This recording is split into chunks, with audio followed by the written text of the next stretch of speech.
ये ऑडिबल नहीं स्टार्ट हुआ। Hello. No, ma'am. 2 minutes. Okay. Yes, ma'am.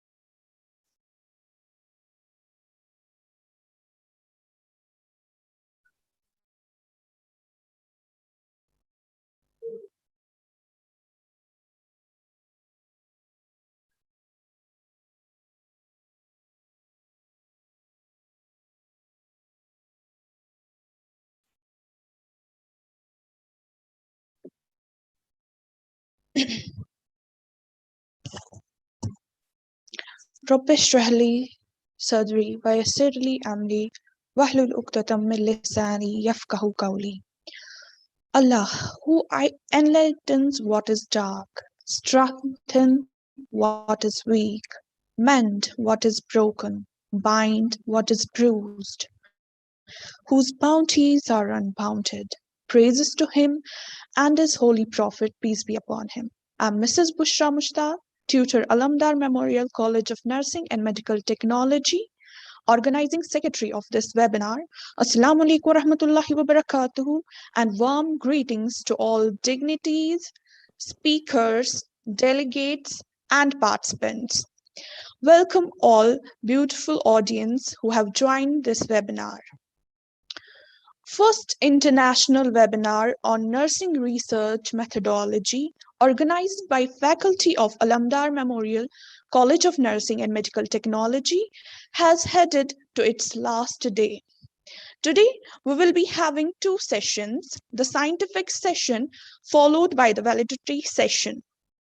I'm profusely overwhelmed to introduce the lady with selfless services to our institute, expertise, and knowledgeable, Professor Dr. Mahmooda Rigu, Principal Alamdar Memorial College of Nursing and Medical Technology, and organizing chairperson of today's event. The desirable honor to our talented faculty, Mr. Syed.shahid Siraj, tutor, Alamdar Memorial College of Nursing and Medical Technology, and organizing secretary of this webinar. I welcome the professionally molded and excellent faculty of Alamdar Memorial College of Nursing and Medical Technology. The esteemed honor for the renowned personalities who will be speaking today, who have achieved highest human values. The faculty of different colleges all over India, wonderful, immensely inquisitive participants and students, welcome you all and appreciate your efforts to join this educative community. Yesterday, we got to know about the different qualitative research approach, the quantitative research approach, the theoretical framework, conceptual framework, its formation and its application, and also about the evidence-based practice. Yes, this nursing research has not always had so prominence and importance as it enjoys today, but its interesting history portends a distinguished future, inshallah. Nursing research is growing, and so grows our nursing profession. Let's start today's scientific session and begin with the first resource person, Dr. Mrs. B.V. Katiani, Professor cum Principal, Nimhans College of Nursing, Bangalore, Karnataka, India. She will be speaking on referencing and citation style in research. I myself will chair the session for her.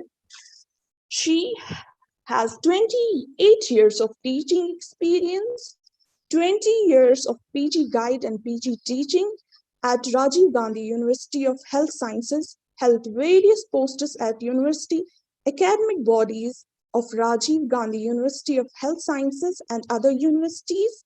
She has served as a resource person for various national and international workshops, conferences, webinars for and voluntary in social work. She has been awarded Lions Club International District 370F and Leo Club of Marga Special Appreciation Award for Excellence in Social Service Bangalore on 19 November 2020, Best Teacher Award 2019, Interdisciplinary Professionally Excellence Award in the Field of Education by Dr. MGM International PhysioCon March 2018, Florence Nightingale Award 2017 organized by the Newspaper Association of Karnataka, India. Her research work and publications are many. To gist them as NIMHANS Telenursing Practice Guidelines, Knowledge and Attitude of Family Members Towards the Postpartum Depression, Evidence of Efficacy of Yoga in Geriatric Psychiatry, Assertiveness and Self-Esteem in Indian Adolescents, Gender Differences in Body Mass Index, Body Weight Perception, Weight Satisfaction, Disorder Eating, and Weight Control Strategies among Indian medical and nursing undergraduates, nursing students' knowledge, attitudes towards child abuse and neglect, attitude, knowledge, and willingness to donate organs among Indian nursing students, effect of perinama on the quality of life of elderly, dimensions of quality of life of. She has many ongoing research projects and few papers are under the press, research guide for students, and membership in various national and international associations. She has the different key assignments as Professor of Emeritus at Rajiv Gandhi University of Health Sciences, boss member at NIMHANS, expert member in nursing category Arogya Karnataka Mission Government of Karnataka, boss member at Yenipoya University, Mangalore, both member at Rajiv Gandhi University of Health Sciences University 2021, member of Governing Council for JSS College of Nursing, Mysuru, Karnataka, member in Safety Training Committee, NIMHANS, State Secretary, Karnataka State Brand for Society of Cardiac Nurses, Special Advisory Committee, Age Friendly Karnataka Project, member of Core Committee of NIMHANS, Arogya Jagruti Kendra, member of Yoga Group at NIMHANS. And she is working as a facilitator for life skill workshops at Department of Epidemiology at NIMHANS, and member of various committees like Green Campus Committee, Sports and Recreational Committees. This was the short introduction about her. So I welcome Dr. B.V. Katyani, Professor cum Principal, NIMHANS College of Nursing, and will be talking on referencing and citation style in research. Thank you, ma'am. Thank you so very much. Thank you, Bushra, for your kind words. And I am happy morning to all of you and greetings from NIMHANS College of Nursing. Indeed, nursing research, and indeed at the outset, I would like to congratulate the university, the Islamic University of Science and Technology, Kashmir, for aptly selecting the theme of the conference, and it is the need of the hour. And as a budding nurses for the nurses and also young researchers, it is a eye-opening sessions. And also I congratulate them for organizing such a international event at the time of this crisis, and which will help you even to explore many areas in during the COVID situation. So with that, I think we all past 2 days you've been learning about the nursing process, all the steps from the starting from the problem selection to I think the analysis and interpretations. And I think the one of the important steps in research which we neglect usually is the referencing and citations in research. So it is very, very important why we need to do the citations or referencing, and what is the importance, what is the significance, and why it is required at the in the research. That is I'm going to enlighten you. So why we need reference? So that we need, everybody have a question. Why we have to, we can just, this is our research, we have done the research and we have analyzed and we have communicated. Then what is the importance of reference? To acknowledge others' work, because you are drawing the inferences of others' work. So you are mentioning so and so, they have found this. My study results are consistent with others. So you are drawing so many quotations, so many works done by others, you are drawing into your research. So that is very important. You must thank them, that is acknowledge them, the others' work also, so that you will come to know what kind of methodology they have done, what kind of statements they have given, inferences they have drawn. So what is the significance in my study? So that is very important. To allow others to find the original sources easily. Suppose somebody wants to, after reading your thesis, so in the end you are given the references. Yes, this reference is actually, it is also fitting to my study. So this is a way you can actually contribute to other readers also, so that easily they can take from there and they can put it on the internet, and they can, the whole text they want to read and methodology they want to read, they can read. So this is how you are contributing others also to read the original sources also, to get recognition and authentication of the work. So others also done lot of hard work, lot of hard work they have put into bring out the best research. So their work also been recognized. We think that, oh, this is really, they have done a very what is called as useful research, or which is very important for this particular moment. So suppose whoever does COVID this one today, so it is useful for them. So useful to apply immediately. So that is that we are talking about so much about evidence-based practice. This is how you can give the contribution for evidence-based practice also, to make the work informative, quality. So yes, I have done research and I have drawn so much of information from other researchers also. They have similar findings or maybe contradicting, no problem. But they have also done work on similar areas, but the dimensions are different, or maybe the variables are different. So you have done a lot of work and you are showing that the world that the information which you have drawn is good and it is authentic.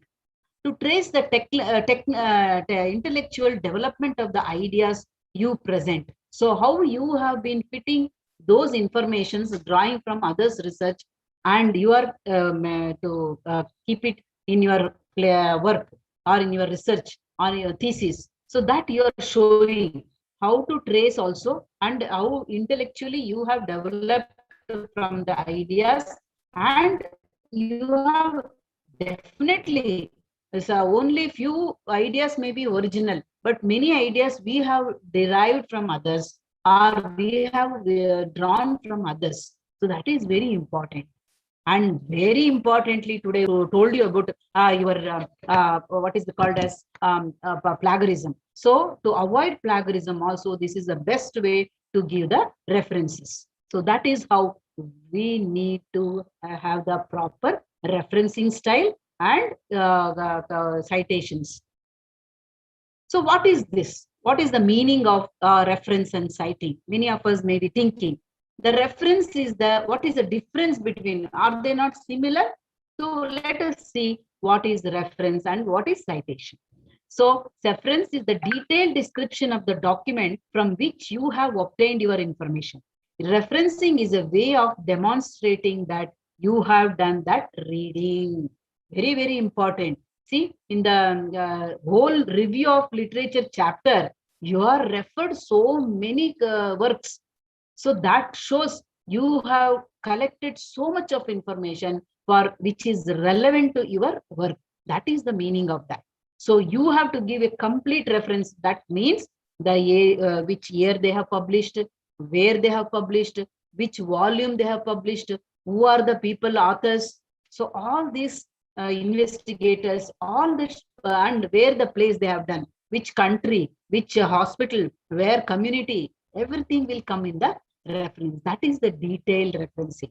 Citing, acknowledging with your text the document from which you have obtained your information, citing so and so found, and quotations, some great philosophers quotations we will cite. So that philosopher, which century he was living, what today also the whatever the philosophers they have given, it is relevant, it is applicable to the today also. So that also sometimes we have to cite it.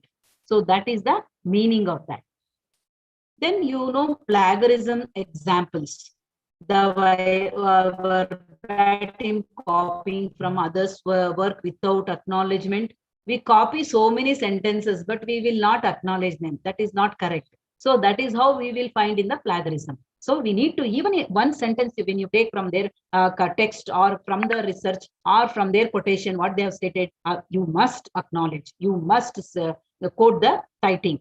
And the close paraphrasing of others' work by simply changing few words of altering the order of presentation. This is definitely all of us may be doing. Okay, sometimes what happens, you take the same phrase, but sometimes you change the words and you will be doing, you saying that you have done the phrasing. So it is not correct. You have to completely take the phrase and give the credit to them. So they have done the phrasing. Then copying others' idea. So that you acknowledge, without acknowledging, if you do, that is plagiarism. If you are done, that is why referencing and citations are very important. So then the acknowledged quotations of phrases. Any unacknowledged quotations of phrases comes under plagiarism. So it will be easily you can identify.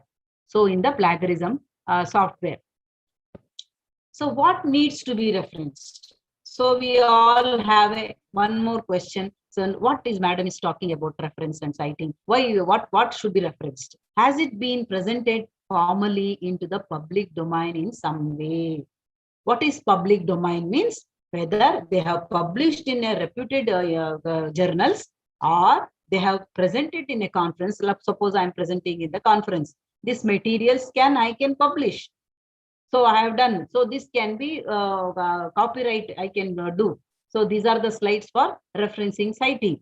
So that is how what is the public, whether in the media, whether in the newspapers or in the pamphlet or as a conference material, whether we have done. So that is what mean, whether it is very authentic, they have done the publication. So that need to be referenced. Has it been presented in a tangible form? Whether it is a printed form material or an internet material or a public talk or lecturing. So all that can be, you have to be referenced. So in the International Conference of Islamic University, Science and Technology, they quoted this research. So this work was done. So this research steps were given. So this is how I quote on such and such a date, June 26th, 27th, or whatever it may be, conducted by Islamic University. So like that, you have to quote. So that is the meaning of that. Does someone have an ownership of it? Look for a named author or writer or organization, including a website or host. Very, very important. You have to look into their ownership. Even a questionnaire you cannot modify without their permission. Whenever you are using a questionnaire in your research, you have to obtain permission from them. So sir, according to Indian context, I'm offering, or according to the Kashmiri lifestyle, I'm modifying the lifestyle, some questions, kindly give permission. So they will give. See, almost all the people, it is not a thing to hide. So it is their original work, but you are acknowledging them and you are giving credit to them, and then you are doing some changes and adapting to your work. So that is fine. But without their knowledge, if you do some modification, with this, they can go to the court. They can sue you in the court. So that is, and you have to give the compensation. So this may come up. Okay, so that you have to give the ownership and plagiarism. Then your work will not be recognized. Your work will not be given the what is called as suppose you are doing a PhD or your MSc, it will not be awarded. So that you should have kind of, that is we need to reference. Is the information presented in the source in question outside the realm of common knowledge? Whether there is a kind of contradictory statements given, and it is confusion, creating confusion among the public or confusion among certain communal this one.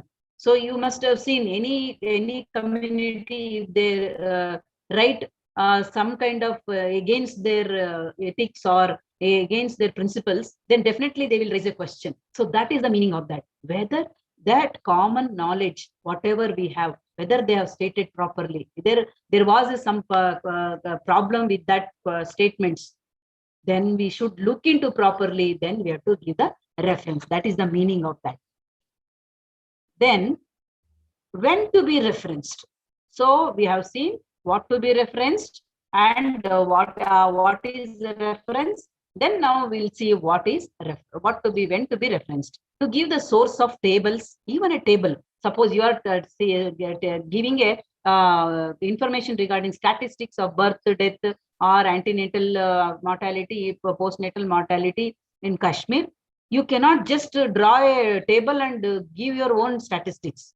But that statistics table also, you must give reference from WHO or from Kashmir state government, this one, or ICMR, or which source you have drawn. So that is very important. The table 1 is drawn from this such a source. The down itself you can write. The table down also you can write, or the page down, which style you are adapting. According to that, you have to give the references. That is very, very, even a picture from where you are taken, which hospital you have taken. Suppose you have taken some surgery, you want to show some surgery, or you want to show some patient photograph, whether you have obtained permission. Otherwise, it is illegal. You are not supposed to use as you like. Then statistics, very, very authentic. You should be very, very authentic. It will show, suppose a examiner, you have sent your thesis, that examiner is very keen to know statistics. He will refer and he will make a comment that your statistics, what you have given in the book, it is wrong. Please refer this, then make changes. Then only I will give the evaluation. They may say. So unnecessary delays will be there. And diagrams, which might be copied or have been a source of idea. Somebody's you have directly copied, but you have not given the reference. So referencing is always a legal matter. So you must always be careful when you are writing and copying from others. So you must give the reference. When describing a theory, model, or practice associated with particular writer. So whenever you draw a theoretical model, or other day you have had conceptual model, so you have to give the references, Imogeny King, or whichever may be the references you are giving. You are to give credibility to an argument presented by you. You are given a some at the end of your thesis, you have given some what is called as argument. Whether it is argument on what basis. So that need to be referenced.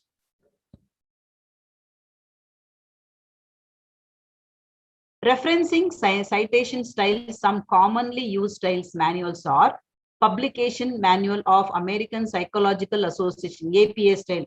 That is a common style when we used to, when MSc, when we were doing, we used to use that APA style. Psychology, education, and other social sciences, they used to use. Which areas use which style? Chicago Manual style was used by original emphasis on source. Footnotes they used to use. Then MLA, that is Members of Language Association, Handbook for Writers of Research Papers, Literature, Arts, Authorship important. So that they used to use that MLA because especially books, those are publishing the book, they used to use the MLA style. The Harvard is a system, and the Vancouver style system. The fifth one is the Vancouver system, the Harvard system. These are the some systems, especially the medical and nursing for researchers. We use Vancouver system, that is used in medical and scientific journal, that is in a numeric form. Okay, so that is the styles are there, different styles are there. Especially when did our PhD, so they said Vancouver style. So we they have given what is called in the Australian library, Vancouver style full system. The papers were available, we could download, and we used to follow even with the pamphlet how to write, conference how to write, and books how to write. The Vancouver style, we used to copy that, and we used to references we used to keep. That's that style only. Author date versus numerical style. Sometimes they will keep only author date, but some the numerical style means even what is the volume, or how much, what was the volume, 19th volume, 20th volume, and page numbers, all this. Example of numerical, according to Mayer's, the reason for the reference is presented as a footnote at the bottom of the page or at the end of your work. So Mayer's 2008, see Mayer's comma D, the full stop, inverted comma, they sorry, in the bracket 2008. So these styles are there. So they are making the styles. Construction Economics, a New Approach, second edition, London, Taylor and Francis, page number 159, author date style. So these are the how author date style and numerical style. What is the sources of references? How to exactly do the sources for books, journal, newspaper, magazine, conference paper, proceedings, annual report, institutional, government publication, electronic sources, website, CD-ROM databases, and theses, reports, unpublished work. Even if you are somebody is doing unpublished work also, you can write reference, but you have taken information from them. Suppose they are doing on some very important aspect which you require that. So that also you can unpublished work, you can say. So that also you can cite. So these are the common materials you use for the references. From the book also you write references, journal, newspaper also we will write, magazine also we will, so magazine so and so, the reporter, who is the author who has written on the magazine. Then conference paper, suppose I told you now paper conference is going on. So from the conference, I drawn this, that some statistics are prevailing in this area, Kashmir area. So like that, proceedings. Then annual report. Annual reports also very, very important. Suppose in the, whatever your college report, definitely have an impact on the your the state report also. You can compare. So these statistics, they are maintaining the standard. Suppose especially when it comes to infant mortality rate. So we are not par with the whatever the WHO standards, but some states, so like Kerala, some Karnataka, Udupi districts, they par with the WHO statistics or the whatever the target set by the WHO for the infant mortality rate. Then institutional, government publication, then electronic, all these are the sources where you are drawing the references. So that is very, very important. Even a small idea which you are taken from a small book or a pamphlet need to be referenced. Then what are the elements in the reference list? What to be kept in the reference? That is, first is the author name, title of the document, date, year of publication, place of publication, edition, periodicity like volume, issue, part number, it will be there. Suppose our Nursing Journal of India, it comes no every 3 months once. So we see that that is the month, October month, the 2021. Then we will see the volume, which is the volume, 10th volume of 2021. Then series, technical series, you have heard WHO technical series. So you have to keep the series also. So that is how you have to, these are the elements should be there in the reference, should be there. And that is minimum. Then what is the referencing and citation styles? We'll see some of the examples. Some commonly used styles manuals are Publication Manual of the American Psychological Association, that the APS style. Then Chicago Manual style, MLA, I told you, Harvard system, Vancouver system. Then examples of numerical style. According to Mayes, the reason for the referencing is presented as a footnote at the bottom. So how to keep that? Mayer's, comma D, 2000, Construction of Economics, New Approach, second edition, London, Taylor and Francis, page number 59. That's all. Author and date means as Barter 2003, page number 250 has shown that. So like that you will write. So this is an example. Now referencing in APA, Chicago and MLA for books example. How to write in a books. Some examples are there. Darwin, comma, C dot, in the bracket 2006, year of publication, dot, then on the origin of species by means of natural selection. So these are the examples you can read later also. So these are, it is available on the net also, you can read. So APA Chicago and journal articles. So we are interested in journal articles. APA style, how to write, Chicago style, how to write, and MLA style. So these are the examples how they will keep usually. See, in the journals, they will keep the 57th volume and 4th series and page number 365 to 376. Like that, they will give the this one. And in italic form, they will keep the name of the journal. So that also you have to watch. And here you can see MLA state, they will underline the journal. So where the others, they are not underlining, they just give it in a italic form. So this is how you have to, some basics of APA style. So these are all you can actually find in your journal, and you can what is that in the on the net, and you can adapt the styles. These are all the some styles I am giving the examples. Then it is good to use quotation when you want to analyze or challenge the quotation in question, or if you feel the quotation supports your own argument or point of view. That is, in the end, we will write, no, you want to add interest or impact to an introduction or conclusion. We say that this study is inconsistent with the what is called as the so and so study. So we will say, so that is how you are giving the quotation. If you are directly quotation from a work, you will need to include the author, year of publication, and the page number or 3 and the reference preceded by P. Okay, so all these things you have to write. So this is the, in the end, you have to, it has given an example, you can see. So the quotation, so you have to place direct quotation that are 40 words or longer in freestanding block of written lines, and omit quotations marks. Start the quotation on a new line indented ½ inch from the left margin. So this is the style of APA, how to write a quotation. So this is how you have to follow exactly. Then only it is called APA style.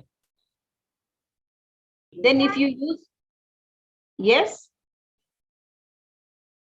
if you use quotations or any specific detail, it's good have page number in citation. So that is very important. Secondary referencing. So if you want a secondary referencing also, you can write like this. Okay, 2 are there, or so you can write. So you want to combine both of them. Okay.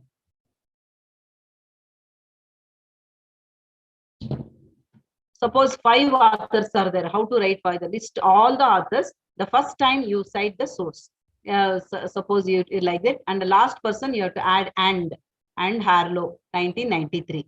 So this is how you have to give the 5 authors. 5 and above also et al will come in some other style. It is come et al. We used to write like that. 2 or more works, authors you have to write like this. So then use the first initials E. Johnson, comma 2001 hyphen. Then you are giving L. Johnson, comma 1998. Like that you have to keep. Personal communication, how to write. For interviews, emails, and other person-to-person communication, cite the communicator's name and the date of the communication. Example. Suppose when they have made a some kind of statements which is not liked by one particular community or something, they use this form where they say that the such and such a person has been told, and from the media, and on the such and such a date he has interviewed and he has given such statements. So it is illegal or it is unethical. We cannot accept it. So all these things you can write in your studies or in your papers, publication papers. It is good to use quotation when you want to analyze or challenge the quotation in question, or if you feel the quotation supports your own arguments or point of view. So this is how you have to use the quotations when you are writing the. So the place direct quotation, sorry. Then let us see Vancouver style. So Vancouver style is a numeric citation system used for in biomedical health and some science, because this is very important for us. It uses numbers within the text that refer to numbered entries in the reference list. Hundreds of scientific journals use author number systems, which essentially follow the same logic, that is number citation pointing to number list entries, but are different in trivial details such as punctuation, casing of titles, and italic. So that is very important. The Vancouver style is a pretty new among us these citation styles. It was first defined in 1978 at the conference of the International Committee of Medical Journal Editors in Vancouver, Canada. The Vancouver style is now published in Citing Medicine, the NLM style guide for authors, editors, and publishers, and is mainly focused on citation style and bibliographic style. So how to I style in Vancouver style?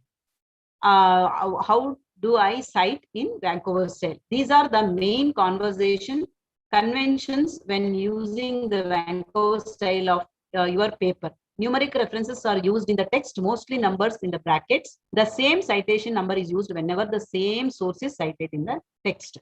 These in text numbers are matched to full numbered references for each publication in the reference list. So I think I remember whenever we write one reference for one particular information we have obtained from that book, same number, suppose we are given a quotation 1 for one sentence, the same one number will be appearing for the same references in all the pages. If you are using the information from the same person or same journal or same number will be given. So I think all of us know that.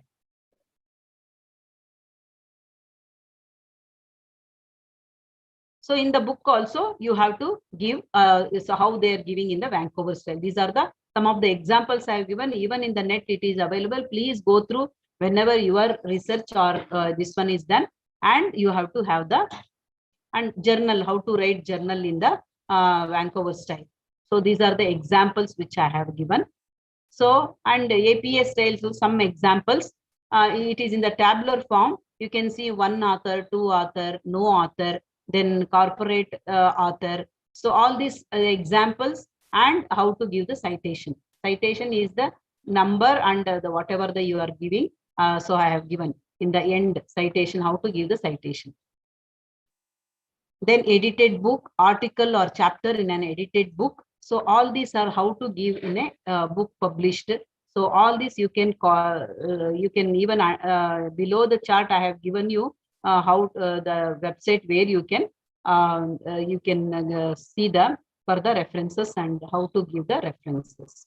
Suppose in the journal, how to give one author journal printed article with the date of publication, number of no author named, monthly magazine article. So which are the National Geography, suppose if it is there. So how to write, which volume. So all this you can read from this table.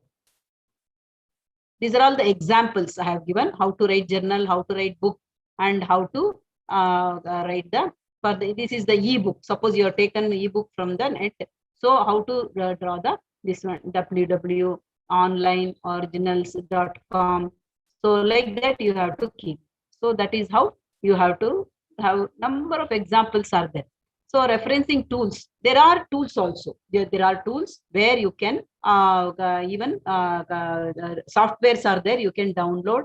Sometimes it is free and sometimes you have to pay the amount, and you can use the referencing styles and referencing how to write easily. Features of these referencing tools are web-based, import from online database web pages, create bibliographies, create footnotes in text references, etc.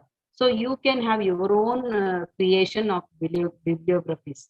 So like that source library, this is the source where you can we can get the softwares.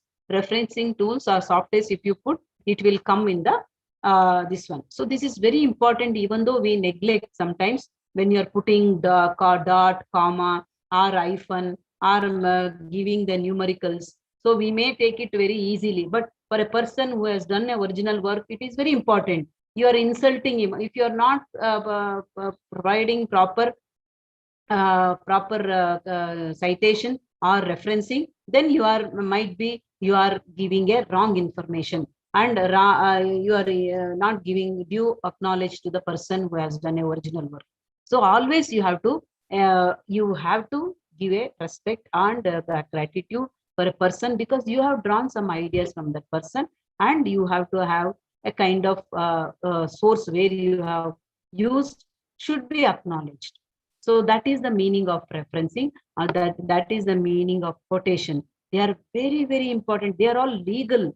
They are legal aspects. So you must, you should, even though it is a end part of the thesis or end part of the research, but is most important to give references, and citing is very, very important. So with that, I think any kind of questions or anything, I think I have come to the end of the session. And I think you, if you have any questions, I think hope you understood. And it is actually, you have to neatly give the acknowledgement to others. That's all. You have to give acknowledgement. You should, acknowledging is, you have to thank them in a different form. That's all. The styles are there to give the, for a book, the different style is there, journal different style is there, conference different style is there. You just give that style and thank them. So this is how you are contributing to the world of research. It is also very, very important step. It is not a neglecting step. It is to be in the form of giving references, or one of the kind of this one. What is the step you must adapt in the research? The question session is open for anyone. Yes, ma'am, we have certain questions. I myself want to ask a question. Ma'am, how to increase our personal citations? That's my question. And second, can you throw some light on, citing yourself and other citation? Matlab, whether we cite, sometimes we cite our paper by ourselves, but they are not considered that much, weightage as the other cite our paper. How you throw some light on that also, and how can we increase our personal citations? Yes. Very good question, Bushra. Very good question. Suppose you have done some 100 papers research you have done. So you, one paper is maybe area where you are exploring. So you must quote your own. There is no fault in that, or no mistake in that. You can, it is a original work done by you. You are acknowledging yourself in other area. So you can very well, you can cite. 1 minute.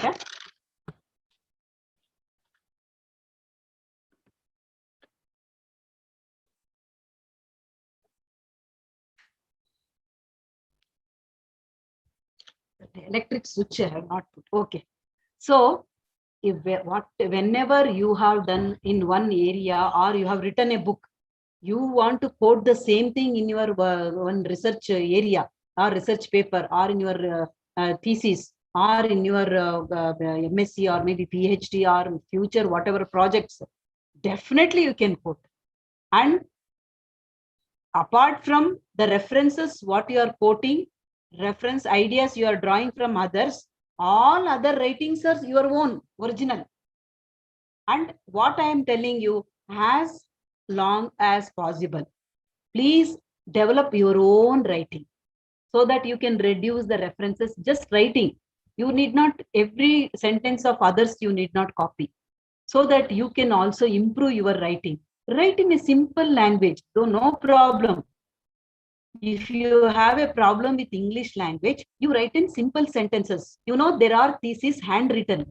We have seen in earlier in the university, when there was no typewriters, when there was no the printing media was there available. Students have written, and it was accepted, and they were awarded degrees. Understood? So there is no hard and fast rule that you must always copy from others. No. And copy from others, and acknowledge every time you have to give quotation. Every page you have 10 quotations, or 8 quotations, or some more quotations. Instead of that, you write your own way, what you think also. You are all an original researcher, you are an investigator. Because how the problem emerges for a research, it is from the spring from the researcher's mind. How did you select a problem? It is your interesting area. Why did you interested in the need for the study you are writing? I am, because of this, I just want investigator is interested to explore these things. So you are writing, please write that. That way you write, yes, the investigator think that this can happen when you do this, explore these things. Like how qualitative studies we do. Qualitative studies we do, we derive the themes from the qualitative study. So that is how, even though their experiences, but when you're deriving the themes, you are putting your own thinking process. So that is how you can develop and improve. Definitely you can quote your work in your any other work when you are doing. There is no harm. It is very relevant and very authentic. Thank you, ma'am. We have a question from Mr. Anand. We'll be unmuting you. Please pose the question to ma'am Okay. directly.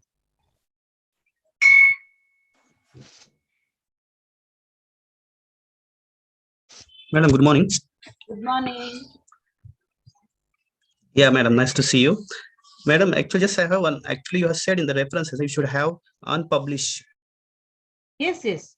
Unpublished thesis also you can quote. Like references. Where we can, what are the sources of that? Like, Okay. yeah, but what are the sources like? Means like we have to take from where, because it is not already Vancouver. published. You can go, which style they have told you in the university to write references, because each university will give you the references. You have to write in the same style. Suppose I'm telling you in medical, we use Vancouver style so far. Earlier it was APS style. Now it is Vancouver style. So you can go to any Vancouver Yes. style website and download all the Vancouver style for book, journal, conference materials, then public speaking, magazine, newspaper. They are giving particular style. You can write even unpublished article. I have given you here somewhere. Third assigned. Wait. Yeah, one PPT has shown us. Last, No, I think. No author. The last Okay. sentence. Last, So because last, it is not last. okay. So this is how last one. Okay. 1 minute. I have given already one unpublished. Yeah, So yeah. assigned article assigned 1 minute.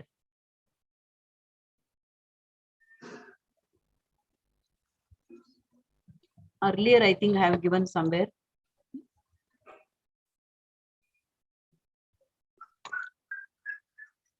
You can write. We have written unpublished. I have written one in my PhD because they were doing just they have not published. From there, I have taken.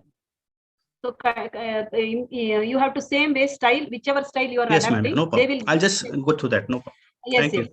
yes, yes. I have given somewhere in my this one. You can look into. Yes, madam. Okay. Thank you. You can quote the unpublished thesis, but it should have been completed, but waiting for the publication. Yes, yes. Oh. Or it is not awarded also. Even if it is not awarded also, it can be used. Okay, ma'am. Thank you. Thank you. Thank you. There is another question from Mr. Sheikh Masood. Yes. You will be unmuted and please pose the question to ma'am. Hello. Yes. Very good morning, ma'am. Very good morning. Nice to see you, ma'am. Ma'am, just you were talking about this. I think the articles which we are supposed to write, and Bushra has also asked a question to you, and ma'am, you answered her that we can write anything from our own, like in our own style, in our own words. But ma'am, do you think whenever we write anything for general or publication or for, we can say, for thesis, so do you think that will be authentic? Because as long as concern my point of view, when we write the abstract, in that we can add our own words, our own language, and then we can go through the methodology. But Here, ma'am, you this is the first thing I'd like to clear it. Second thing, ma'am, that you were talking about this American Psychological Association, and nowadays we are using mostly in this जो हमारा social science है हम इसमें ज़्यादा use करते हैं this Venko style methods. But I have seen most of the universities and even in my publications I have seen that most of the जो मेरे जो supervisors है या जो भी reviewers हैं उन्होंने हमेशा ये बोला वहाँ पे मुझे कि it is better if you write in higher publics like in PhD thesis, we are mostly writing the American Psychological Association reference. MLA. So, ma'am, please, ma'am, explain it. Yes, yes. See, that's what I told you. Certain universities will prescribe you have to write only these references. For us, when we were doing PhD at Rajiv Gandhi consortium, INC consortium, they have given a very strictly order that you have to use only Vancouver style. Earlier, when we were doing MSc, they said only APA style. So this is how the styles will change, because APA styles earlier, what you said, psychological association, but where this Vancouver style is mainly meant for biomedical, medical and health related people. So that's they found it very convenient for them to write, and it is useful, and it will give you all the informations, whereas you can keep even the series, and we can give the volume and year of publication, page numbers are very important. They thought that it is important. Page numbers, giving page numbers also important. So like that, so they have given different styles. It is no harm whichever style you are writing, but the meaning should be very important. What you are conveying, what you are derived from your research is very important. So as you said, it is important that you should listen to your university, because they are the people going to evaluate, and they are the people, they are going to prescribe to even the outside evaluators also, examiners. Please see the reference style is Vancouver style. They have kept in Vancouver style. If you, because there is certain marks for that. If you not keeping that, then you will lose the marks, or they may ultimately they will say you change and submit me again. So again you have to open and have to insert. It is a waste of your money and a waste of your time, and your the results will be delayed. So all this will happen. So better you adapt whatever the university says, or this one. And in another question, you said our own writing. Our own writing means the style of writing. You want to convey something from your ideas, convey in your own language. Convey there is no harm. There is no harm, but it should be acceptable. You cannot write something which is deviating from your work, or deviating from, deriving from all the areas. You are writing your own sentences. That is, suppose you are doing analysis. For analysis, anybody's literature is required? No. How we write? So percentage, according to the about a table, it indicates that so and so this percentage of females and males are presented in the study. That is no, it is your own sentences, your original work. So that is the same way. Some areas you require, that is what a big chapter is kept as a review of literature, where you have taken the sources, and you same, I think from there also you are keeping some of the articles in the quoting in the your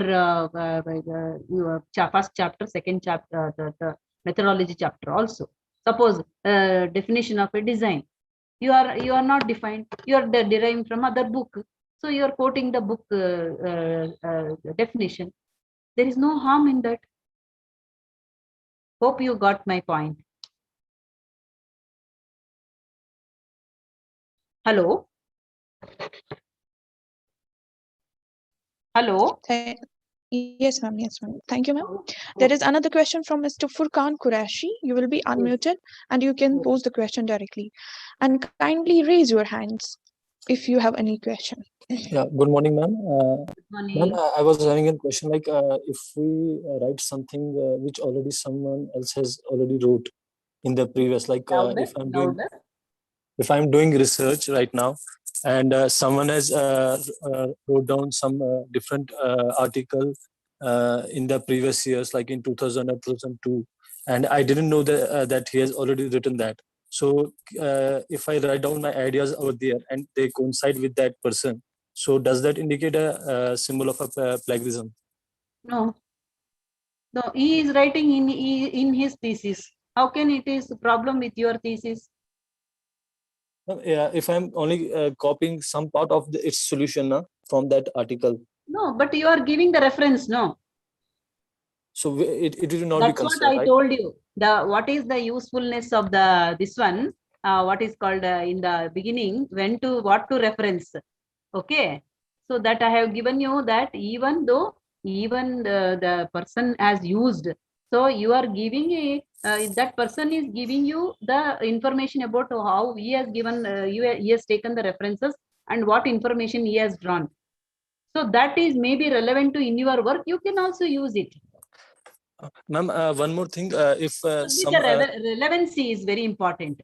The relevancy part is very important, where you have to the same the kind of the work is also required by you. So then you can quote it, no problem. But you have to give the reference. Ma'am, one more thing, like in some articles, if we copy the table, right, and change the row and column values, will it be considered a plagiarism if we change the values of the same? Of course. Without the information, obtaining permission, without this one, definitely it is a plagiarism. Ma'am, if we still change the values inside these columns, so yes, that is it is known, and your data will be there. Data when they analyze or when they take it randomly, if they check, it is a your what is that statistician or your internal examiner or external examiner, your guide. If they come to know it is a wrong, why you want to change the values? Ma'am, one more thing. Is this Turnitin better than the this Grammarly softwares for the plagiarism checker? Yes. Plagiarism, there are softwares are there to check the plagiarism. You can download and do it. Thank you, Furqan Qurashi. Now there is another question from Mr. Javed Ahmed Mir. You'll be unmuted. Yes. Very good afternoon, ma'am. Good morning, ma'am. Good morning. Good morning, ma'am. Actually, I just want to know. I had an experience. Once I wrote an article for a journal, but that article was being rejected all because of the there was no references, because I didn't use anyone's paper or anyone. That was an original article, very original. That was all my content. But the general international journal or national journals had their own criteria to fulfill, and references are very important to be filled. Because of that lack of the references, because of the genuine reason, I couldn't publish that article in an international journal. Then the only option I left with, I went to the local newspaper and I gave them, and they easily print it out. But I just here I want to know, ma'am, how could I get these articles to be printed in national or international journal when there is no any references or bibliography or any citations used in that? Thank you, ma'am. Okay, so very good question, Javed. Because see, the importance of referencing. Okay, so in a newspaper they don't require, because it is your own article means or a concept paper means they will accept it because you are the author. If any contradiction comes or any court cases comes, your name is there, they will easily publish or they will put it in the paper. But whereas in international, the references are, if you are not quoting proper references from where you have derived, so they will not accept. They ask for referencing. Okay, maybe it is a concept paper. They may sometimes the journal will not accept. Most of the journal international journals concept papers they won't accept. The original research paper they will accept. So research paper definitely have references, because you are taking the findings or maybe the informations from others areas. So they have to give the references, and they will check that references. See, whatever you are giving the references, simply they will not keep quiet. Even the examiner sometimes cross-check the references given by you for that particular number which you have stated in your thesis. Then they will check whether what is the area you have taken that page number. They will go to that page number and see. It is maybe available on the net. They will see. So that is, they will randomly check some of your references also. That is how references are very, very important. Okay, there is another question from Mr. Mushtaq. You will be unmuted and ask your question. Good morning, ma'am. Good morning. Ma'am, my question is, suppose if we are using someone's accepted tool in our research work and Yes. we are giving reference for that tool Yes. in our research and we are not modifying the tool, we are using it as it is. Yes. Is it still necessary to get permission from the owner Yes. for using that tool in our Yes, research yes. work? If it is a standardized tool, sometimes it is a universally accepted, like WHO tools, and this one you need not ask permission. But whereas Yes, some tools which you are taking some from some person, even then you have to ask permission. okay, thank you, ma'am. Mandatory. But they will give all the authors so far, whatever my students and we have used in the thesis. And actually what I from through this, I request the young researchers, please develop your own tool and you can publish that. Your tools are to be published. If it Yes, is very authentic and you have developed with so much of hard work and it is applicable to your local level and regional level, your own people, it is very much applying. So then please publish that. Don't waste it. Your that is also one publication for you. Tool Yes, is ma'am. also publication. Even I also request the young researchers, please develop your own conceptual framework. Yes, ma'am. Thank you so much, ma'am. Don't always derive. They have done so many years back and it is applicable to maybe Western countries for your this one, and you have so much of ideas. You can draw some diagrams, connect it and show and say that is my investigator has developed conceptual framework. Yes, ma'am. I have done my this one. My mentor was very much particular that you are capable. You develop your own. So I developed my own. So like that, we are capable, but we are not giving work to our brain because easily available. Now the food, how the junk food is ready-made. So it is because we are not making anything by ourselves. So ready-made foods are bottled drinks. So we are not making, no efforts being. So like that. So always it will be appreciated and you will get more weightage for your marks also when you do in MSc or PhD. They will appreciate that work done by yourself. Thank you so much, ma'am. Okay, okay. They're all not the people who have developed the questionnaires or even conceptual framework. They are not God. They are also human being like you.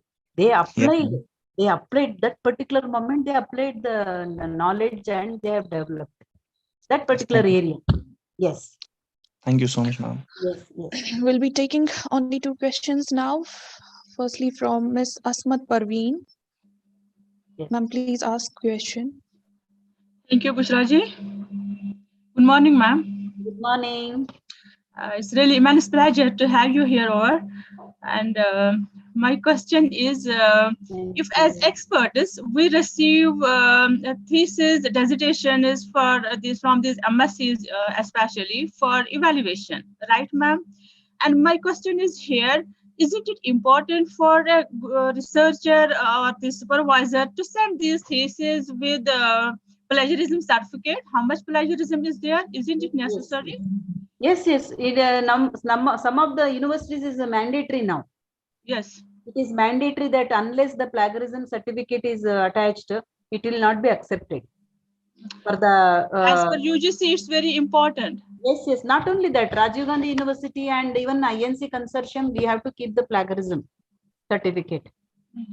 Then how much it may be for these MSc students? How much percentage is acceptable? It's maybe 15 or 20? 15, 20 maybe, 20, 25. 20%.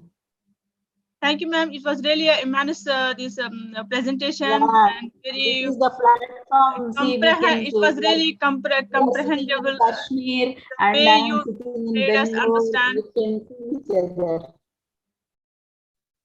It was nice. Thank you for the your opportunity for me to share my views and sharing and see all of you. Ma'am, last question from Dr. Aarti. Yes. Please ask your question. Yes. Good morning, ma'am. Good morning, Aarti. It's a very good lecture from your side. I really enjoy your lecture. And I am having one question, ma'am. Actually, I want to ask, like, if in our institute we want to do any study, any research project, so during the time of publication only we need to make the article this plagiarism free? Yes, yes. Okay. When publication, before publishing, or if you are doing MSc or PhD or something, before submitting No, ma'am. Actually, I have done already PhD, but the thing is that if we won't do any research project, any means other than our academic, for that also we need to, for before publication, we need to keep our article. Yes, it depends on the magazine or the journal. They ask for some. I have seen when we are publishing, they have asked for plagiarism. Okay, ma'am. Okay. So it is better to save yourself. It is good, no? You can yes, do one and keep. Okay, okay. Thank you so much, ma'am. Yes, softwares are available. You can do it yourself and you can keep it ready for publication.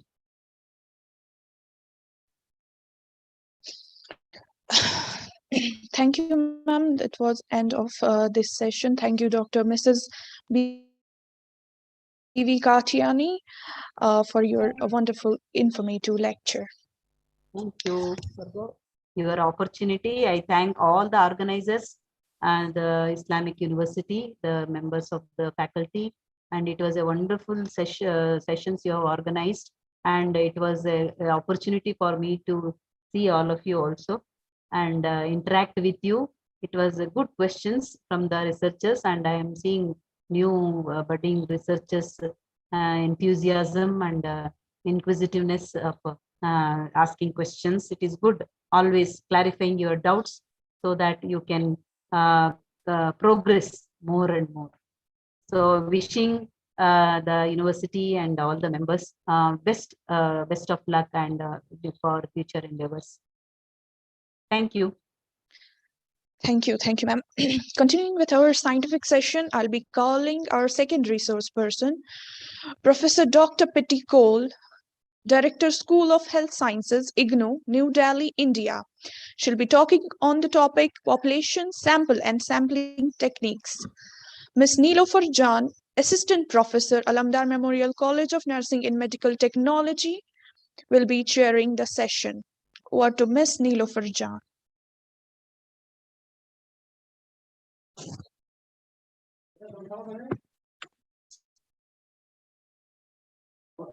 If your actions inspire others to dream more, learn more, do more, and become more, you are a leader. John Quincy Adams. Assalamu alaikum and a very pleasant morning. I welcome wholeheartedly all dignitaries, participants, and dear students in the first international webinar on the nursing research methodology. It's my great honor to introduce Professor Pitty Cole, the resource person of the day, a great leader and a role model to many nurses.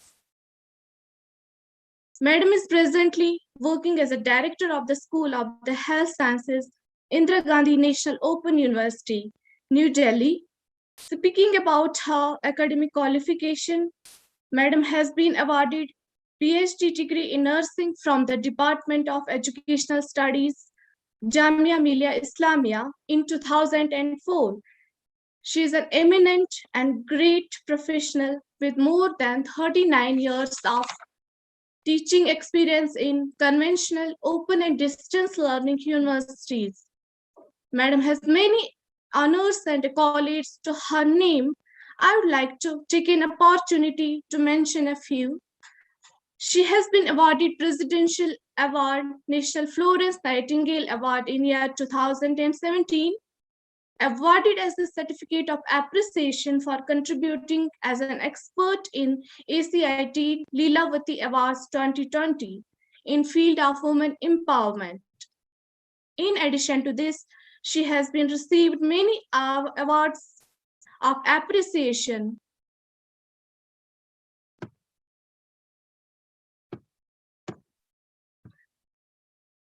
She has received many awards of appreciation from various associations and institutions, including All India Council of Technical Education. Madam has published a large number of research papers in reputed and peer-reviewed journals and presented around 134 papers in various national and international conferences in India and abroad. At present, she is coordinating various nursing programs, research degree programs, diploma and paramedical courses. She is the member of the board of the studies, member of the research studies, and member of the dozens of the professional organizations. Now, Madam is also the president of the Pediatric and Neonatal Forum. We are overwhelmed and privileged to have such a great and amiable personality with us who's going to deal with the subject population, sample and sampling. The platform is open to you, ma'am. Thank you, ma'am.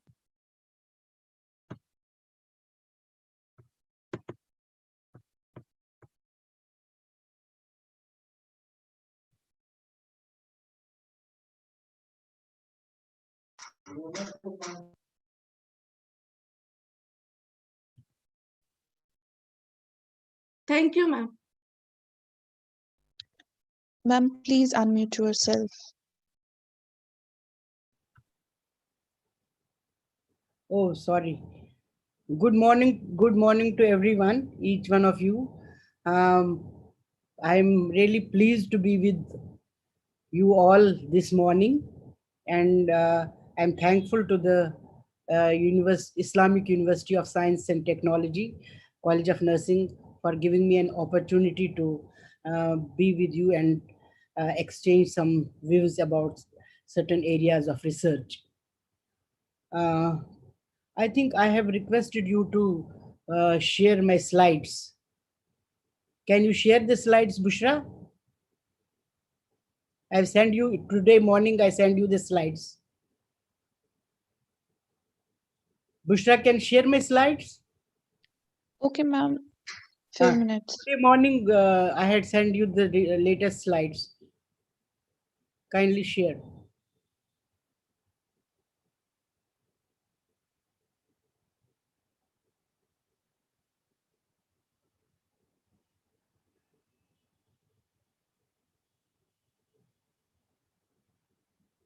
I had sent Syed also to keep the slides in advance.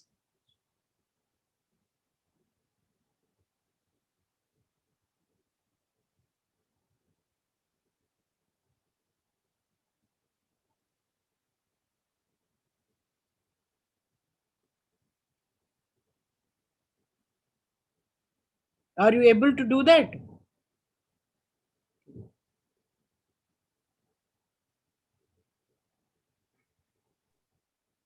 Yes, ma'am. It will take a few seconds, ma'am. Okay, all right.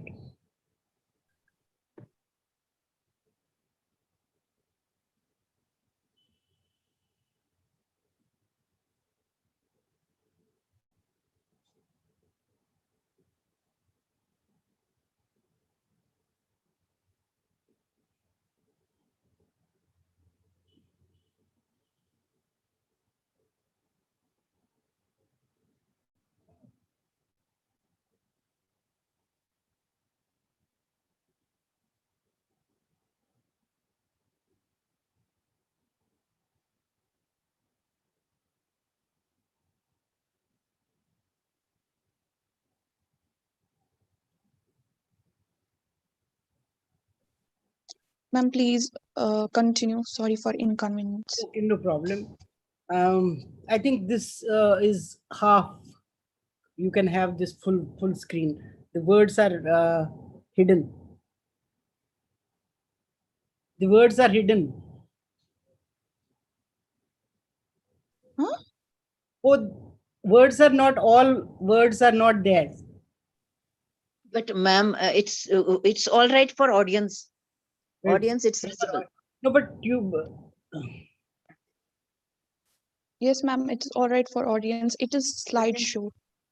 No, it is all. I must be also able to see. Not able to see. For audience, it may be okay, but I am not able to see.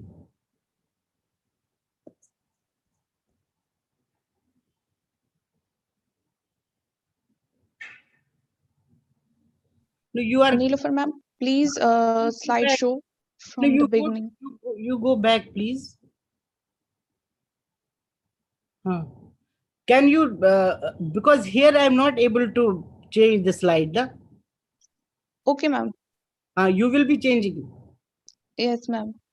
You will be changing. Next slide, please. So somebody will be changing the slides. Yes, ma'am, we'll be changing. Is it all right for you this time?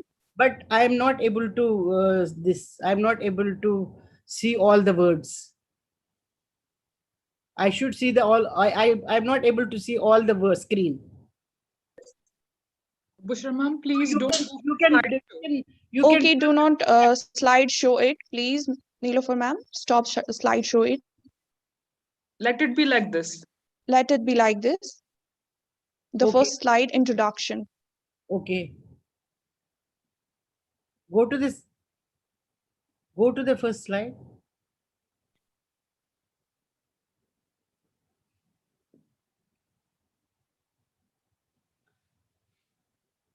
Okay. Yes, let it be like this.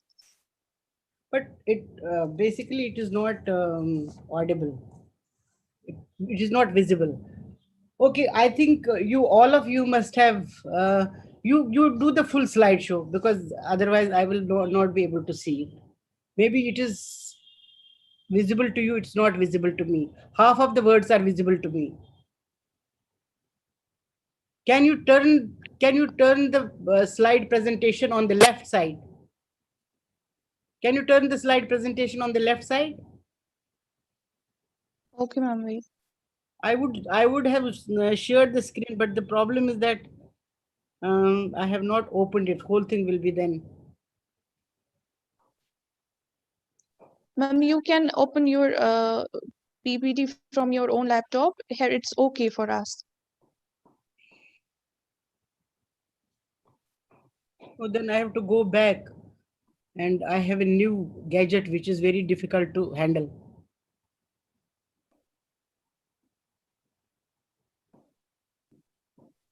Okay, ma'am, just wait for a moment.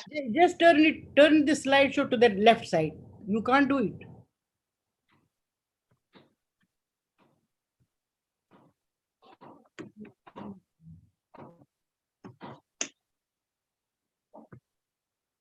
You can move to the left side, na? Move to the left side. Ma'am, how it's possible to move? Sorry, I don't know the settings. Nilofer ma'am, just a second. I'm just. Nilofer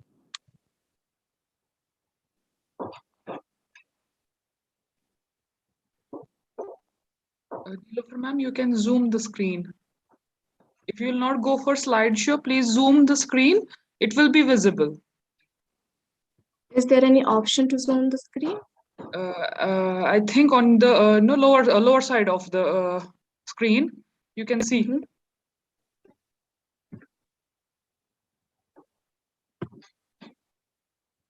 It is near the slideshow, right? There is slideshow icon. You can see it like that. Okay, okay.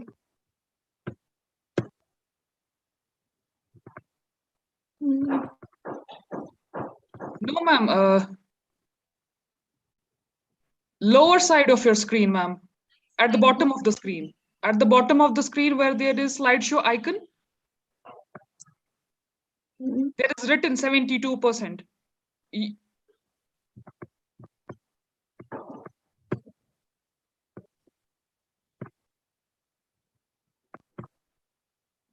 No, ma'am, you're going wrong. You're going wrong, ma'am.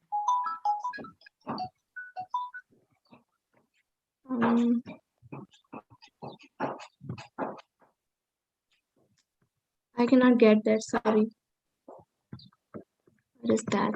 Ma'am,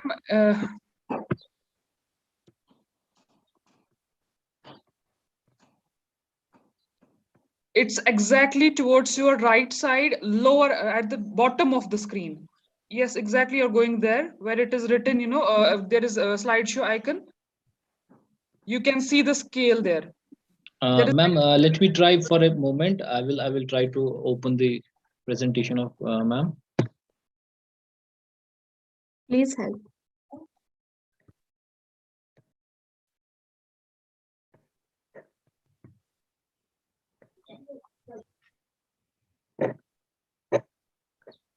Ma'am, is it okay?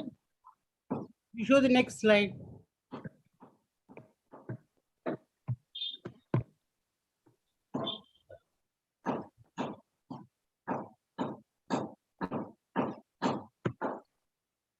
It is half I'm able to see.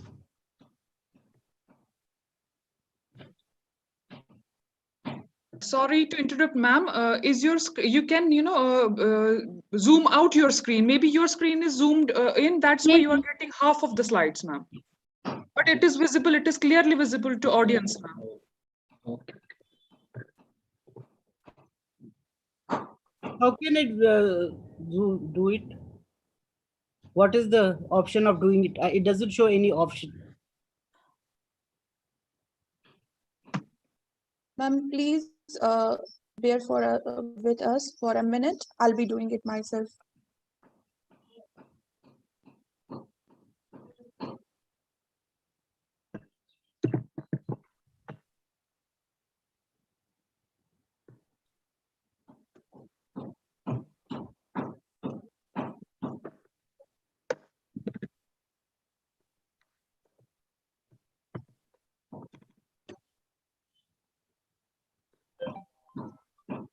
Javed किधर है ma'am?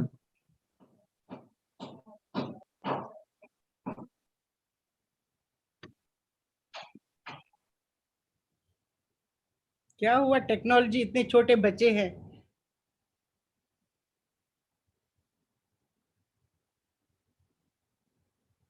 I will have to go back, leave the meeting, go back and then search. That is why I sent both of you. I thought that you will keep ready.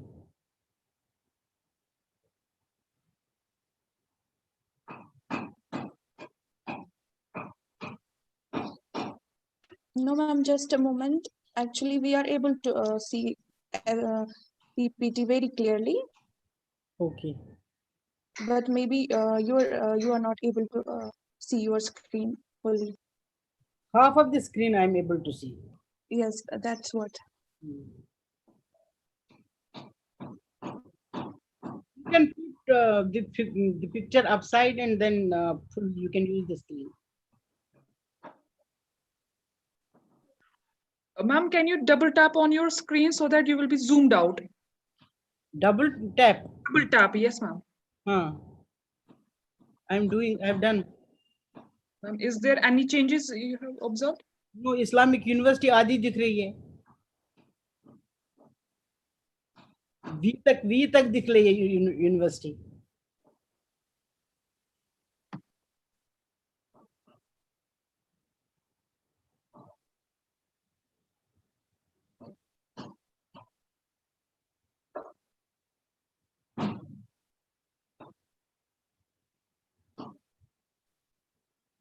This slide is this okay now? Huh? You can. Is this okay now? Next slide. Next slide. Okay, okay. Oh. Ma'am, is this okay?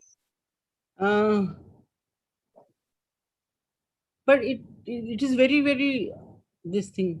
Okay, then I will use my this thing for you do the full slideshow. Do the full slideshow. Or shall I exit from the meeting and start new? No, ma'am, that's not the So I will share my own screen. Maybe that will help me.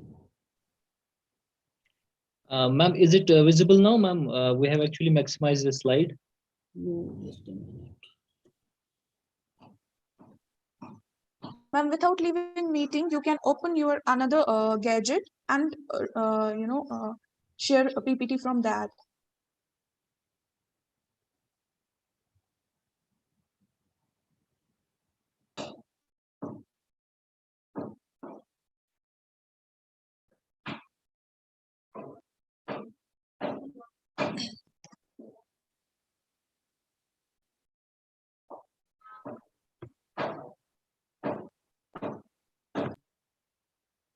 Ma'am, I think it should be now visible to you because we have decreased the font size.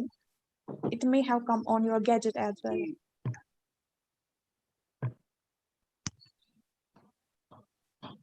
You second वाला खोलिए, second slide. Okay, okay. Okay बस हाँ नहीं अभी जो था इतना जो पहले इससे पहले था हाँ okay I can okay now I can see but it's very small font. Okay, let me see like that only. I'm sorry for this inconvenience because I did not prepare for keeping my presentation open. This is a new gadget of Microsoft Surface. I'm not very comfortable with the handling with this. If I do something, I will do something else. So that is why I had given this presentation to both of you. I think you had a very good and very enlightening sessions of research, and many of us think that research is something difficult, something giant which we are not able to do. But I must say that the research is being done by all of us, from the basic level of nursing professionals who are working day to day in the hospitals, in the community, in the health centers. All of them are engaged in a very good and very authentic research. But the difference lies in organizing it, in reporting it, in recording it, in documenting it. And it is here the responsibility of the senior nursing colleagues just to guide them and contribute to the nursing knowledge, because it is the staff nurses who work in the hospital, who work in the clinic, who are the real researchers, because day in and day out they are doing the research. To give very simple examples, many a times when the nurses are working in the hospital, they suppose just a simple medication or injection they give to the same type of patients, and they see the difference that one patient responds very positively for the same diagnosis and the other patient does not respond.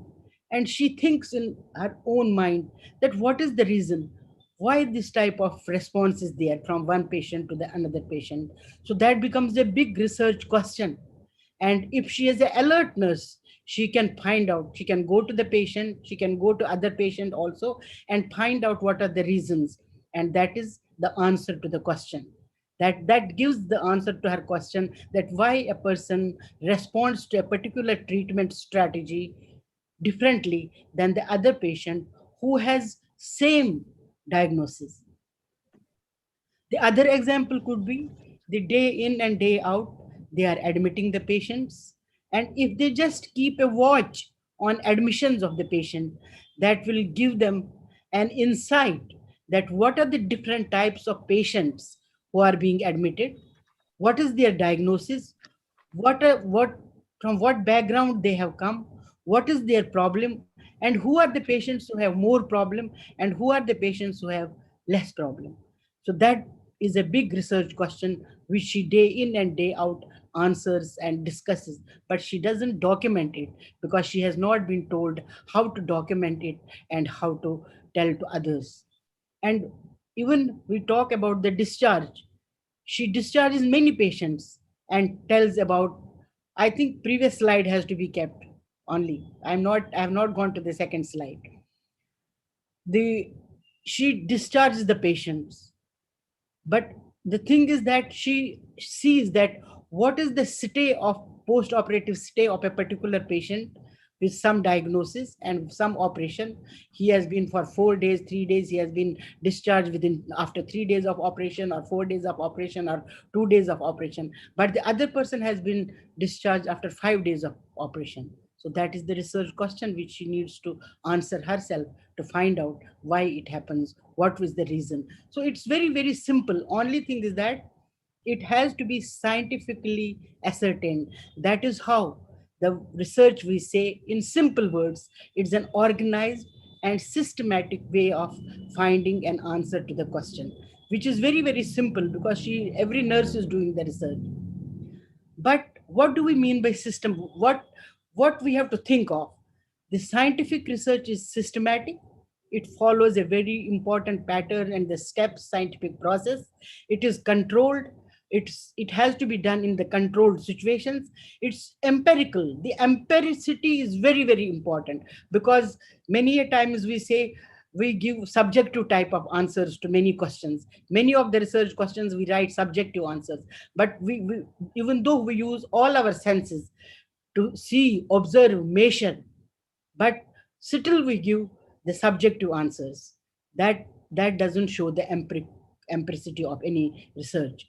And it has to be critical. Why? Always there should be why, when, how, what. It should be always in the mind of the researcher when he does the research. So it's a systematic, controlled, empirical, because it has to be measurable, it has to be quantifiable, it has to be very systematic and scientific with evidence. Somebody was asking the previous speaker about well, I had written my own article and it was not accepted.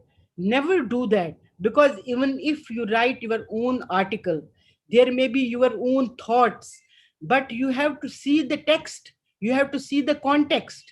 In what is the context of the article you are writing, where that article has emerged. So that article, that text or that topic or that context has emerged from somewhere. So you have to base that context first, based on the previous researches, based on the evidences, and then you give your thoughts. So then it becomes a valid article for publication. Otherwise, you can give your thoughts to the newspapers, you can give thoughts to the some college magazines, you can give your thoughts. But if you have to publish, publication means something that you have to have, even if it is a theoretical, conceptual article, it has to have, because it is a research, it has to research, it has to have evidence. So we only see what exists in the nature, what are the natural phenomena, and sometimes it may be guided by the theory, but it has to have the conceptual framework also, or the theoretical framework. As she was saying, that you must develop your own conceptual framework, because we have in India, we have never developed any theory so far. So we can develop the conceptual framework by defining our concepts and variables. And having said that, all this can be done with the help of sampling and population, because these sampling and population are very two important items in the research design. And the studies are only conducted on the samples, because otherwise it is very, very impossible to conduct any study or to find out any answer to any question with the sample or the population. Next, please. So what is, in simple terms, what is in the population? Population is also sometimes referred to as universe.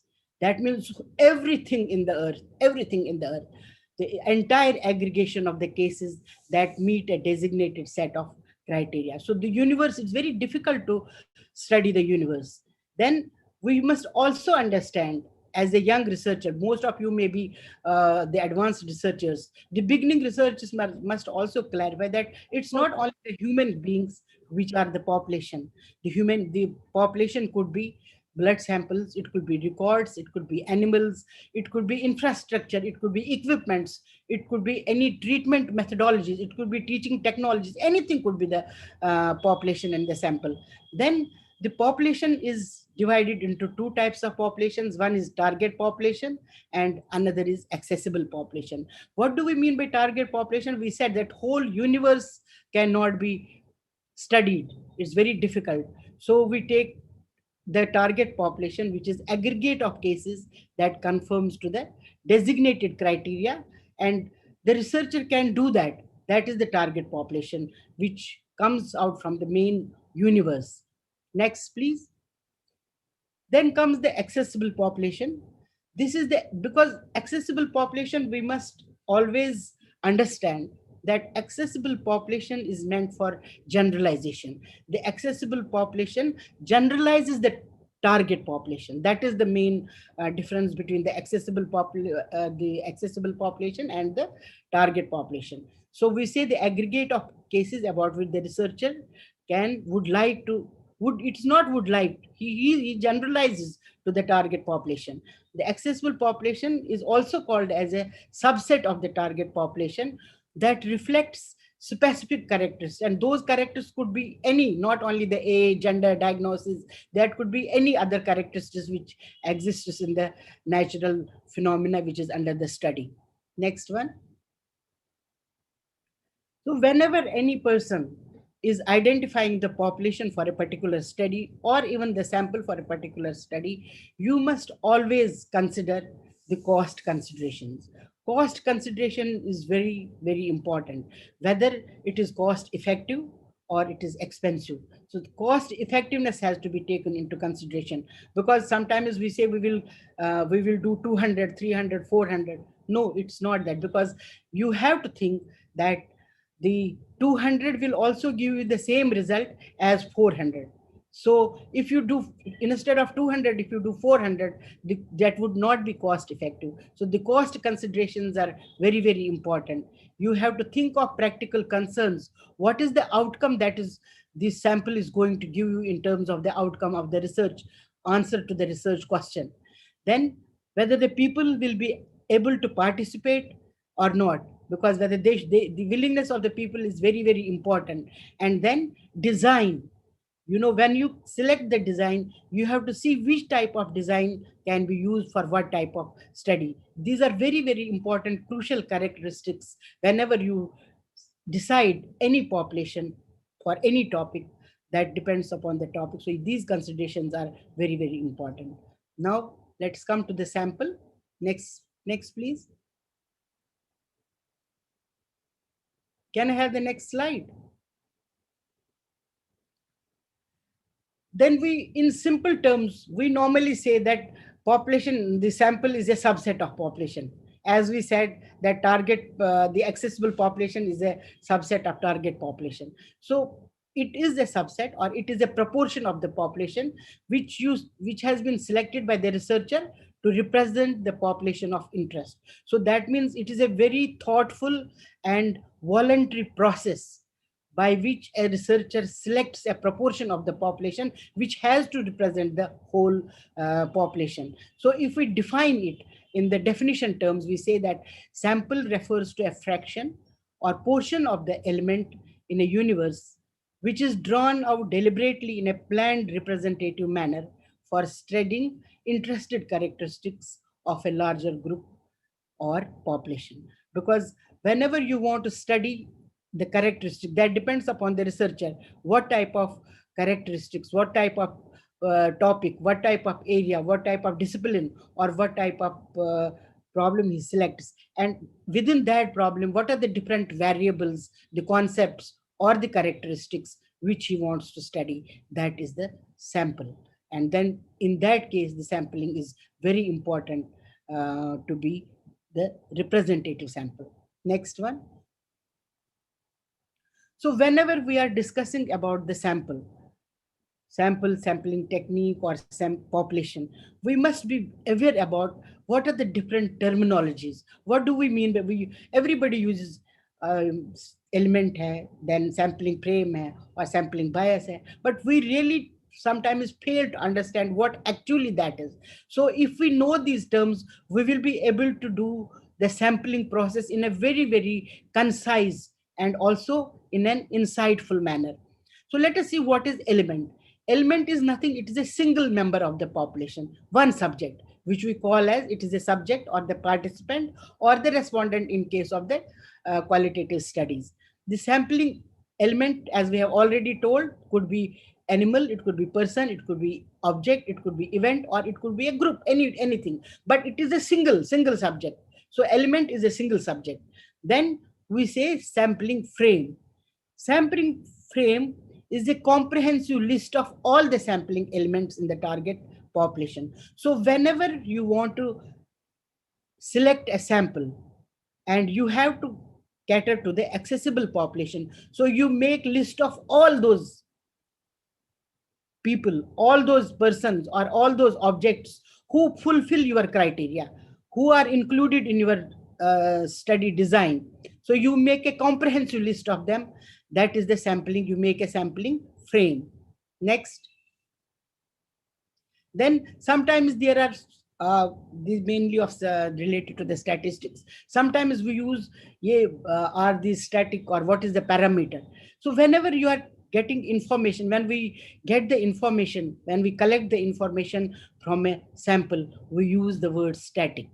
And whenever we get the information, the data from the main population, we use that as parameter. Next.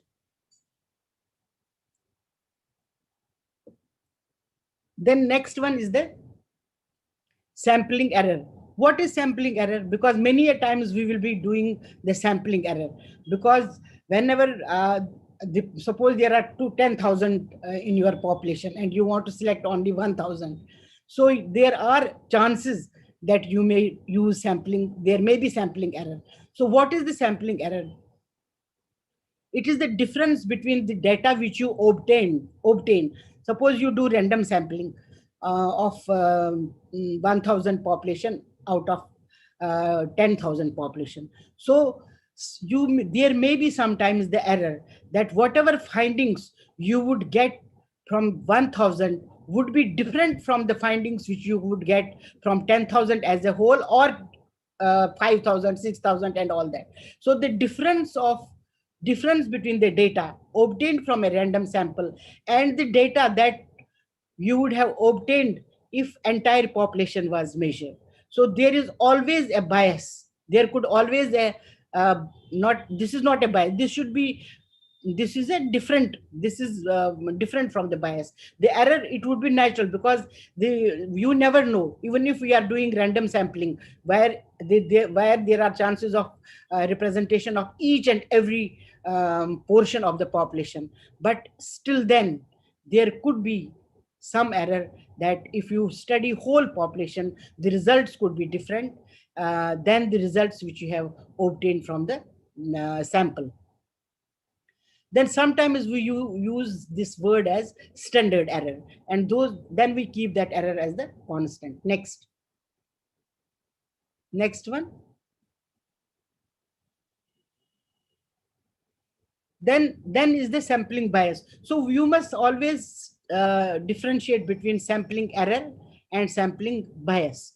Bias is which could be done by the researcher itself, because when he may not take, suppose he's choosing random sampling, he uses own bias, wants to put number 3 and number 4 and assigns to the different groups. So that is the bias, because this bias is caused by the researcher. When the samples are not carefully selected, we call that as sampling bias. When all non-probability samples are subject to the sample bias. Even probability sample is also subject to the bias. It is not always true that they are unbiased, but by and large, compared to the non-probability sampling, probability sampling are not biased. So this is done by the researcher. Researcher makes a mistake while selecting a sample and uses his personal bias. Then what is the representative sample? We have already discussed that every element in the population has an equal chance of being selected. So that each one of us know. And whenever there is random sampling, whenever you use any type of random sampling, in that random sampling, suppose you toss a coin and you know there are 50% of the chances of heads and 50% of the chances of tails. So that is every every person or every sample in the population has equal chance of being selected in the sample. So that is, there is no bias, that is the representative sample. And then representative samples give the good output results of your research findings. Then there is a sampling plan. So whenever you select a topic for study, you yourself decide in advance that how do I plan sampling, because you decide in advance that who are the participants who will be selected, how are they selected, which type of sampling will be used, what type of size you will use, how many will be included, and how many will be excluded. So that is the sampling plan. Next, sampling design. It is, as the word itself indicates, that it is the way of selecting a sample, which is sampling design. And there may be this sampling design or this sampling plan is always predetermined before any actual data collection is done. Next. Then comes what is sampling. Sampling, each one of you know, it's a very, very simple. It's the process of selecting a part of the universe or population that is chosen for the study, which we have already discussed. Next. See, this figure is very simple. It depicts that you have a target population, you have an accessible population, and then out of this study population, that is accessible population, you select the sample. Then what is the main purpose of sampling? The main purpose of sampling is that you want to generalize the findings of the the study to the whole population. But whether it is always true or not, that depends upon the design you are adopting. So we say that it is the process of stretching. The main objective is generalization, and it is the process of stretching the conclusions for the sample findings to the total population. I don't need to tell this example. You can go to next one. Sample size. Sample size is a very difficult question to be answered, because there is no specific or simple rule which is available by which we can select the sample size. Normally we say when we are in a learning, even not in learning, you know, if you do this, one of my student has done, is going to submit the thesis on meta-analysis and systematic review. Even in Cochrane, they have given 5 samples, 4 samples. But and I have told her to give the recommendations, what exactly should be there. But you know, she had to select those type of studies when she was doing the systematic review. So she had to select because they were in a very authentic database. They were found, their results were found in authentic database. But we gave our recommendations that what it should have been. So the sample size, 30 sample size, we normally say that 30 sample size is good, fair enough for doing any type of study, maybe experimental or non-experimental. But if you do the this non-experimental study or descriptive type of study, this sample size should be larger rather than the smaller. In experimental studies, we can keep smaller sample size. So larger samples, why do we want to select the larger sample? We want to select the larger sample because they are more representative of the whole population of interest than the small samples. Larger sample is preferred because of many reasons. That could be many controlled variables are present, because in any population, there are different types of variables, and there are some of the variables which as a researcher you want to control, and then which you cannot find in very less population. Then small differences are expected in members of population on the variables of interest. The population must be divided into subgroups. Drop, if we take smaller sample, then if they drop, then we will not be able to left with any sample to have the study results. So dropout rate is very high. Then statistical tests also need minimum sample size, because you cannot apply statistics if you have to do the associations, or you have to do the variability, or you cannot do on those samples on the smaller sample. Those statistics you cannot apply. Then it is very important to get as big sample as you can, but it's not necessary that you get large sample, which will not be cost effective, and the results will be same as compared to the if you would have taken the smaller sample. So if the population is 100 or less, it is very, very important that you should take whole population, total enumeration of population. You can take the whole population as the sample. And for you cannot be arbitrary in selecting a sample. Let me select 10%, let me select 5%. No, you cannot do that, because when the person was saying that I have written my own article, we can say मैंने 10% का sample ले लिया. No, that is why in any research, review of literature is very, very important. For anything you do, for any research you do, for any teaching you do, review is very, very important, because unless that enlightens you, that broadens your horizon of thinking, doing, understanding, and adding knowledge. So it's very, very important throughout the research you have to review. And then even if you do wrong things, suppose sometimes your supervisor or sometimes your research committee or anybody, they say that you are doing wrong.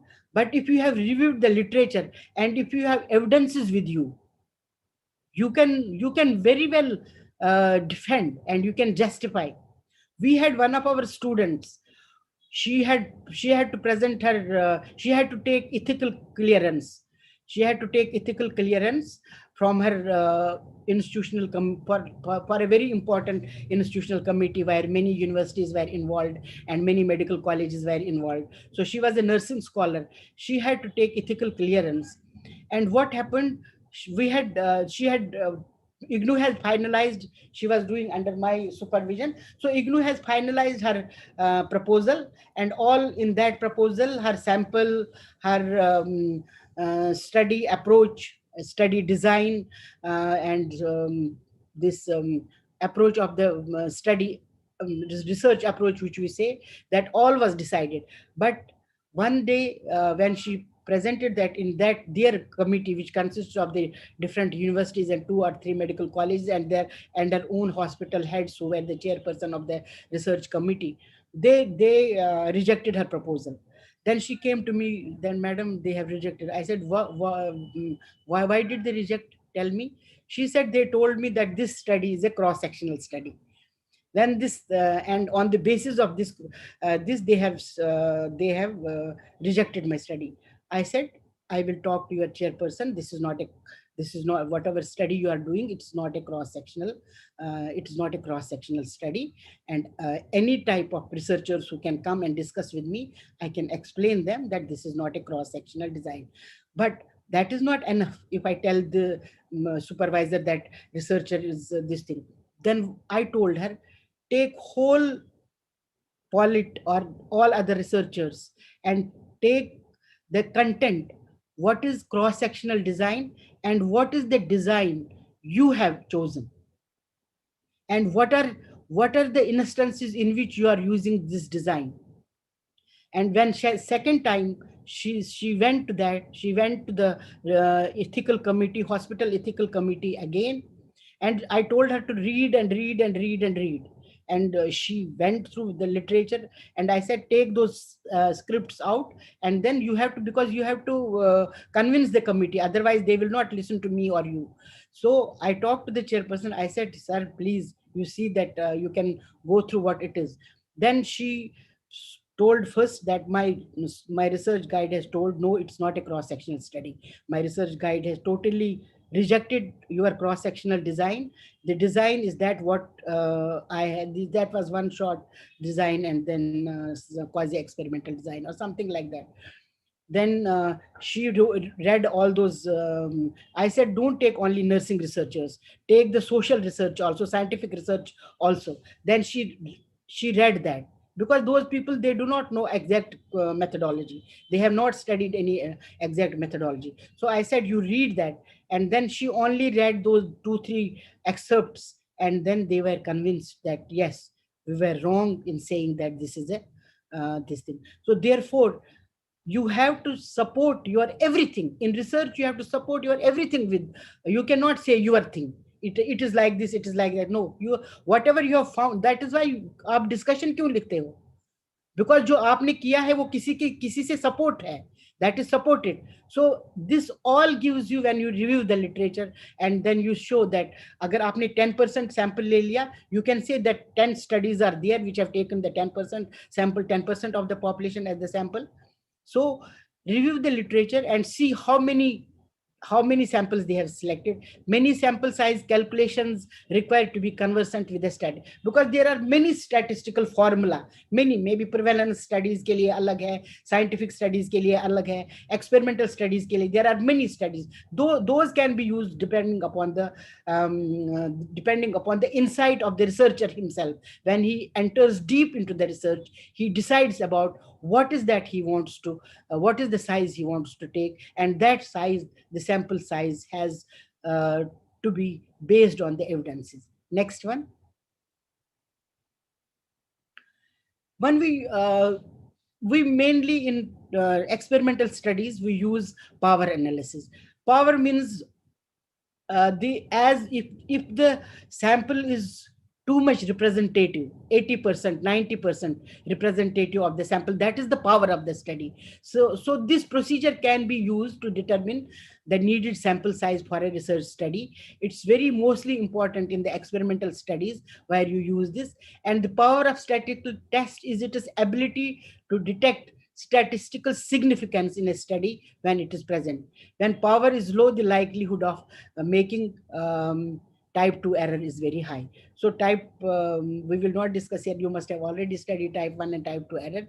So this, I think this example you will yourself read, and I don't want to quote this example because I have somebody has forwarded this example to me, and I don't want to give this example here, but you can go through the example. Only thing is that when we use the power analysis as a sample size calculation, you should know the population means. But how do you know?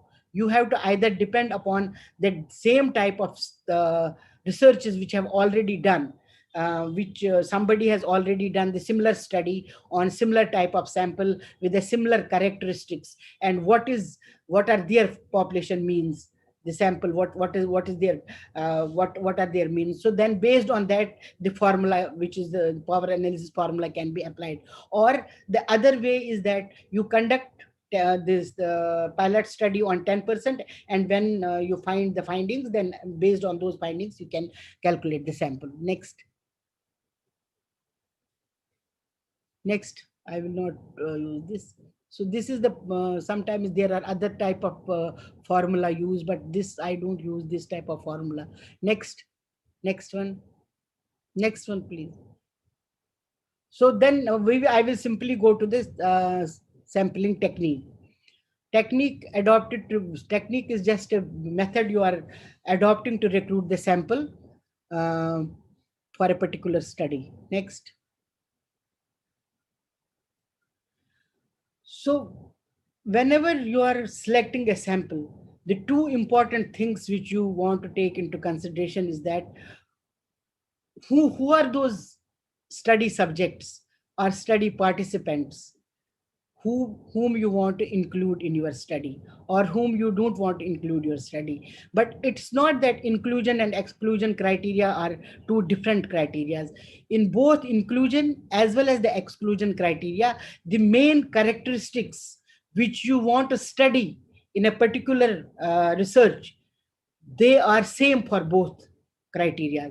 So in inclusion as well as exclusion criteria, the characteristics or the variables or the concepts which you want to study or which you want to find out the impact or anything, whatever you want to find out, they are same in both types of criteria. But the only thing is that you want to exclude those areas which should not affect your proper and effective results. So inclusion criteria is very important to consider the research question, and it includes the factors that will enable a homogeneous selection of subjects. For example, you will, whenever you are selecting a sample, if you select a sample from two different groups of people, two different colleges of nursing, or two different hospitals, so you have to have the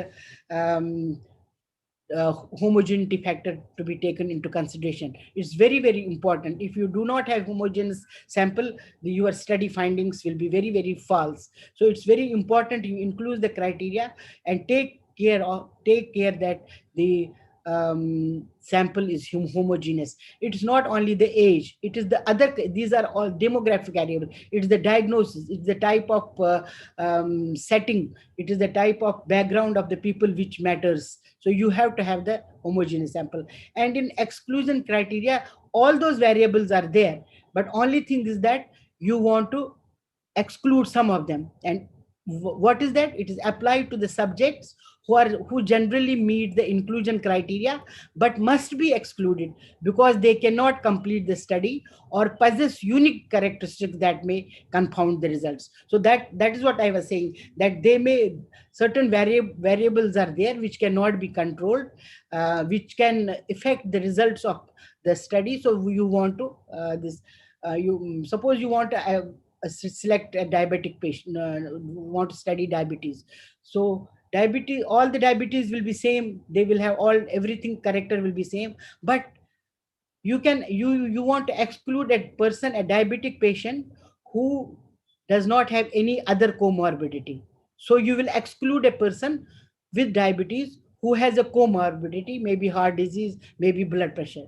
So the main criteria is the same, but you want to exclude that criteria among those diabetes which may not affect the final results. Next. Now we come to the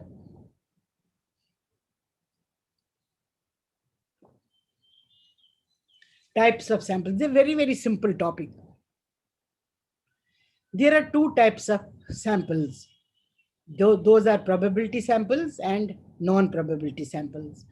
What is the probability sample? I think each one of you must be knowing, those who are doing MSc or even BSc also. Everybody must know what is a probability sample. In probability sample, each element, that means each subject or any observational unit, whatever you want to observe, has a known probability of being included in the sample.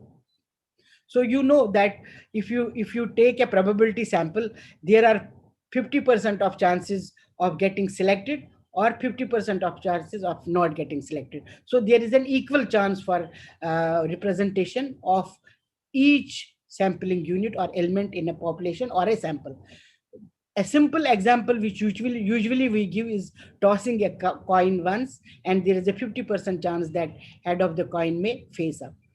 Then simple random sampling, the different types of probability samples are simple random sample, systematic random sample, cluster sample, and stratified sample.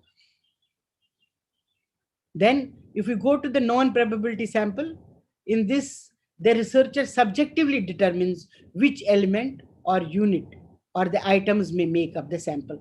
यहाँ पे researcher को choice है. So whatever the type he wants to select, it depends upon the researcher's choice, and he uses his subject, because in the probability sampling there is no bias, and in the non-probability sampling there is no subjectivity. So you do everything random. Here you have to use subjectively as researcher uses. And the most important example could be purposive sample, where the judgment of the researcher is used, and also the quota sampling. Next. If we see the simple difference between the probability and non-probability sampling. So what is the main difference?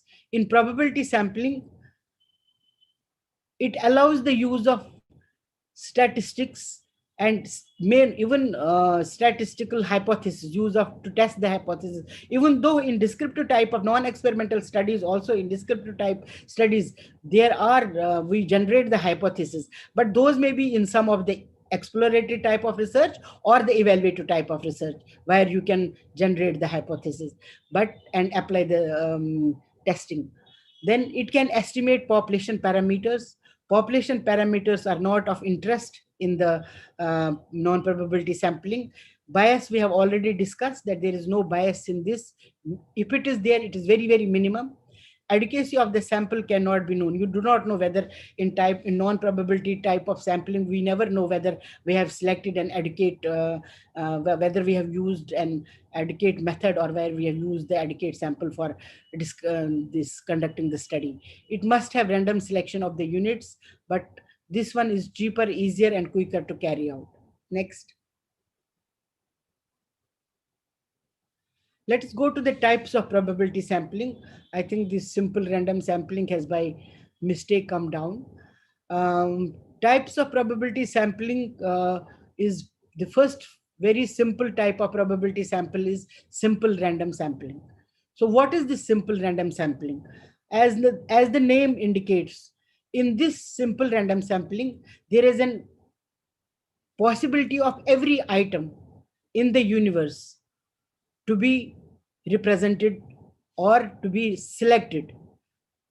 That means every possible item in the universe has the same probability of being selected. So how can you do that? You can either do that by using a table of random numbers or by way of lottery method, or you can also use by using the computer sampling. Computer generated sample also you can use. Next one.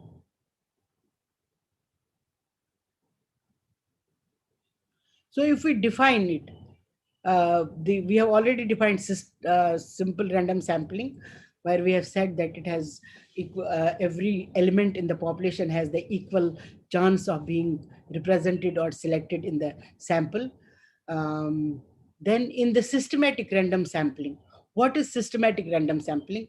It's a method of sampling, selecting a sample in which you choose the nth number, nth item on a list.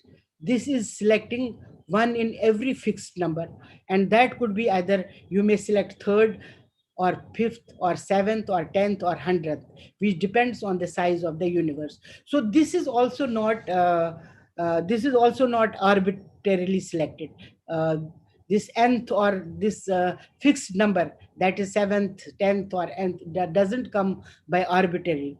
It also comes the percentage of sample you want to select. Suppose out of 200 population, if you have a population of 200 and you want to use the systematic sampling, and out of those 200 you want to select 20% of the sample, 20% from that 200. So that means you will have that means 20%. So if you divide, so if this is the difference between the sample size as well as the total population. So if you divide 200 by 20, that means 100. So then you can say that you will take every 100th number. That is so 10th, or sometimes it is also used that you just close your eyes and put a random number table to put one number, and then if that number is 10th, 7th, you can fix that number, and then you can take every 7th sample, or you can take every 10th sample. So this is depending upon the sample and difference, sample and population difference. This is also known as sampling by regular intervals, because when you select 10th, 7th or 100th, depending, because 100th will be depending upon the size of the population. So when you select, this is also a regular interval, and which will depend on the need to select the required number of sample size. Next one. Suppose you want to select, if we give an example of systematic random sampling, suppose you want to select staff nurses to study their COVID experiences in a big hospital. So what you will do? If there are 100 nurses working in, you may not be able to ask questions to all the 100 nurses. So what you do, if you keep the 10% or 12% in the mind, you may fix a number, and then every third or every fourth or every fifth nurse you can select, and then you can ask the questions regarding their experiences regarding the COVID. Then the other important probability sampling is stratified random sampling. This is also called as strata, or proportionate or disproportionate sampling. So it is dividing the universe into different strata or social layers or sub universe, and then selecting a sample independently from each stratum. So what do we mean by because stratified itself indicates stratification, division, dividing the groups, and those groups can be divided based on anything. They can be based on gender, they can be divided based on the urban rural, they can be divided based on income groups, maybe high income group, low income group.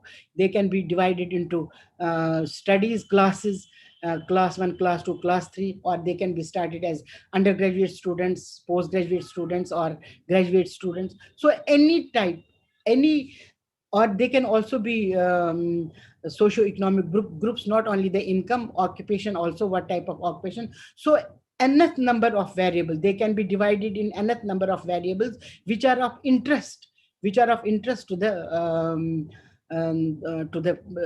researcher. Suppose a person wants to study the high risk pregnant women. They want to assess the neonatal and this maternal outcomes of a high risk pregnant women.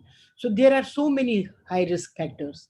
There could be one risk factor that could be diabetes. There could be other risk factor, small stature, low weight, all those things, teenage, all those many things could be there. So when you analyze them, then you need to do stratified sampling. So you can say that how many mothers are who have only diabetes, how many mothers there are only this, and then internal stratification. When you do analysis, then internal analysis has to be done. Then so therefore we divide these strata, as I have said, upper classes, lower classes, and all those things. Next one. Then the other important area, which is very simple area, is cluster sampling, or sometimes it is also called as natural groups or clusters or area sampling. And this cluster sampling could be one stage cluster, and this is sometimes called as multi-stage, but it's not.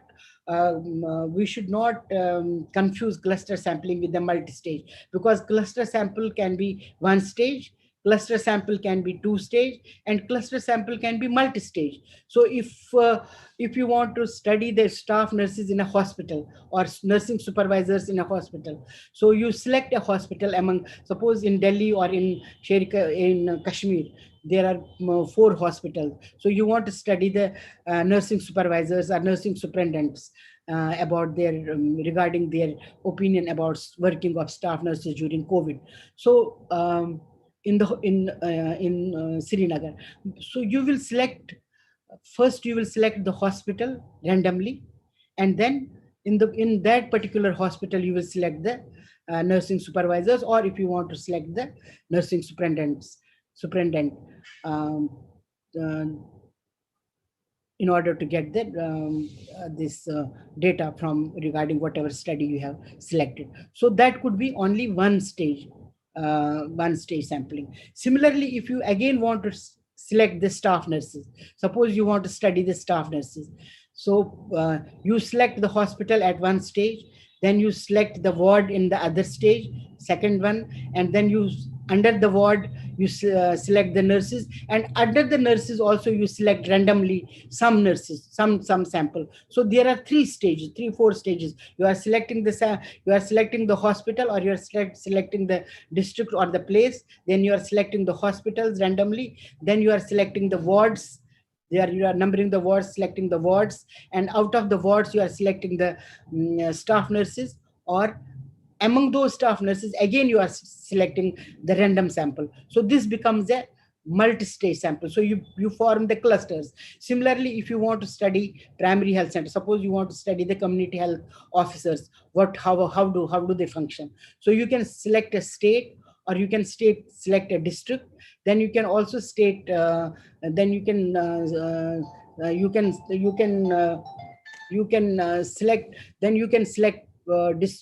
of district. You can select how many district hospitals are there, how many community health centers are there, how many primary health centers are there, and then under primary health centers, sub-centers, and all those people who are working in as CHOs in primary sub-center.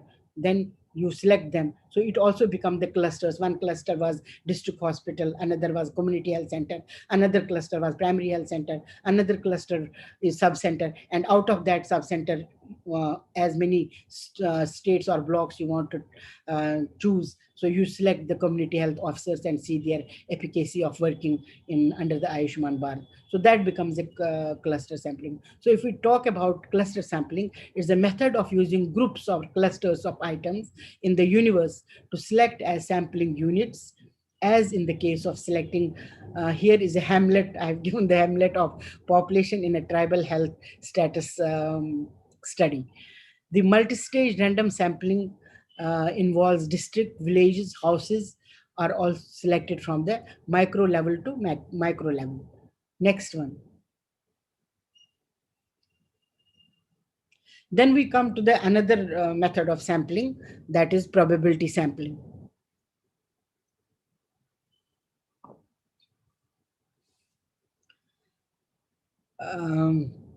There are certain facts about probability sampling. This is not a non-probability sampling.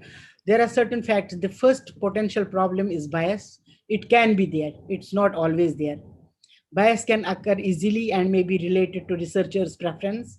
Patient volunteers can introduce bias since they tend to be healthier and produce results different from subjects chosen randomly. To avoid selection bias, it is important to guarantee that each of the candidates for inclusion in the study has an equal opportunity for selection. So these are some of the thoughts which you can think while choosing a random sample. Next one.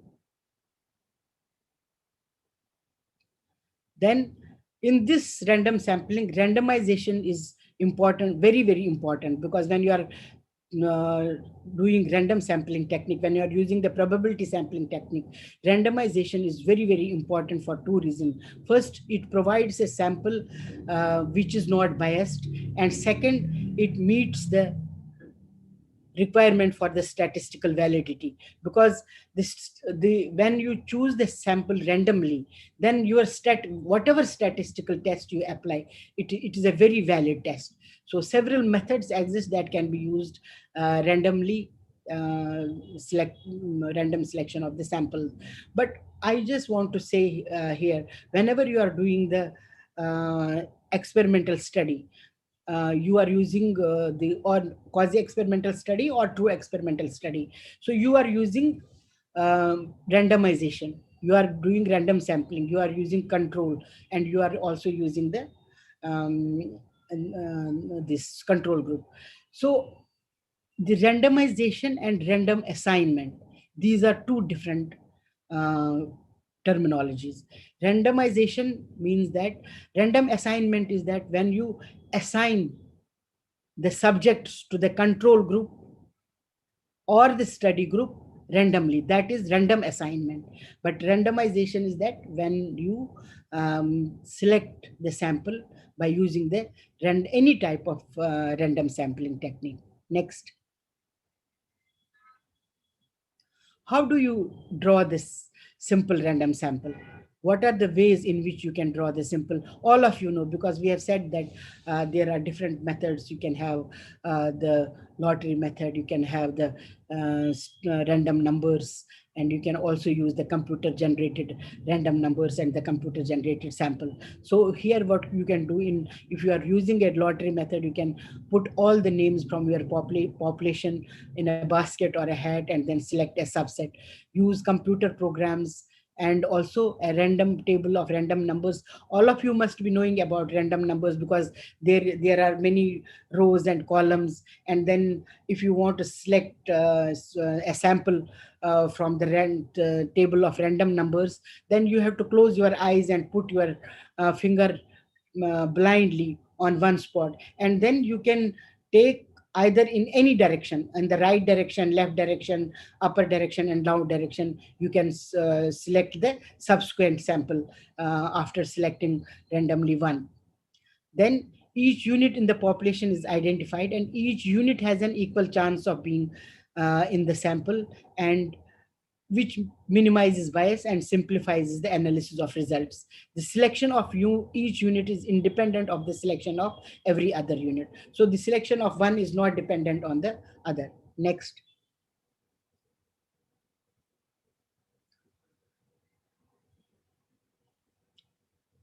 This is already there. It is vulnerable sometimes it is vulnerable to sampling error, but it is also cumbersome and it is also tedious. It is, though this simple random sampling or any type of random sampling, random sample is very authentic and is very, but sometimes it is also subject to the sampling error, and it is also you must have the information of all the elements. Suppose you take the stratified sampling, you must be having the knowledge of all the strata what you want to study. You must have the knowledge of all the strata, so that becomes cumbersome for the researcher to identify.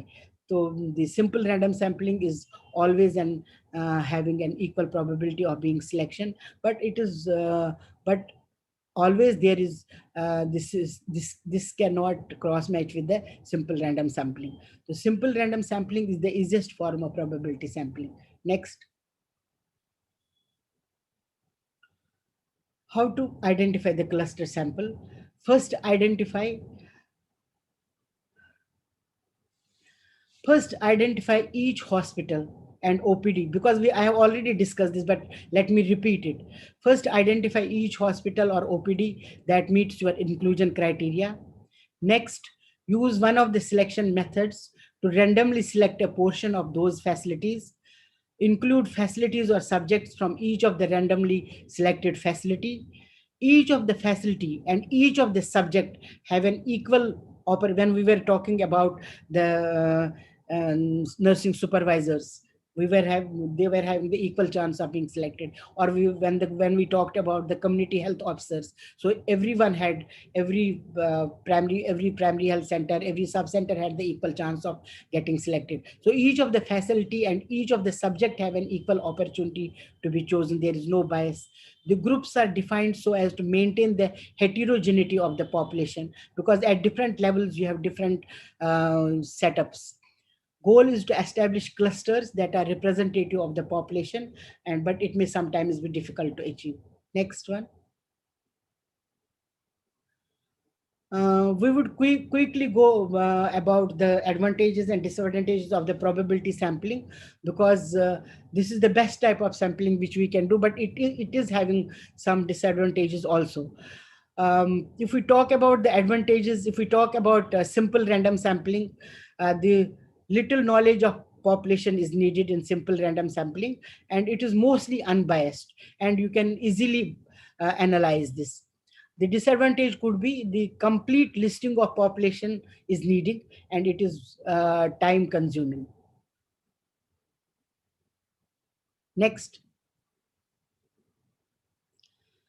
If we go to the stratified sampling, the stratified sampling increases the probability of sample being representative, and it ensures adequate number of cases for subgroups. You know, we had in stratified sampling, we had also a concept of proportionate sampling and disproportionate sampling also, which at that point of time I did not discuss. What do we mean by proportionate and disproportionate type of sampling in case of stratified sampling? In stratified sampling, when you divide the sample in different strata, like you divide the sample as per the age, or you divide the sample as per the socioeconomic status, income groups, or the educational qualification, or the gender.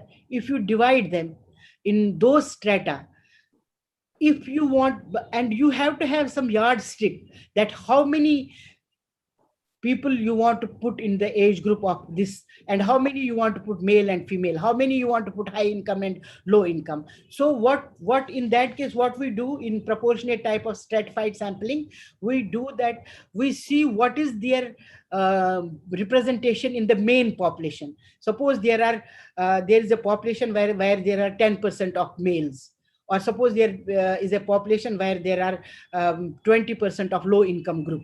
So do you want, when you categorize them into the substratas, do you want to put same percentage, but the percentage will be out of little? Suppose you have bifurcated them and you have taken 100. So if you are saying that main population have 10% of the males, so you have 100 males from your sample, then you have to take 10%. So that means proportionate, as much as number of particular character or particular variable is in the representation, mean of particular in main population. If you take on those basis, then we say as proportionate stratified sampling.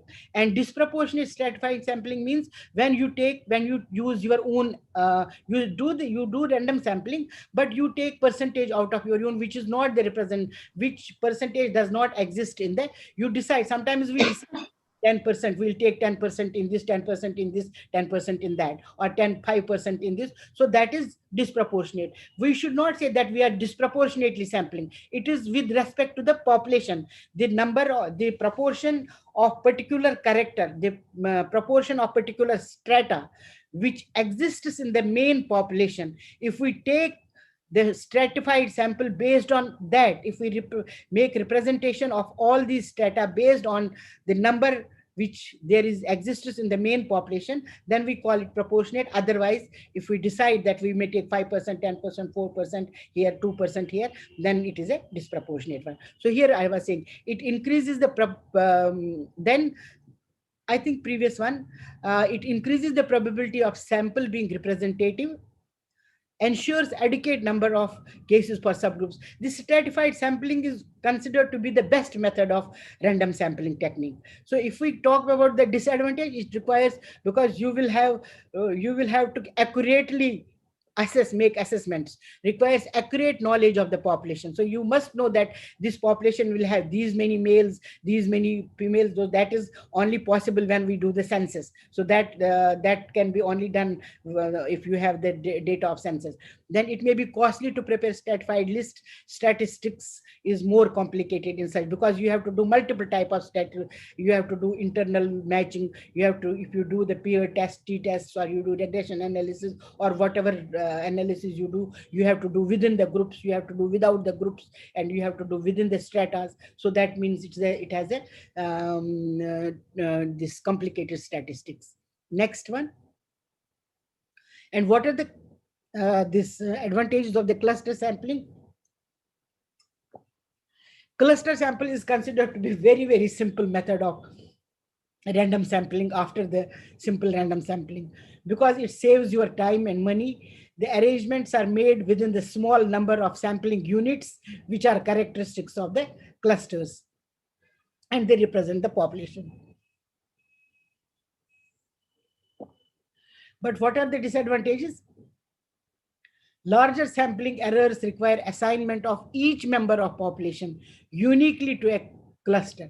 Statistics are more complicated, because at every level you are sometimes this is also called this is also called sometimes stratified sampling. This is also included in in cluster sampling. We also do the incorporate the stratified sampling. Next.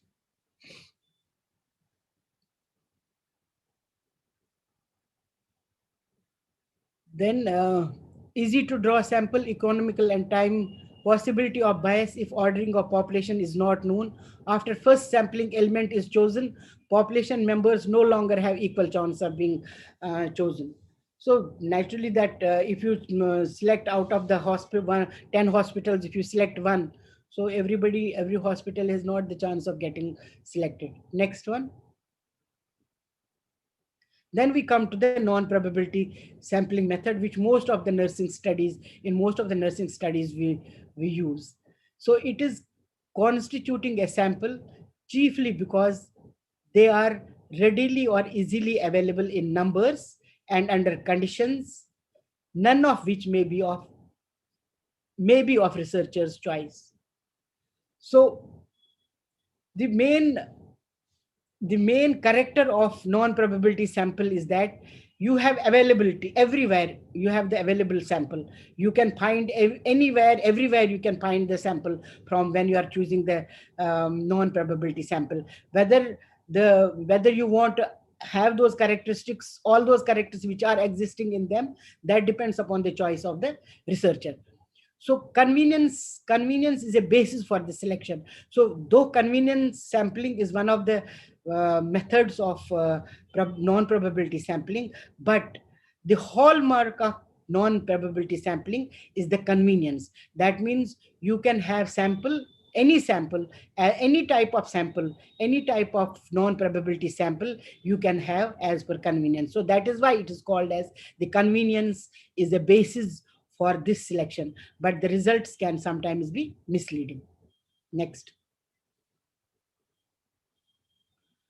So the first type of sample which commonly nursing studies use, even in experimental type of study, I always negate the idea that we must never use purposive sampling, and then somehow we incorporate in purposive sampling, we incorporate the subjects actually when we have to do the random sampling, because otherwise experimental studies will not give the good results. So the purposive sampling, as I was already discussing, the judgmental sampling. It's a method of selecting a sample for study which is based on subjective decision of the researcher.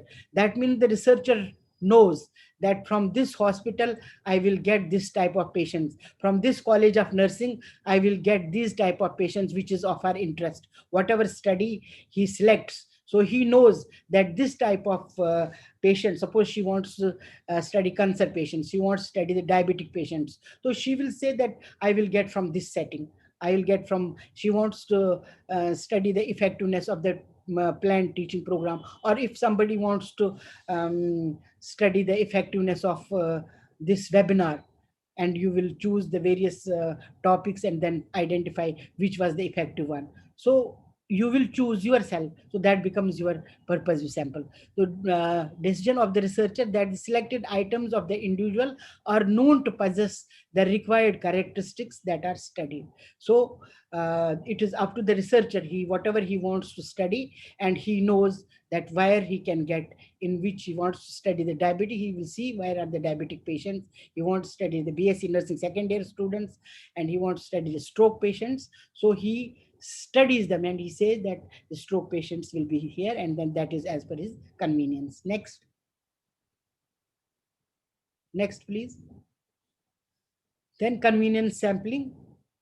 This convenience sampling is most common, but this is a very, very low grade sample among all the non-probability sampling. This is a very, very, very I should say this is a very, very low value type of sample. But this is most commonly being used.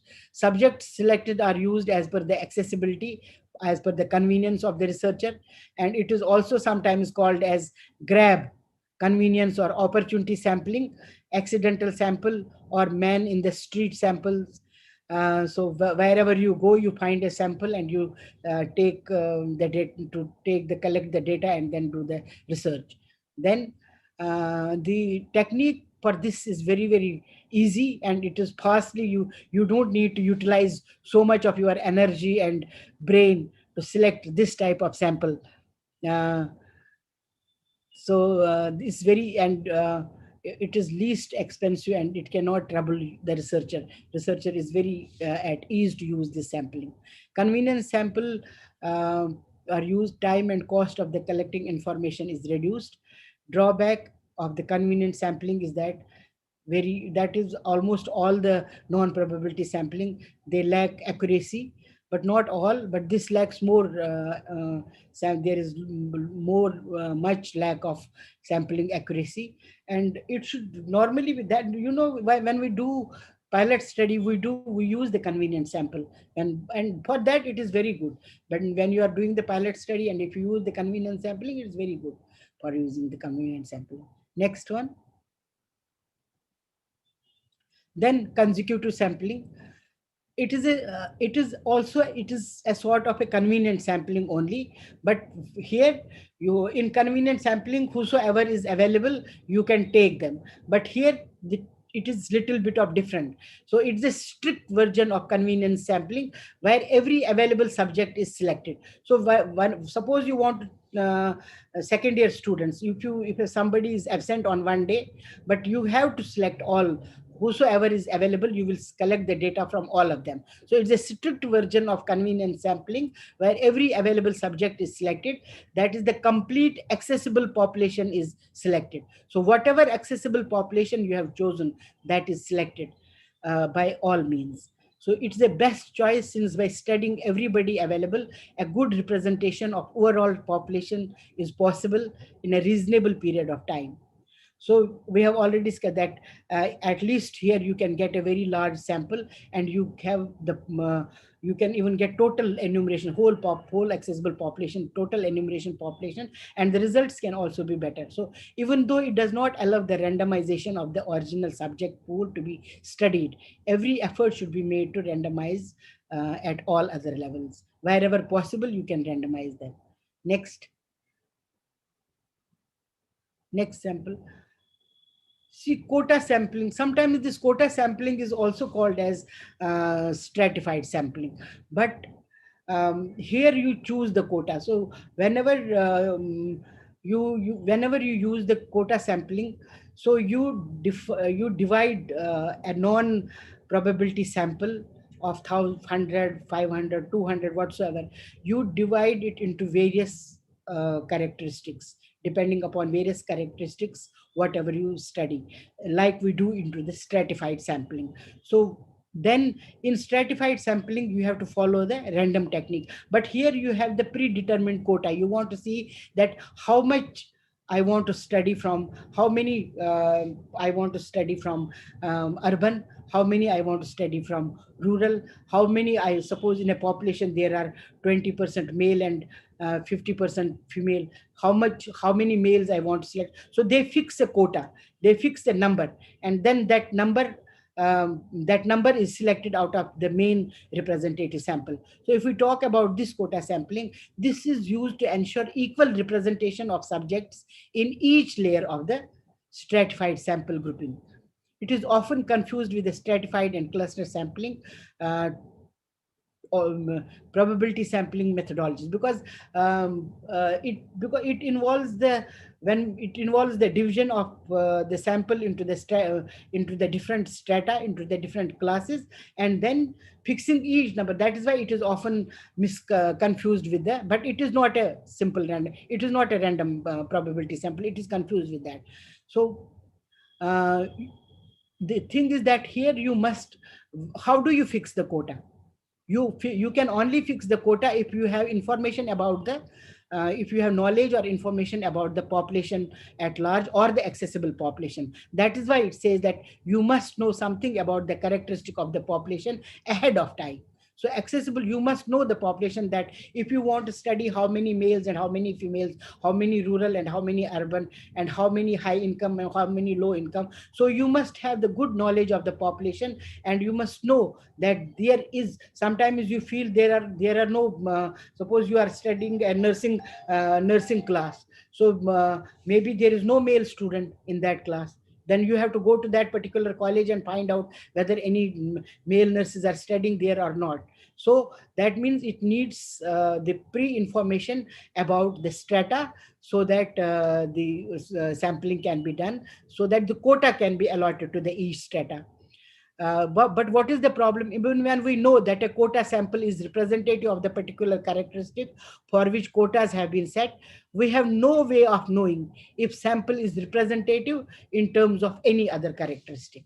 So then it becomes a heterogeneous sample sometimes. Maybe one character is there, but there are some other characters in the population which do not resemble each other, which are not same as this. So that is why in these type of sampling, it's very, very important that homogeneity is established. Homogeneity of the sample is, because if you don't establish the homogeneity, then the results will not be good what you think. Next. Next, please.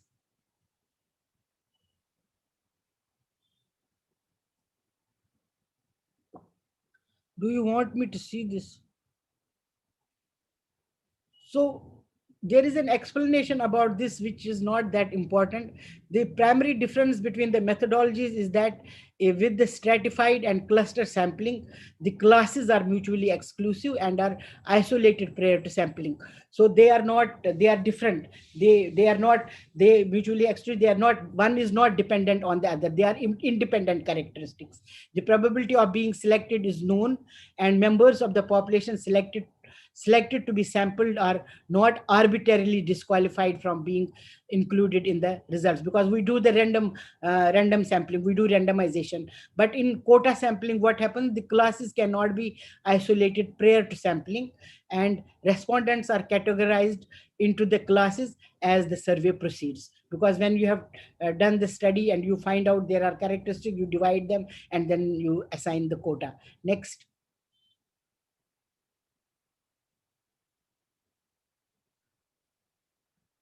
And in this, a researcher is, when you do stratified sampling, you know that if you have done the high risk mothers, you see that how many are from poor background, how many are these, you decide, you know about it. But in quota sampling, researcher does not know, is not sure about who is in the sample. It is difficult to determine how a sample compares to a larger population.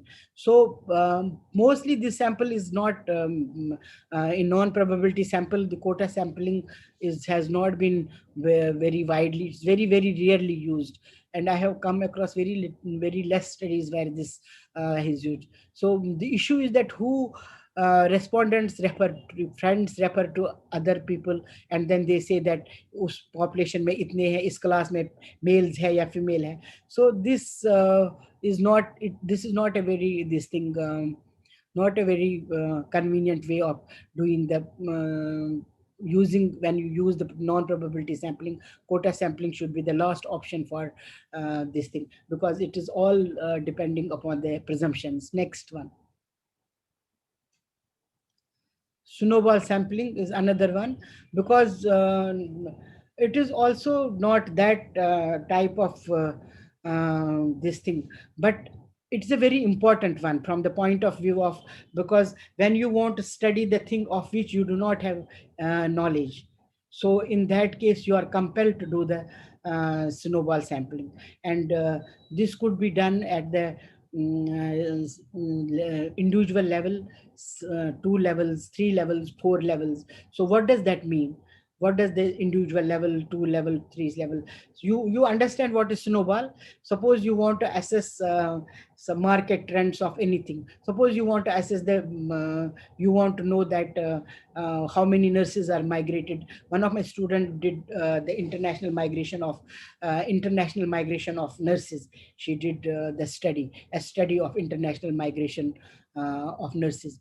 But how did she know? She did not know that She did not know that how many nurses have gone abroad, because in India there is no register is maintained. Whenever the nurses go, now the Indian Nursing Council has started making the live register, but otherwise we did not have any knowledge about what how many nurses have gone, who has gone, where are they, in which. So she did in 4 countries. She did UK, USA, Middle East, and one more country, but she did not have any knowledge about how to select the sample. So she used one of the methods of, for India, she used the purposive sampling. She knew who were in the India, but for the foreign countries, and she visited also. So what she did is she did the International Nurses Association. She contacted them, and she had some personal contact outside, some personal friend, and then she told them that wherever in your hospital are there some nurses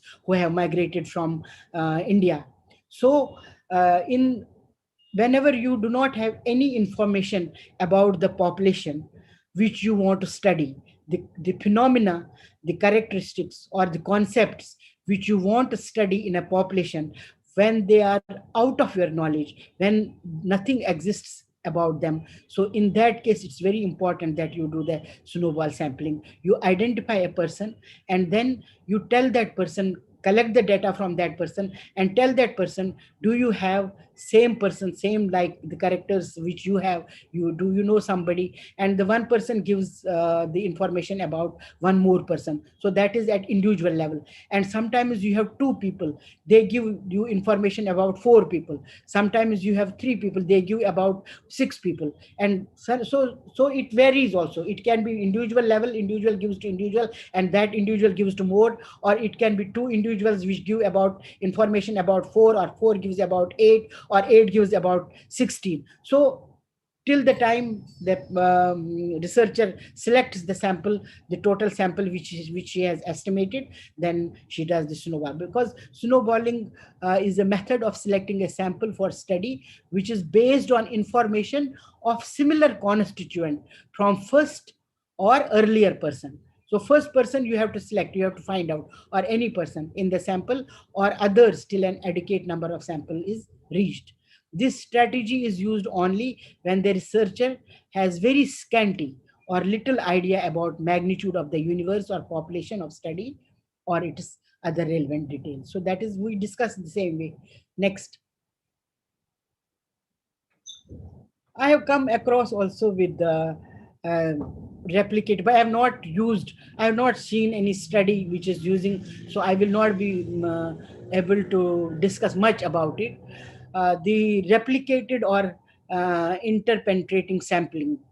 In this, population is divided into different zones. So when you divide the population in different zones, and the sample is randomly selected from each zone with equal number. So it could also be a part of a random sampling, because when you are dividing the population, maybe that you are dividing the population into north zone, south zone.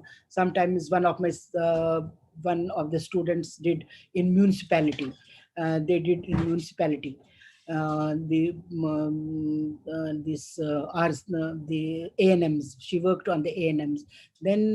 Then she used this type of sampling. She divided the Delhi in 4 zones. There are all 4 zones of Delhi, and in 4 zones there were MCD called the MCDs. But I cannot associate that with this type of sampling. But I can just think aloud that this could be, I could have an insight that this could be that type of sampling also, if we could name that type of sampling in that. So in this, they divide the zones, and then the sample is randomly selected from the each zone with equal number. We will quickly discuss about how do we, these are not the stages, these are basically the steps. This is basically stages of sampling process. These are steps basically. How do we select, what procedure we follow in selecting the sample? We have to define the population of concern that you all know. You have to specify the sampling frame. That is why we studied in the beginning that we have to have the sampling element for seeing the elements. We are selecting different elements. We have to prepare a sampling frame, a set of items or events which are possible to be measured, and those all have to be, we have to select those items which can be measured, quantifiable, or we can score them. That is why we sometimes score, because we say that the research is empirical, and in empirical, if something is measurable, quantifiable, like height, weight, length, all those things, chest circumference, and if they are measurable, blood pressure and all those things, but the characters are not, qualitative things are not, if you are assessing the satisfaction of people, so you assign scores. So that is why you assign scores to the items in order to quantify that. You assign the stores to quantify. That is why he's saying sampling frame, a set of items or events possible to measure, which you can measure. Then specifying the sampling method for selecting the items or events from the frame, determining the sample size we have discussed, implementing the sampling plan, because all these things have to be done in advance before doing the data collection or before actually selecting the sample. Then sampling and data collecting. Next. I think I have come to an end. I should say that sampling steps and techniques constitute the backbone of any research program. If we do wrong selection and inadequate sample size, then what can happen? That can result in sampling error, and then the findings will be misleading. And then we have to lie. When you see the presentation of the scholars, sometimes they do statistical lies. Sampling is very, very, therefore, in order to avoid the statistical lies, it's very, very important to select a proper, adequate sample. And you must always remember that the three important characteristics of sample are very, very important to be understood. This sample must be adequate, the sample must be appropriate, and the sample must be representative. These three characteristics of when you're going to do sampling, you must remember that you must have representative sample, you must have appropriate sample, you must have adequate sample. So adequacy, appropriateness, and representation are the three hallmark characteristics of sampling. Thank you so much. I hope I have been to some extent able to put across whatever little I knew about the sampling. Thank you, ma'am. Thank you, ma'am, for enriching our knowledge by your informative lecture. Now the chat box is open for participants. Kindly drop your questions in the chat box. I repeat, chat box is open for participants. Kindly drop your questions in the chat box.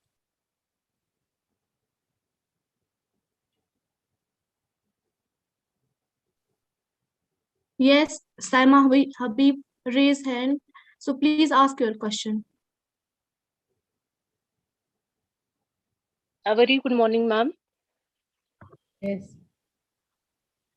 Ma'am, first of all, thank you very much for your informative session. Ma'am, I would like to ask you a question. What's the best sampling technique when we are using an online survey? When you are using an online study? Yes, ma'am. Survey, when we are using any online study or survey we are using. So what's the best sampling, appropriate sampling technique at that time? See, whenever you are using online study, you are using convenient sample. Yes, ma'am. Because you see, you make a Google form and send it to all. Yes, ma'am. As per your convenience, you send it all. You do not know who are your samples. You send an online questionnaire to a target population. Yes, ma'am. You are sending to a target population. Yes, ma'am. You are not so doing that any. Is convenient. You can see, if you know, suppose you are talking about the WhatsApp groups. Suppose you have 4 WhatsApp groups. You may randomly say, and you know all the participants about the WhatsApp groups. You know them, and you have to know the characteristics of all those people. But the type of sampling will depend upon the type of the inclusion criteria which you want to have. You cannot use random sampling in the online mode. Ma'am, is this convenient sampling or it's purposive sampling? Purposive sampling also, convenient also, both. Okay, ma'am. Thank you, ma'am. Purposive sampling, basically, purposive is the judgmental sampling. In purposive sampling, you select an area which you want to study. Suppose you want to study the diabetes. Here you want to study the impact of the COVID. So that, yes, ma'am, one part of it is the area which you are selecting is purposively you are selecting, and then when you are sending to the groups, it's a convenient sampling. You may send to one WhatsApp group, you may send to other WhatsApp group.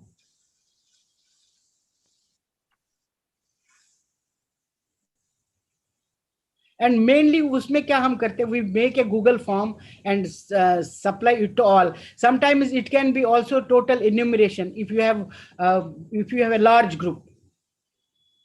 Yes, suppose you have ma'am, a large, is there any chance of bias? bias तो है ही है, bias तो sampling bias तो है ही है उसमें. आपको क्या पता है कौन से किस बंदे ने आपको जवाब दे दिया. Suppose you have sent a sample to many people, this questionnaire to many, you have sampled these people. How do you know what are his characteristics? वो तो गलत भी बोलेगा आपको, आपने ये आपका ये है. Yes, ma'am. Thank you, ma'am. Not belong to that. Yesterday, some university, I think from Karnataka, they were going there. I think masters one. They were asking me to collaborate with us so that we can do the study on nurses. They were saying we will do the study on nurses. I think this is.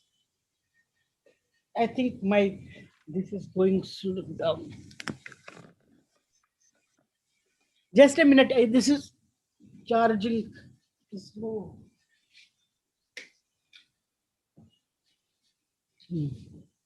There was a low charge. It was just about to. I was not able to hear. It was about to close. I didn't realize. So they were saying that we want to do madam, we want to do this on nurses. We want to. They were, I think, management student. They just talked about policy level or something like that. I said, what do you mean by policy level? First, you are a master's student, and what policy level you are going to do? It is better you go to 2 to 3 hospitals, meet nursing superintendent, and वो मुझे बोल रही थी आप अपने students को दे दो. मैंने कहा I don't have the students. Then I explained her. I said you are only the master's students. What policy level you are doing? You may be working for the policy. You are just a learner, and you go to the hospital, meet nursing superintendent or meet medical superintendent and take permission from them, and go to the ward and take the sample and collect the data. By this you will not be able to learn anything. And then they were so happy. I explained them. They were so happy that the way I explained them to आप कैसे किसके पास जाओगे, कैसे करोगे, because those are the steps of doing sampling. Otherwise they were saying, we want to collaborate with you, will you help us to do this study? So then I asked them, what do you want to do? So when they told me what do they want to do, I gave them the full direction that you go there and collect the sample this way. That will be your and you will get the results also. Otherwise, because you may not be able to get the target people. Now, you suppose you want to talk about nurses, maybe without nurses somebody else will give you. Yes. So bias is there, yeah. Ma'am, is there any statistical test that we can use to minimize the effect of biases? Statistical test bias कैसे use कर? Because whenever you are using the sample size calculation, you use the formula. You use the sample size calculation formula, and in that formula there are less chances of bias when you calculate the sample based on the formulas. Okay, ma'am. Thank you, ma'am. Bias क्या? Bias is a voluntary thing. Sampling bias को क्या करोगे? Sampling error को आप statistics करोगे. For sampling error you will use. Bias is a voluntary thing. Sampling bias is a voluntary.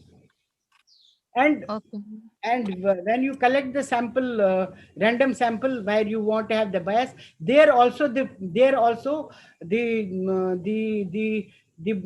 bias of the researcher is involved. Sure, ma'am. Thank you, ma'am. There is another question from Furkan Qureshi. Please ask your question. Yeah, good afternoon, ma'am. Ma'am, I was having a question like if we have a categorical data, right?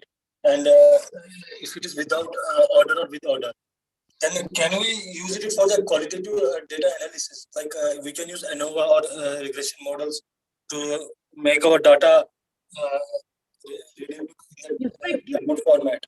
Can you repeat the question? Ma'am, if you have a categorical data, nominal data, right?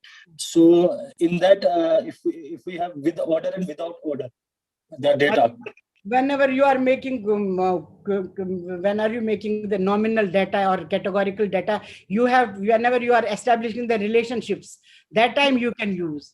When you establish the relationships, that time you can use. Ma'am, but this error will be more in that, or it will be less. I am not able to understand you. Ma'am, error will be more or less in that. Where? In the qualitative data analysis. If we compare the two. No, see, qualitative. I think in qualitative data you should avoid such type of analysis, because in qualitative data only the thematic this thing is very important. Thematic is very important. It doesn't I don't think in qualitative data these categorical matters much. It is the life experiences, or it is the how do they feel about it. And the person you select, the sample you select has a specific, he belongs to a specific category, he has a specific problem, and you want to assess that one. Ma'am, one more thing, like if we want to have you said that the sample should be less as much as possible. Sample data should be less. Where no, in qualitative studies तो आपका sample तो आप तो sampling करते ही नहीं हो ना. In qualitative studies you don't do sampling at all. No, ma'am, I'm asking about quantitative. Like if we have a less. No, quantitative, you have to have there is no need of having less sample, because in quantitative studies the minimum, as we have already learned from the researchers as the literature, minimum is 30, but that is also not correct. I would say that the minimum sample of 30, that is, we are asking MSc students to take 30 sample and do the data. It must be the representative of the population, and it has to be based on the research, and it has to be based the best method of using different, for just when you are doing the prevalence studies, there are different formulas for estimating the size of the body. There are very different formulas which are used for, I cannot name all of them. For different type of studies, different formulas are used. You cannot use this sample size arbitrarily. No, small samples. Whenever you use a small sample, you will not have the findings. You will not be even able to generalize the findings. Even you will not be able to generalize your findings to the particular sample which you have used, because the main idea is that you have to generalize the findings. Ma'am, do we have to then reduce the variability, or we have to increase the variability in our samples? Where? In our sample. No, variability will depend upon how many. Variability is not increasing or decreasing. It depends upon what do you want to assess. It depends upon what do you want to increase or decrease. What does that mean? It depends upon your proposal. It depends upon your hunch. It depends upon your hypothesis. It depends upon that only.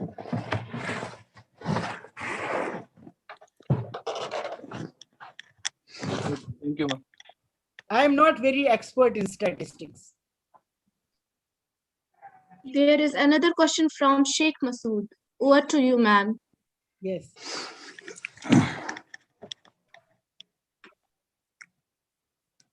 Hello. Uh, Hello. Very good afternoon, ma'am. yes. Nice talking, ma'am. Ma'am, actually, my question is that case of if we are investing in some area, we are conducting research in community settings, and we have taken more than 5-6 villages. So for this cause experiment study, yeah, we can say simply experimental study, and we have taken more than 600 subjects for that particular study. So if after जब हम कोई भी suppose we have selected a sample technique, that is random sampling. लेकिन जब मैंने random sampling हम जब कर रहे थे experimental जो हमारे subjects हैं, जो हमारा experimental group है, उसमें हमने जब study की है. Hello. Please tell me again. Ma'am मेरा क्वेश्चन ये है कि अगर हम कोई स्टडी कर रहे हैं कम्युनिटी सेटिंग में, सपोज हाइपरटेंशन पे हम स्टडी कर रहे हैं और हमारा इंटरवेंशन स्टडी चल रही है, हम ये तो हमने we have taken 600 subjects and 300 we have taken as control group and 300 we taken as experimental group. Okay ma'am. तो आफ्टर जब मैंने सैंपल टेक्निक यूज किए तो I started with simple random sampling. ठीक है. लेकिन जब मैंने 2-4 मेरे पास 5 विलेज टोटल हैं एंड मैंने जब 4 किए हैं तो दैट उन्होंने मुझे बराबर 200 सब्जेक्ट्स दिए हैं, 200 सब्जेक्ट्स या सैंपल दिए हैं total.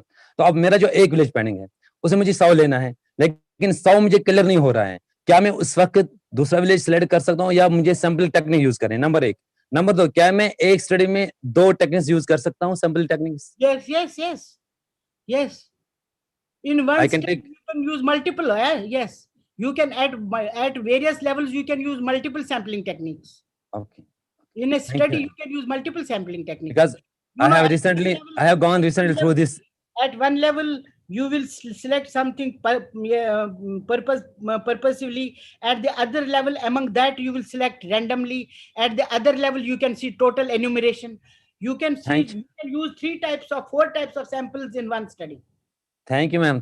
That was having a question, and I'm very thankful to you. Because recently I gone through this, and I got some sort of, some barrier. So I got another confusion. You cannot use and when you are using such a big population, you have to use at multiple levels. And in multiple levels, suppose from that district you are using village from village you may not go to all the villages. Out of villages you may use one, and then out of that village you may use some people. You may use total enumeration, or you may use some. You may select. So in one study you can use multiple sampling techniques at various levels.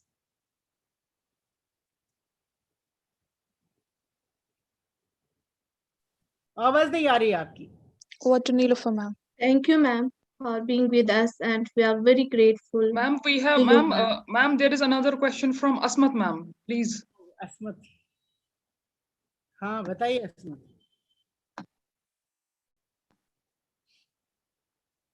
Good morning, ma'am. Yes. Ma'am, nice to see you. We feel honored and pleasure to have you over here again. Really. Thank you so much. We love you, ma'am. You people are good. You people are doing lovely things, good jobs. I'm really happy with the faculty of this.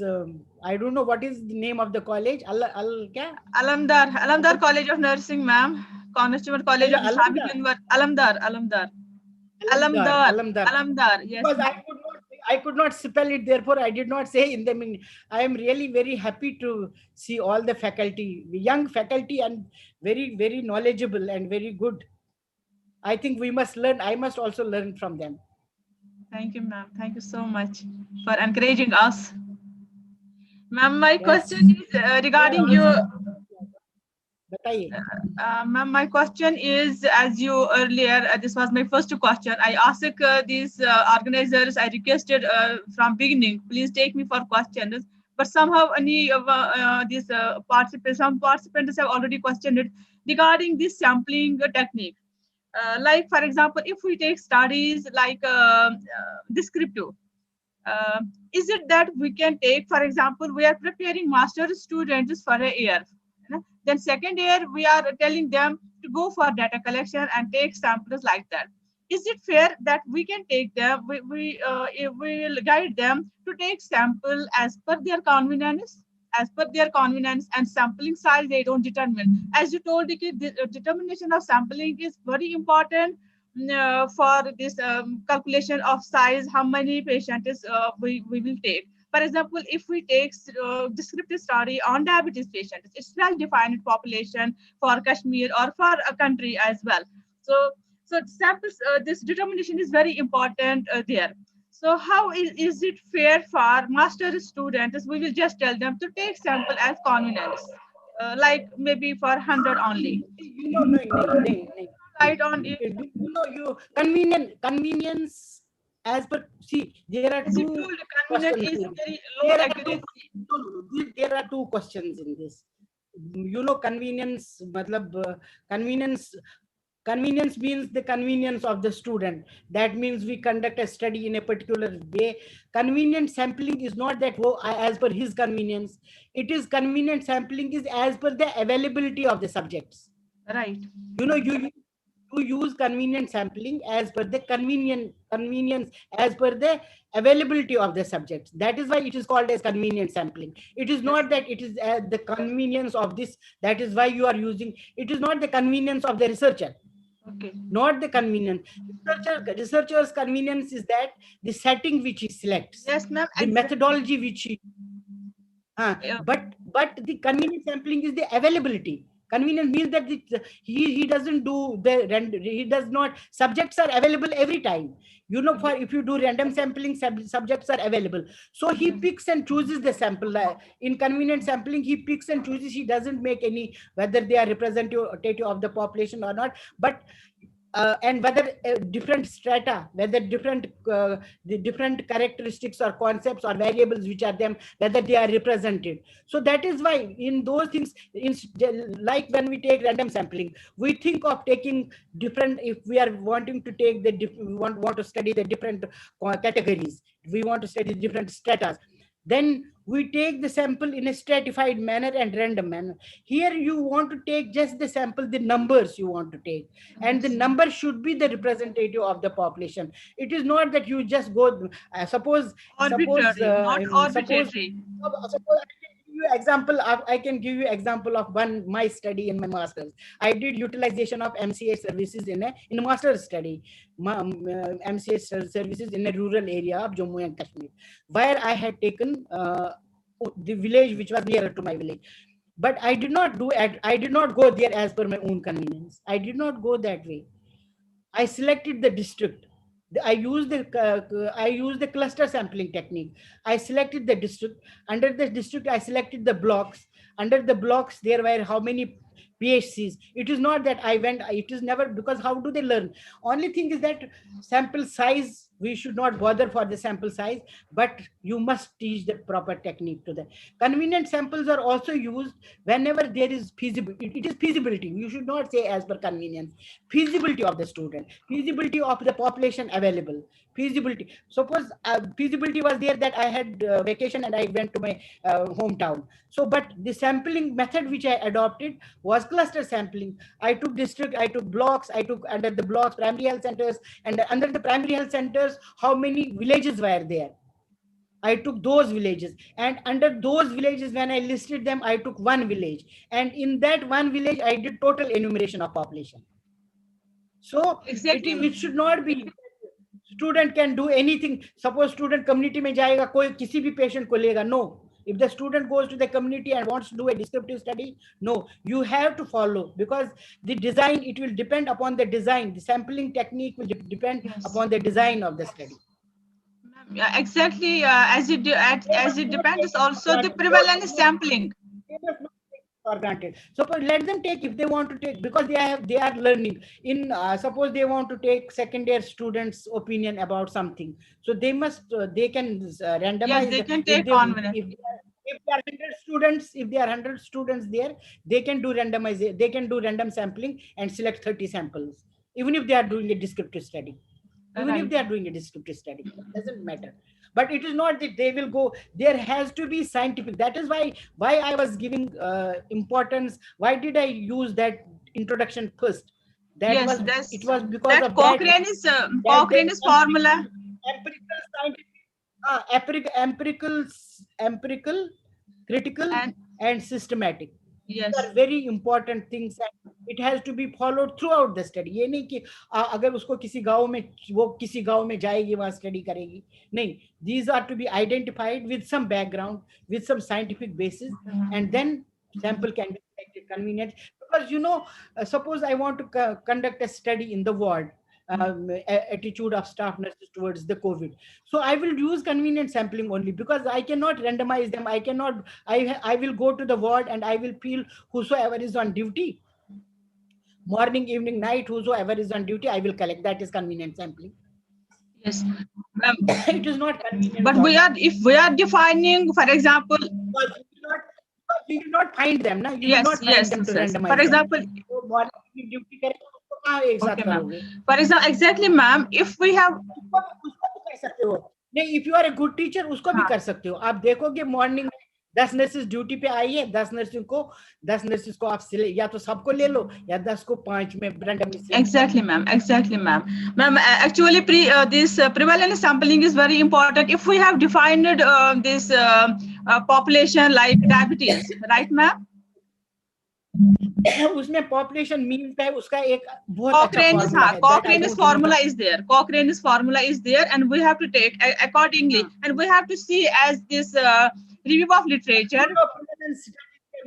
Prevalence studies cannot be done by master student. उनको पास तो थोड़ा कम time होता है. PhD scholars तो prevalence कर ले. Even PhD scholar भी prevalence नहीं कर सकता है. Because when you do the prevalence type of studies, ये तो बहुत ही मतलब big उसमें बहुत बड़ा वो होना चाहिए. Sample size और large number. Because you cannot say you cannot say master student को prevalence मत दे दीजिए. लेकिन स्पेसिफिक पॉपुलेशन में कितना प्रिवेलेंस स्टडीज को मत बोलिए कि अगर आपको उसको स्पेसिफाई करोगे कि आप इस पॉपुलेशन में देखो कि इनमें कितने, क्या पता उसमें होगा ही नहीं जो आप देखोगे. अगर वो कम भी सैंपल लेगी उसमें होगा ही नहीं. Again, the prevalence will depend upon the type of topic you are taking.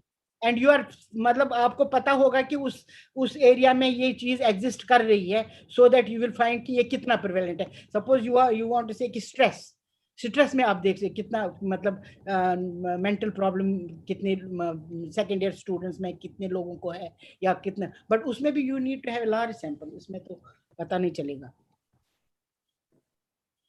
Thank you, ma'am. We are very grateful to you. Thank you, ma'am, for being with us. Thank you, Professor Dr. Petticoat. Bushra, I had sent you my biodata. You have not, you people have used some different biodata, some different CV of mine, which was very old. Actually, your introduction was given by आपने कहा था कि board of studies की member है. I am the chairperson of 100 committees now. As the director, I am chairperson of doctoral committee, I am chairperson of school board, I am chairperson of school council, I am member of academic council as an ex-official member of academic council. वो सारा मैंने लिख के दिया था. I am member of a very important committee of the whole big university where 100 PhD programs are research council. University's research council. I am the member of, as a director School of Health Sciences, I am a member of research council of university, which is a very big thing. And I am also a member of student support committee. And we have 30 lakh students. And our student support center is a very big establishment, and I am the member of that also. आपने सिर्फ कहा कि school board की member है. School board की तो chairperson हूँ और डॉक्टरल कमेटी की भी चेयरपर्सन हूँ. बहुत सारी मीटिंग्स की चेयरपर्सन हूँ और बहुत सारी यूनिवर्सिटी की बहुत इम्पोर्टेंट हाईएस्ट स्टैट्यूटरी बॉडीज जो है, जो एकेडमिक काउंसिल है, रिसर्च काउंसिल है, student support committee hai, they are all board of management committees, and unki mein member. Thank you, Professor Dr. Petticoat. Pardon us if we cut short your CV. Your achievements are very much that we can't just it for a period of time. अगर आप बोलोगे कि member है school board की तो वो तो ठीक नहीं होता है ना, मतलब वी शुड नॉट रॉन्गली, है ना? Yes, ma'am, definitely. और आप Thank you for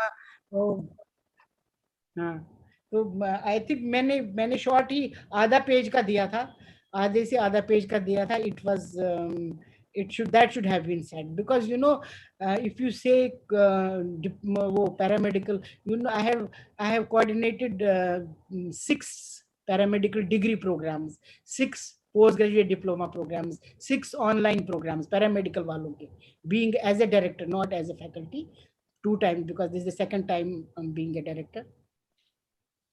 So I am not saying you should say everything, but what you say should be correct. Yes, ma'am, definitely. We'll take care of that, inshallah.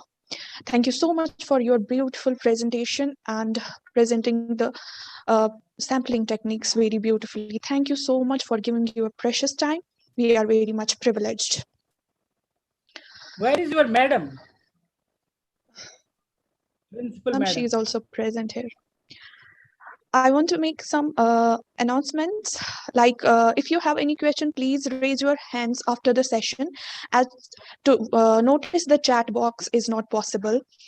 And secondly, we have sent you post tests through your mails. Kindly check and submit it, as the certificates will be provided through your pre-test and post-test reports.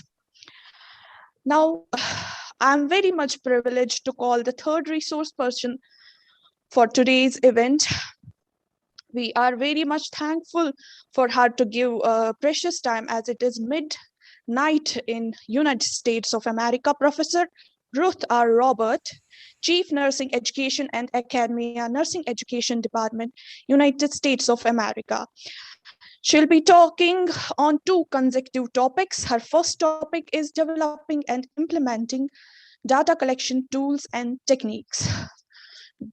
Ruth R. Robert, she has done her education from Harvard School of Business, Boston, Executive Leadership, Managing Healthcare Delivery System certification, Masters of Business Administration, Dallas, Texas, Masters in Health System Management, Dallas, Texas, PhD Doctorate in Nursing Sciences, Denton, Texas, Postmaster Certification in Family Nurse Practitioner, Dallas, Texas, Masters in Public Administration, Punjab, India, from Punjab University, Chandigarh. Advanced Diploma in Hospital Administration from Institute of Healthcare Administration, Madras, India. Masters in Medical Surgical Nursing from RAK College of Nursing, New Delhi, India. Bachelor's in Nursing from Creston Medical College, Ludhiana. Her experiences are several, just a few. Chief Nurse, Nursing Education and Academia, Dallas VA Medical Center, Regional Director of Professional Development, Baylor Scott and White Health, Director of Nursing, St. Davis Medical Center, Austin, Texas, Director of Medical Surgical Units, Baylor Scott and White Health, Hillcrest, Director of Education and Research, Magnet Coordinator, Baylor Scott and White Health, Garland, Texas, Interim Director of Acute Care Services, Baylor Scott and White Health, Garland, Texas, Baylor Scott and White Garland, Texas, as clinical nurse educator, charge nurse, staff nurse, registered nurse, precision nurse network, Dallas, Texas, clinical nurse from 2002 to August 2002. Professional organization, she has various memberships. Member in Association for Nursing Professional Development, member in America Academy of Nurse Practitioner, member in America Nursing Association, member of Delta Theta International Honor Society as a nurse, Honor Society Phi Kappa Phi member at Texas Women's University, Honor Society Epsilon Omega Epsilon member at Texas Women's University. She has various research projects and research presentations and various certifications as well, like ACLS Instructor American Heart Associations, BLS Instructor Current American Heart Association, Pulse Instructor American Heart Association, and Certified Medical Surgical Registered Nurse and Progressive Cardiac Care Nurse. Dr. Ruth R. Robert, we welcome you to our webinar. Thanks for giving us your precious time, and you will be talking on the topic as assigned to you. Good morning, everyone. Greetings from USA, Dallas, Texas. It's 2 a.m. and forgive me if I'm a little dozing off, so keep me awake. And I will share my screen with you.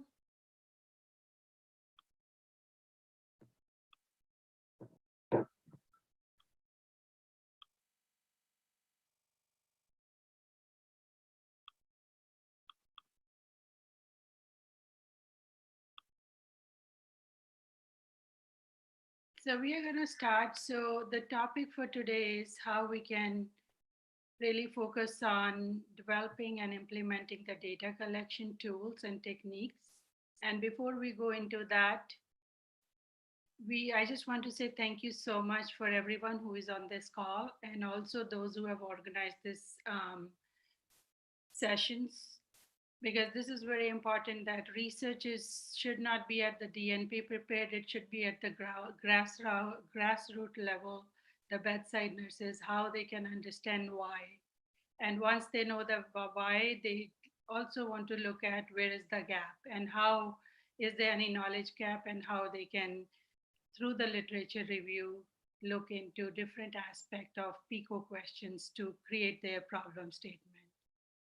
That being said, today's my topic is not to go into a basic research, but at the same time, it is very important that when we start with why, we also want to make sure the research question or why will drive the data collection tool and techniques. So first of all, we are going to focus on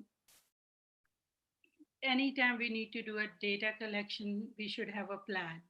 And when we have a different plans, first of all, how do we collect the data? Sometimes we have, depending on what is the research question and what we are measuring. For the one of the example is, sometimes we want to look at a research study, but we want to do what is currently the existing data. But one of the example is, a lot of time we have seen that US Census Bureau collects demographic data for its own use. These data are often used for a variety of research projects and frequently combined with other resources or sources, such as data about health, education, and crime. And also recently with the pandemic, we can also correlate that a lot of the dashboards and research and the numbers of like a COVID patients across the system, across the nation, across the country, even at international level, we definitely look at that, what is the current data, and also look at what are the actions we have to do. So this is one of the example of how to collect the data. The other one is the records. If you want to look at retrospectively a chart reviews, one of the example I can give you is that, like somebody was talking in the previous discussion, that they are looking at hypertensive patients. So maybe reviewing the charts, those who have a blood pressure more than 150 over 100, and also having a correlation with, is it with a hyperlipidemia, or it is related to maybe a CHF. So all those variables, whatever we want to study, we can easily look at the retrospective chart reviews. But at the same time, when we do that, always make sure that we have the correct process to follow. The HIPAA violation is a big thing, so always make sure that you get the permission and do all the IRB approval and the other steps. The other data collection plan can be a historical data. History is a popular with health policymakers if the regulatory with which they evoke historical anecdotes to support policy change as an indicator. So this is just an example that historically they look at what was the previous policy and what are the changes, and if they really need to make a change. So history makes a great impact on where we need to go in future. And also the other data collection is existing data set for a secondary analysis. Secondary data is information that is obtained by someone other than the primary researcher. Secondary data comes from a source other than the researcher. So it's like although if I'm a primary researcher, want to study something, but I already get a data from somebody else, but I have not done anything like as an observer, but I just pulled out the data and used that. Example, it can be government census report, other government databases and administrative data. So those were, and then although we talk about how we can fetch the data or how we can do that, but at the same time, we also need to know what are the major steps. So first of all, we need to identify the need. Always remember that the data should not be only like what you are interested in, because you want to, let's say that you want to look at historically a hypertensive patient. At the same time, you also want to look at what are you driving through that hypertensive patient. It should not be a biased one. We need to make sure that the research question is helping us to know how we are going to go with finding the data, or how we are going to do systematic approach to the data collection process. And then once we want to select the data collection approach, whether it is a qualitative and quantitative, and what are the types of measures, we need to also identify that. Then once we have that, we need to select, adapt, or develop specific instruments. So first two points will drive what instruments we are going to use. Is it going to be an interview? Is it going to be a face-to-face, or is it going to be just anecdotals, or is it just going to be a historical? Then also at the same time, we have to pre-test the instrument package. First, sometimes we do a pilot projects too before we go into a big research study. And also we need to have a proper process for collection, data collection forms and procedures, whatever is the process for that institution or for the IRB. So let's talk about identifying the data needs. Examples include data needed to test hypotheses or answer research questions, or describe sample characteristics, or control extraneous variables, or analyze potential biases. So these are very important, because anytime we want to identify the data need, we need to make sure what are we doing for? Why are we identifying the data need? Is it because we need to make sure we are giving a direction, or we are having a trail where we are trying to follow how the processes will be throughout our journey, where we are going to always focus on our research question, as well as also looking at how you're going to describe the sample characteristics, and what can be the extraneous variables or confounding variables which can really lead to a sample contamination or research contamination. There are two types of data. Either it can be through qualitative process or a quantitative. Mostly if you look at qualitative, it's basically more of a words, images, observations, conversations, and photographs. When you look at a quantitative, we are looking at numbers, test, counting, and measuring. My second session will be on analysis of data. So it'll be more clear how we do a quantitative analysis, but qualitative is more of a thick description of the content. It's more of a themes, how we can create a concepts, how we can create a themes, how we can just write a good field notes. That's important. And then in quantitative, we definitely want to look at different parametric and non-parametric statistics. Also, we can look at descriptive and inferential statistics. So now we are going to talk about research design. I really like the Eisner 1991. He very nicely said that a paucity of methodological prescriptions for qualitative research as premium placed on strengths of the researcher rather than on standardization. So it's very important that as a researcher, we need to do a enough investigation, enough knowledge acquired through what has already been done, whatever we are studying, and where is the gap. And also understand as a researcher, what are the steps and how you are going to reach there. It's not about the tools, it's about the knowledge and the process or procedures as a researcher we use to have a research design.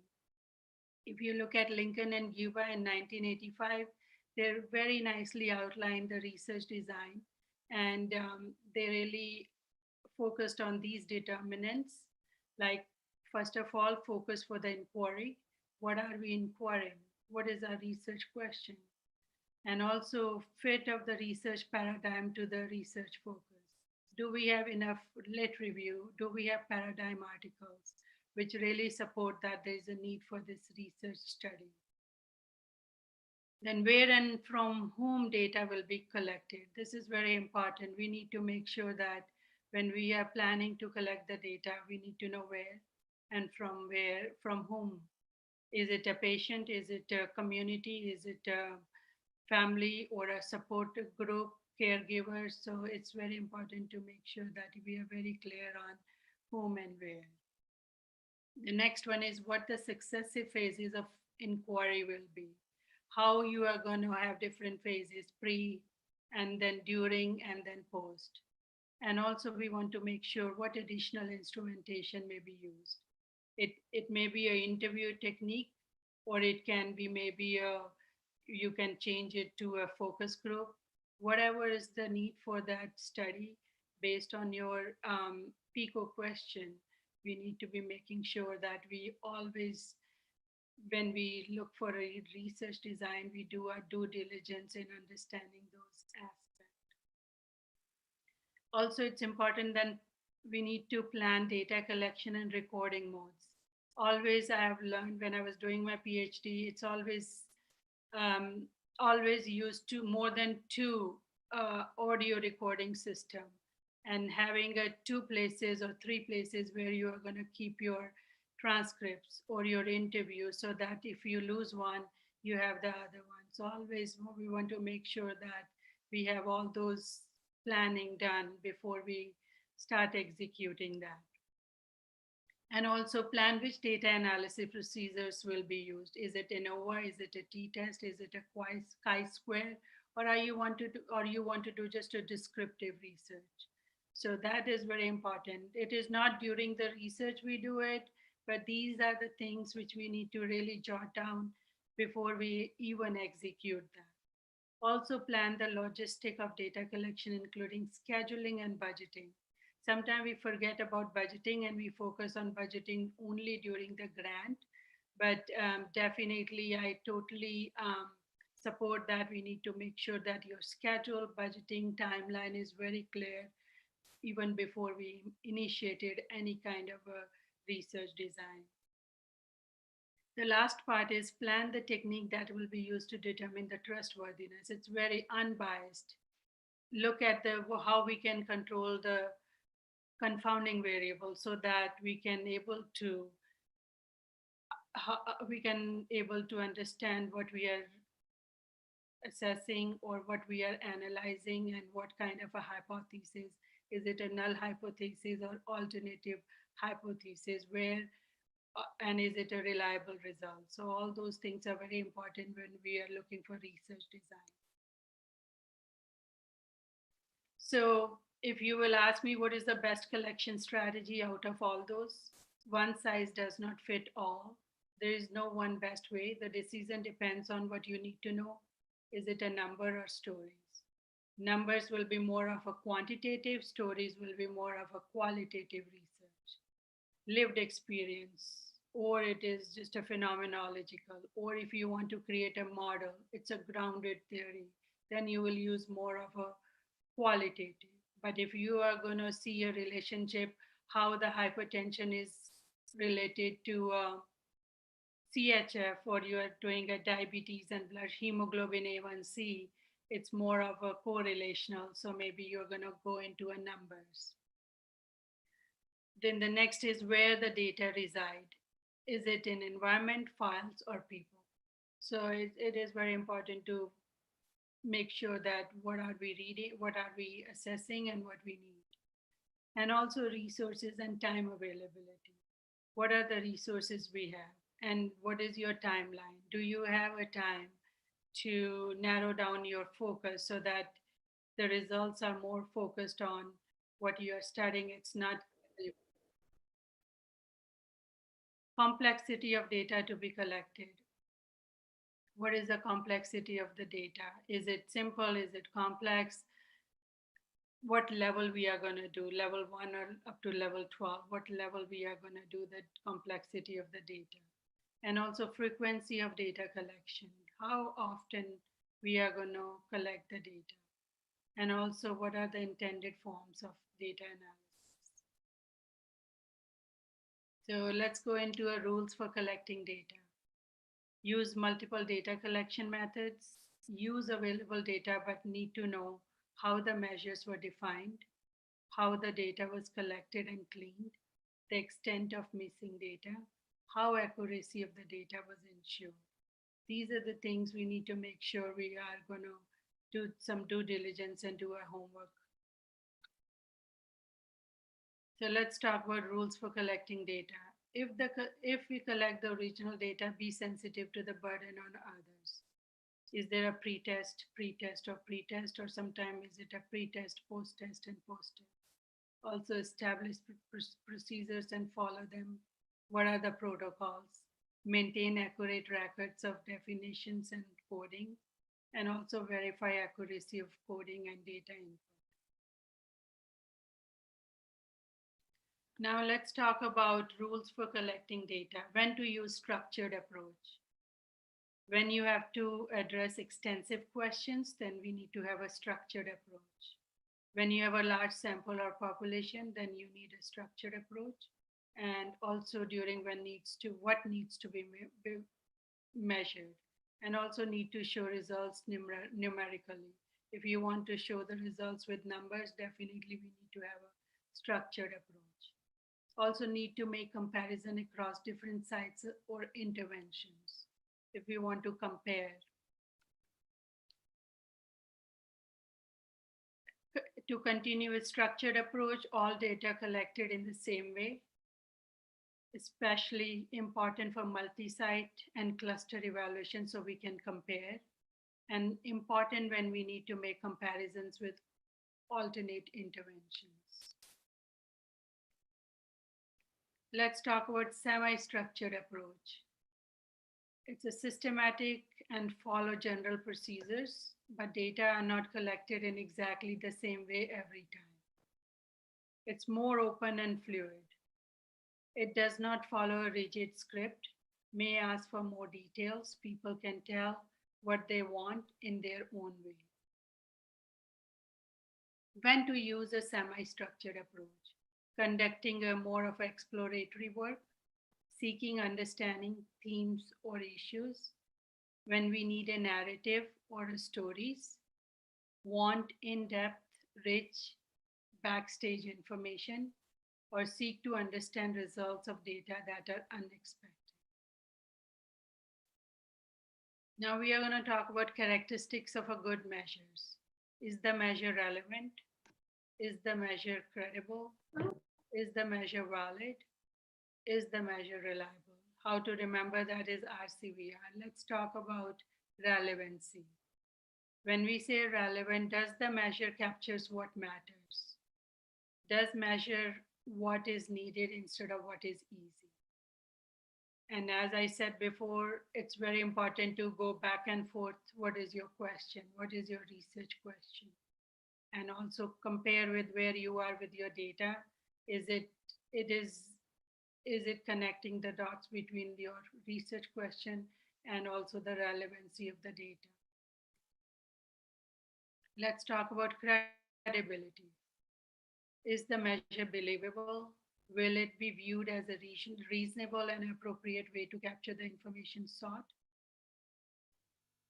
And also, it's also the other part is of validity. How well does the measure capture what it is supposed to? And also, are waiting list a valid measure of demand? So validity is very important. We want to make sure the tools are measuring what it is intent to measure. When we talk about reliability, it's more of a measuring the precision and stability, extent to which same results will be obtained with repeated trials. I always give an example of a dart. If you throw the dart, is it every time targeting the center? 15 times you are going to hit it, and every time it is hitting the target. That's called reliability. How reliable are the birth weights of newborn infants? Just an example. Speeds measured by stopwatch. How reliable it is. Every time you put a stopwatch, 30 seconds, what is the speed? Is it giving the same consistent results? Excuse me, ma'am. Sorry to interrupt you, ma'am. Ma'am, Yes. your voice is not so much audible. Well, is it because is it too far? How can I? Yes, ma'am. can you I hear think me now? your mic is too far from you. That's why you are not that much audible. What about now? That's the maximum audio I can do. Can you hear me? Yes, ma'am. The voice is same. It's not that much audible, ma'am. Ma'am, Very you can close to use my. the earphones, or if you have a mic Ma'am, with you, if you have any kind of earphones with you, earphones you can use. by that way the mic will remain near to your mouth and you will be very much audible, ma'am. I don't have a mic with me.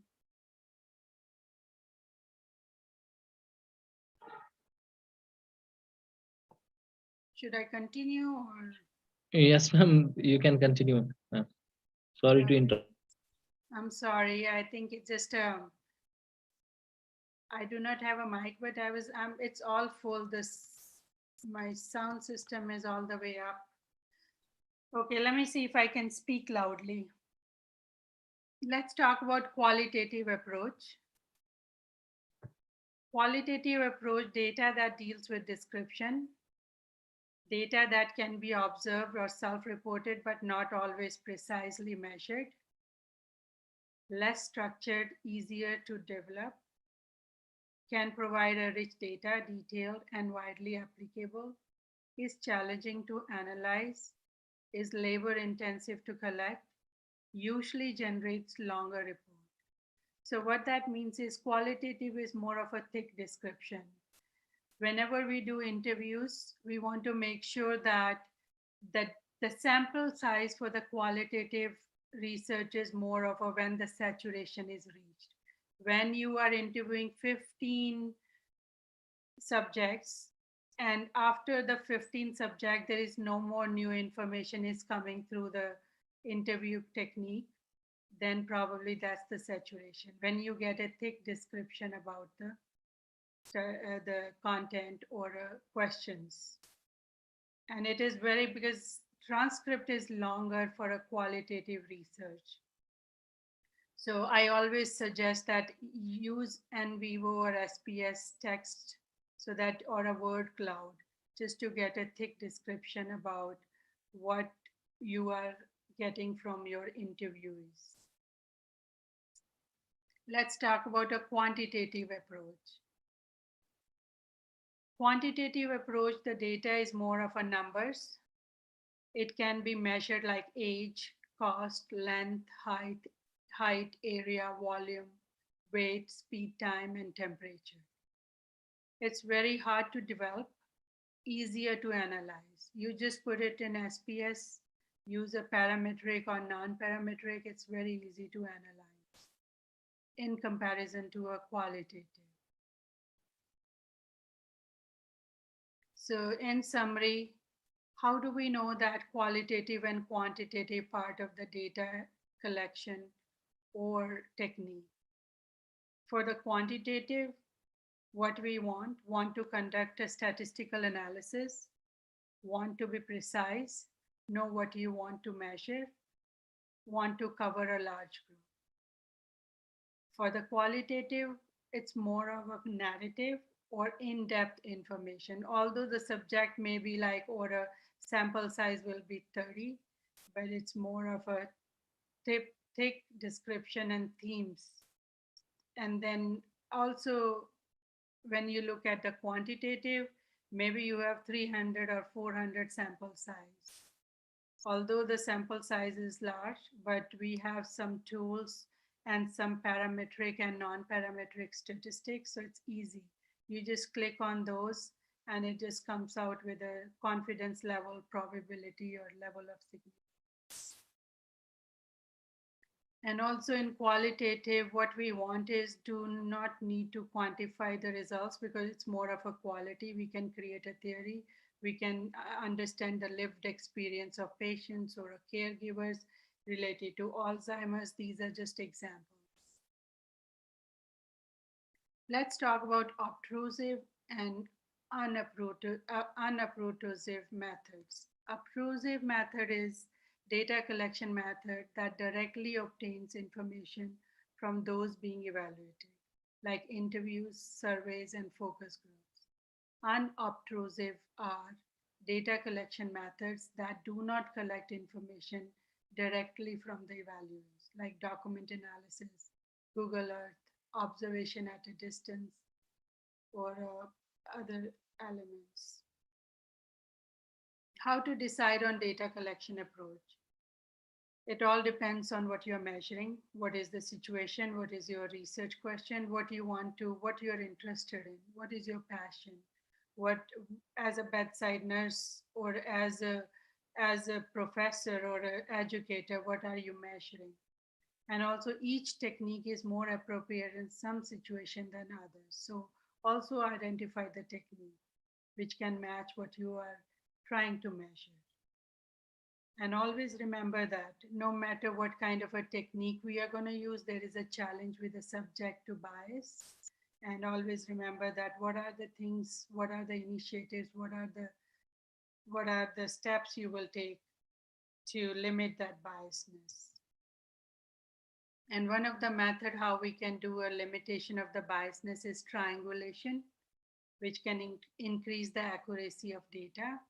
Triangulation of methods, collection of same information using different method. Triangulation of resources, collection of same information from a variety of sources.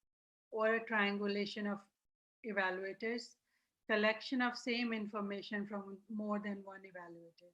This is the way we can at least focus on limiting the biasness. Method, sources, and evaluator, how we can focus on triangulation. Now we are going to talk about data collection tools.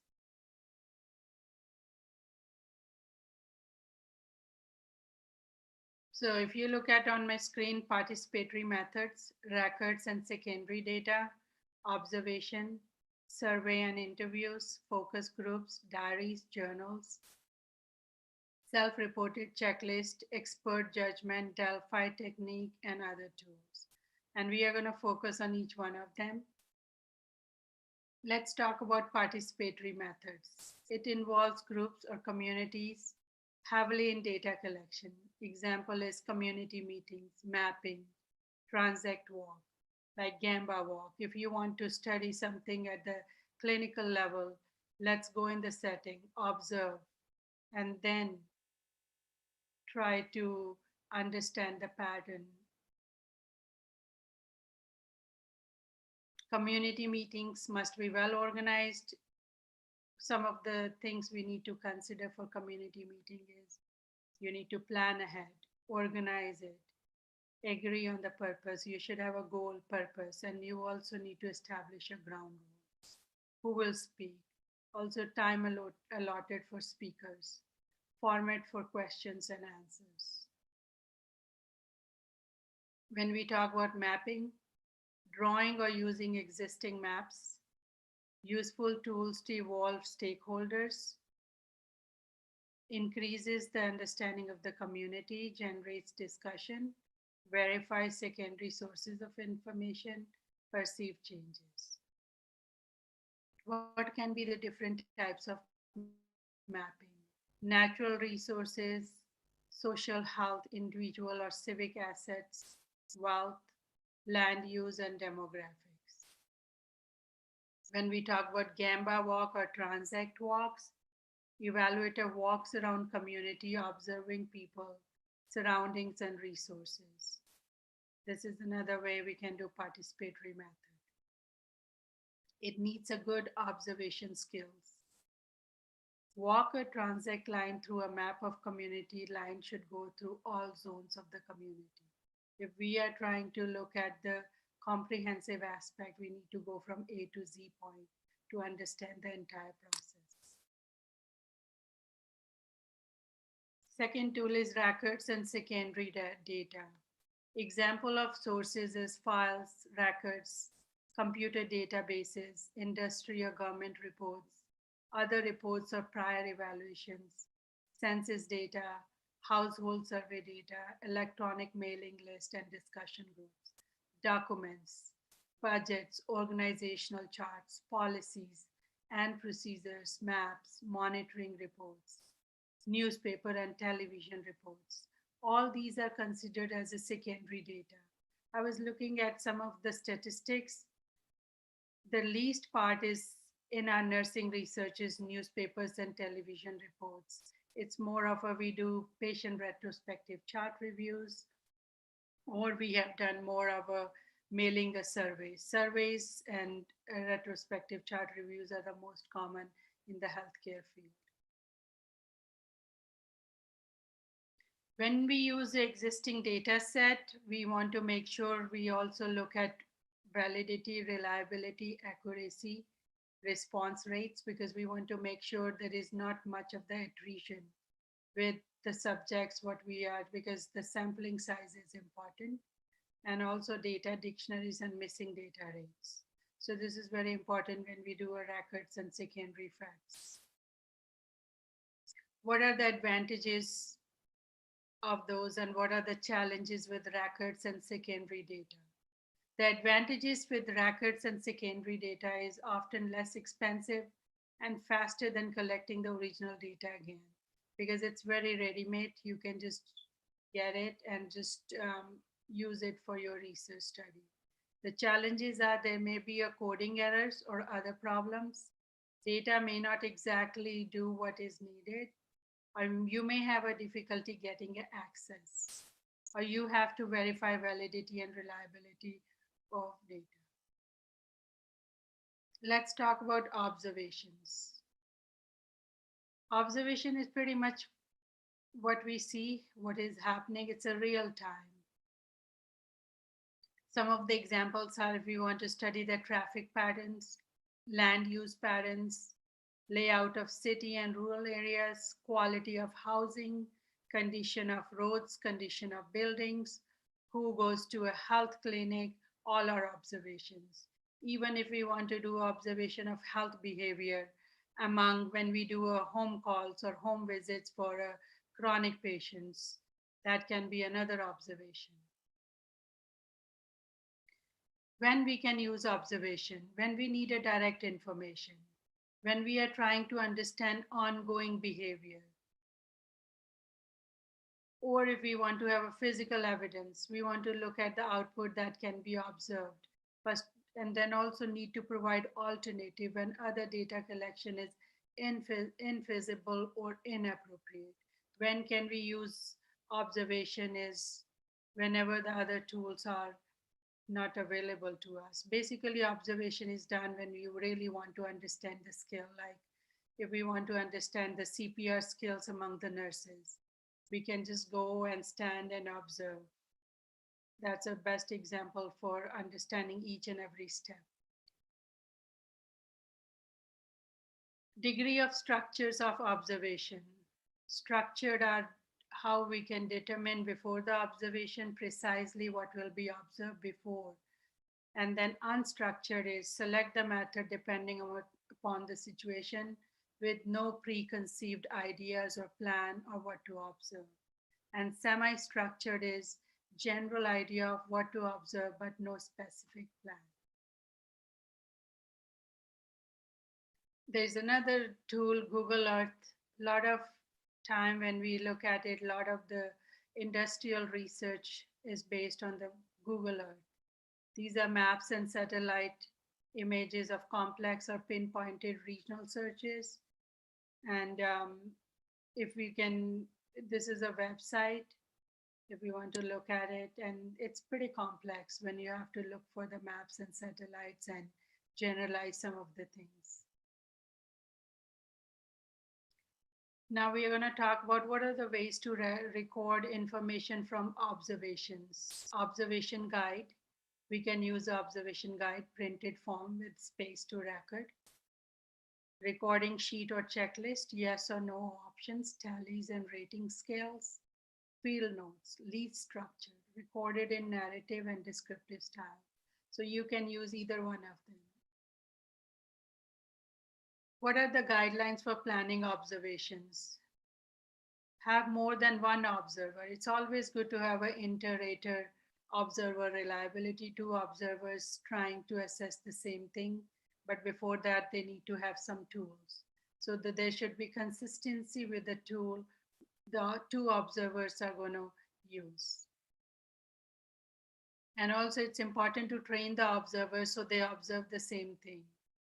And also it's important sometimes to do a pilot testing, the observation data collection instrument, because we want to make sure that instrument is reliable and valid for the observation.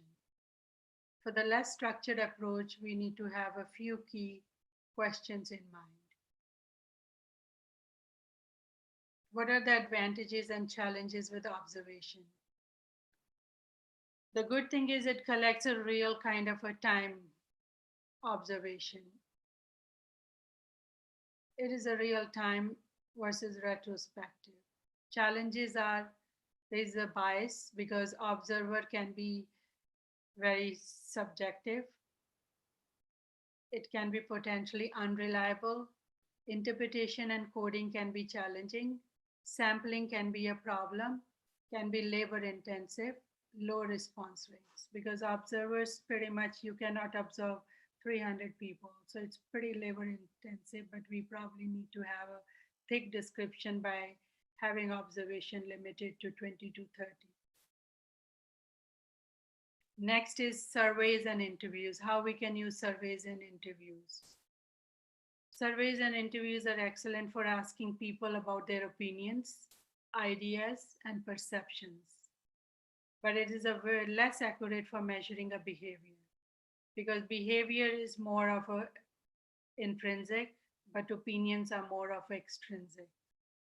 Sample should be representative of the whole. It's very challenging when we have to see that does the sample represent the population we are studying. Big problem with the response rate. Sometimes we send hundreds and thousands of responses and we get only 10%. Let's talk about the structures for surveys. Structured, precisely worded with a range of predetermined responses that the respondent can select. Everyone asked exactly the same question in exactly the same way, given exactly the same choice. This is called structured.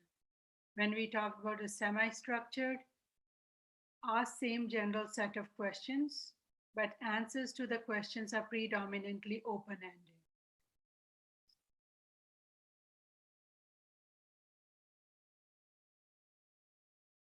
So structured questions are harder to develop, easier to complete, easier to analyze, more efficient when working with large numbers.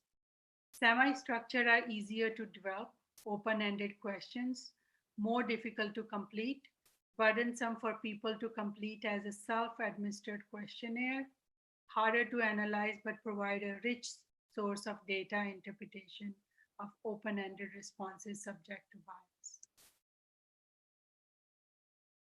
What are the surveys and interviews? What can be the modes of survey administration? Telephone surveys, self-administered questions, or it can be in context with issues and languages. So we have to be very careful when we are doing a survey. We want to make sure that the language and translation is appropriately used, tailored to the need of the subject. It can be through mail, phone, internet surveys. And also when we are doing that, make sure that we are understanding the literacy issues. Sometimes it can be a misunderstanding and misreading of the content of the survey. Consider accessibility, reliability of a postal service, turnaround time. These can be challenging. And also the biases. What population segment has telephone access, internet access? Because if there is a population of 1,000 we want to study, and only the 40% of them have access to telephone. So generalization to that population will be challenging through those surveys. So let's just summaries of the surveys and interviews. Let's advantages. Best when you want to know what people think, believe, or perceive. Only they can tell you that. The challenges are people may not accurately recall their behavior or may be reluctant to reveal their behavior if it is illegal or stigmatized. What people think they do or say they do is not always the same as what they actually do. So it can become very subjective. Interviews. Interviews are often semi-structured, used to explore complex issues in depth.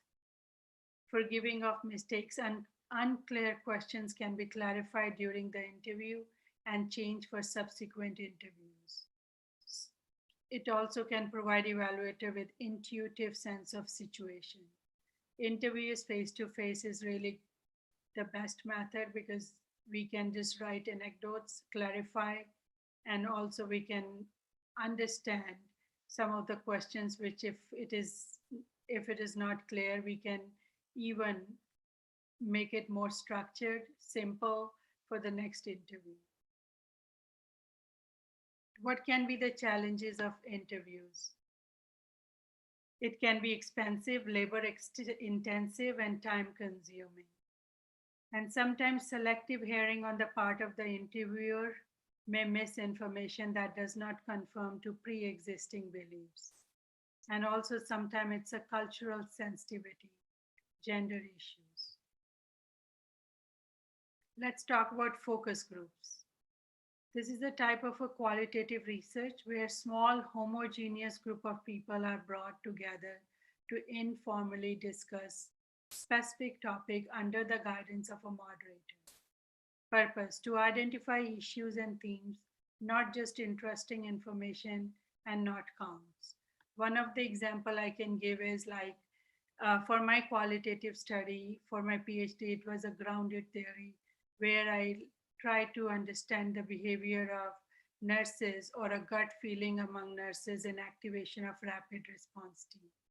So in medical surgical nurses. So I did a focused interview where I had a homogeneous group of nurses who have activated a rapid response team and also those who worked in a med surg unit. So focus group, we have to be very careful that how we define the homogeneous, what is the interest, and what topics we are going to cover. Focus group, when it is inappropriate to use a focus group, when there is a language barriers. Evaluator has little control over the situation. Trust cannot be established. Free expression cannot be ensured. Confidentiality cannot be assured. When there is a challenge to a confidentiality about some of the sensitive disease processes, then probably it's not a good idea to have a focus group. So what is the process for focus group? How we should go about in doing a focus group? It is very important to build that rapport. First of all, we need to have opening. When we do an opening with focus group, we need to have icebreaker. Explain the purpose, put the ground rules, and introduce the researcher, introduce the topic, and introduce why we want to do that. Then second is a warm-up. Once you have opened up, then the second phase is a warm-up. Relate experience, stimulate group interaction, start with least threatening and simplest questions.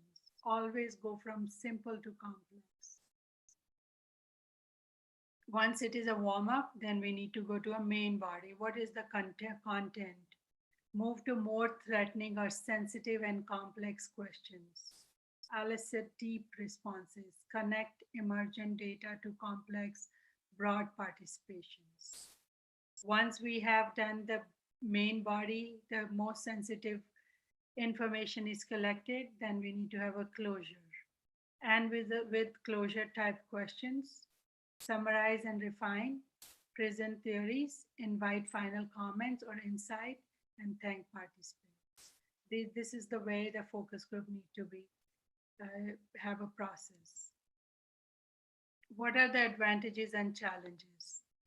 The advantages of focus group is can be conducted relatively quickly and easily, may take less staff time than in-depth in-person interviews. It also allows flexibility to make changes in process and questions. It can explore different perspectives. It can be fun. The challenges is analysis is time consuming. Participants not being representative of the population, possibly biasing the data. Group may be influenced by moderator or a dominant group members. The next tool is diaries and self-reported checklist. Use when you want to capture information about events in people's daily lives. Usually I give example when we do outpatient blood pressure logs for a patient, we tell them to capture all that every day their blood pressure. And when they come for next visit, just bring that log with them. And the other thing is participants capture experiences in real time, not later in a questionnaire. It is used to supplement other data collection. What are the guidelines for diaries or journals? For the diaries and journal, first you need to recruit people face-to-face, encourage participants to assure confidentiality and provide incentive. Even provide a booklet to each participant. Cover page with clear instructions, definitions, and examples. Short memory joggers explain terms, comments on last page, and calendar. And consider a time period for collecting data. If too long, may become burdensome or tedious. If too short, may miss the behavior event. So what should include in a self-reported checklist? Cross between a questionnaire and a diary. Evaluator specifics a list of behaviors or events and ask the respondent to complete the checklist. It is done over a period of time to capture the event or behavior. It's more of a quantitative approach than diary.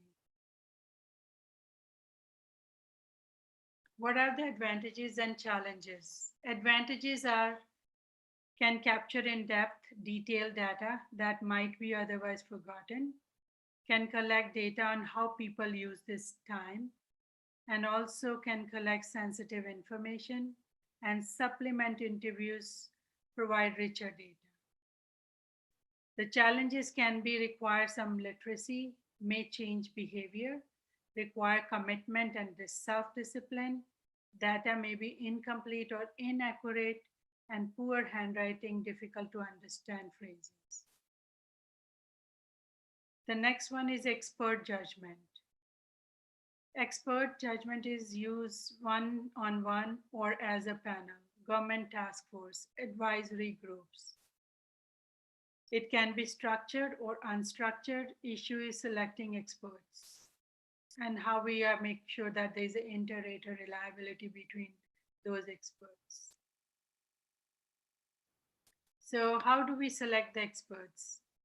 We need to establish a criteria for selecting experts, not only on recognition as experts, but also based on areas of expertise, diverse perspectives, diverse political views, and diverse technical expertise. What are the challenges and advantages? It's very fast and it's very inexpensive. You have those experts, and then you get their judgment, and then you are able to get some information from them. But the challenges are weak for impact evaluation, may be based mostly on perceptions. Value of data depends on how credible the experts are perceived to be. The authenticity and credibility of experts. The last one is a Delphi technique. It enables experts to engage remotely in a dialogue and reach consensus, often about priorities. Experts ask specific questions, often rank choices. Responses go to the central source, are summarized, and feedback is shared without attributions. Experts can agree or argue with others' comments, and process may be iterative. What are the advantages and challenges of Delphi technique? Advantages are allows participants to remain anonymous, it's inexpensive, is free of social pressure, personality influence, and individual dominance, is conducive to independent thinking, allows sharing of information. Challenges are may not be representative, has tendency to eliminate extreme positions, requires skills in written communication, requires time and participants' commitment. So data collection summary, choose more than one data collection technique. No best tool. We need to mix and match and make sure it is driving our research question and giving the results unbiased. And also do not let the tool drive your work, but rather choose the right tool to address the evaluation question.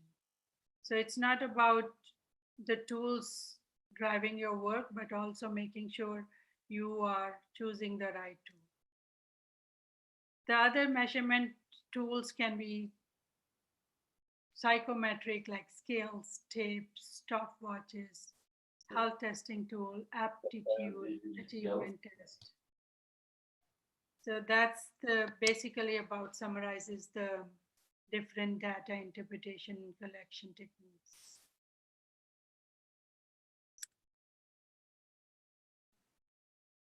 Thank you so much, ma'am. I'll throw the floor open for discussion for the questions. If anyone has any sort of questions, please raise your hands.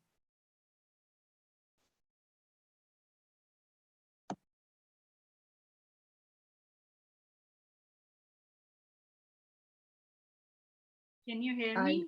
Is it Yes, better now? yes, ma'am. We are able to hear. If anyone has any sort of questions, please raise your hands. Yes, we are taking questions from Sheikh Masood.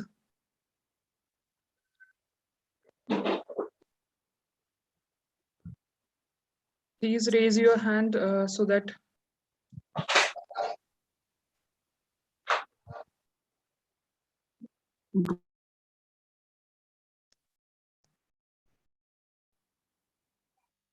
Sheikh Masood, Hello. please ask Ji, your ji. question. Very good afternoon, ma'am. Good afternoon. It's night, midnight, 2:43 a.m. But good afternoon. Very good evening, ma'am. I hope you are fine, ma'am. Actually, my question is that you are talking about the secondary data collection. I being right now researching somewhere in district Badgam, and also I'm having a position right now in charge control room Badgam. So all the data related comorbidities like hypertension, diabetes, and other diseases, they are coming to me. Can I use this data as a source that can be secondary source? Can I utilize it for my study? जो मेरा research PhD की study, क्या इसको मैं utilise कर सकता हूँ? खुद में नहीं जाऊंगा, I can use like educators, I can use the ashas, I can use the some other anganwadi जो teachers होते हैं वो उनको यूज करूंगा, और वो they will go through a mass education या जो उनको करना होगा, चाहे वो इंटरनेशनल स्टडी होगी या कुछ और होगा. Shall I use them or I have to go directly to meet the sample जो मेरा subject होगा? So this is a very good question. So we want to make sure that when you are studying something, make sure that whoever is going to help there should be inter-rater reliability, and also make sure that those, I don't know how many you are planning to do. I definitely feel like I suggest you should have a limit. It should not be like 50 or 60, maybe 4 or 5. At the same time, we want to make sure that they have gone through the process. There is a research process, and also they know there is a tool structured. You have given to them what you are measuring. It's more important. It's more of a quality versus a quantity. So I do not know what is your plan for your PhD. You are looking for how many people to help you. I think you are mute. I can't hear you. You are on mute. I can't hear you. You are speaking. I'm sorry. Hello. Yes, now I can hear you. Shall I use, if I have a short study, can I use my subordinates like educators, which are who are available there in my office, and other subordinates in terms of Anganwadis and Anganwadi madams and all? Shall I use them for that study? If I could not directly, How many being more? having a sample technique, all the things, availability of all the reliability is there. Yeah, if you're going to use a proper technique and you are going to train them and make sure there is consistency and there is a tool, absolutely you can. But they need to go through, I don't know what is the process, IRB approval and other things, HIPAA, and there are a lot of forms they have to sign. So if you follow the rules, follow the structure of the organization, and at the same time, you are going to make sure that what you are measuring, you know exactly precisely what you're measuring. It should be consistent, whoever is measuring or observing or retrospectively reviewing the data. Because what we did, I can give you example. We were looking at a retrospective chart reviews for patients who are with a chest pain, who are admitted through ER with a chest pain, and they got a Zofran. If they got a Zofran before even they were like on the cardiac table for a cath, they had a less like a progressive vomiting episodes than those who did not. But we limited who is going to do a retrospective chart reviews. Although there were 500 charts, but we wanted to make sure that just to reduce the bias and making sure there's a consistency, we limited to only 3 or 4 to do a retrospective chart reviews. Thank you. Good question. I think we don't have any more questions from the audience. We have another question, ma'am, from Anand. So please, Anand Chopande, please ask your question.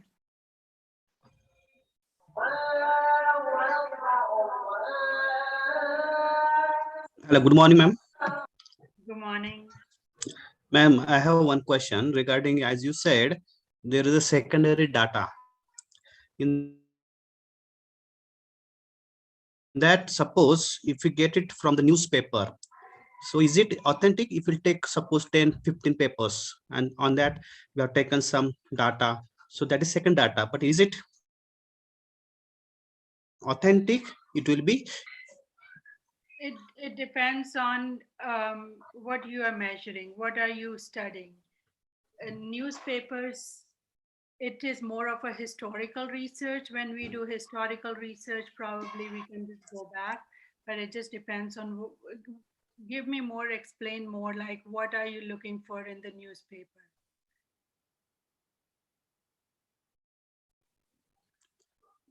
No, suppose if you want to publication, if you want to do, so we can write the reference of the paper even, or no, not historical, like quantitative.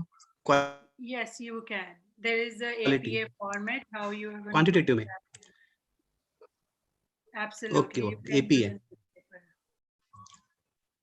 Yes, thank you, ma'am. Thank you so much, ma'am, for your valuable time. You have compromised your comfort, your sleep for us. We are really, really thankful for you. Thank you so much. Thank you so much for your valuable points, for your discussion. Thank you so much. You're welcome. I wanted to do that. Thank you so much. We are really grateful. Thank you, ma'am.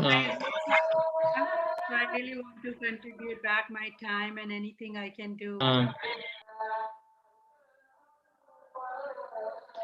Over to you, Shahid sir. Thank you, ma'am. Actually, your second session is scheduled, and the topic which we will be talking on is analysis and interpretation of research data. Ma'am, if you want to take a break of a few more minutes, you can take it. Give me like 5 minutes. Okay, ma'am.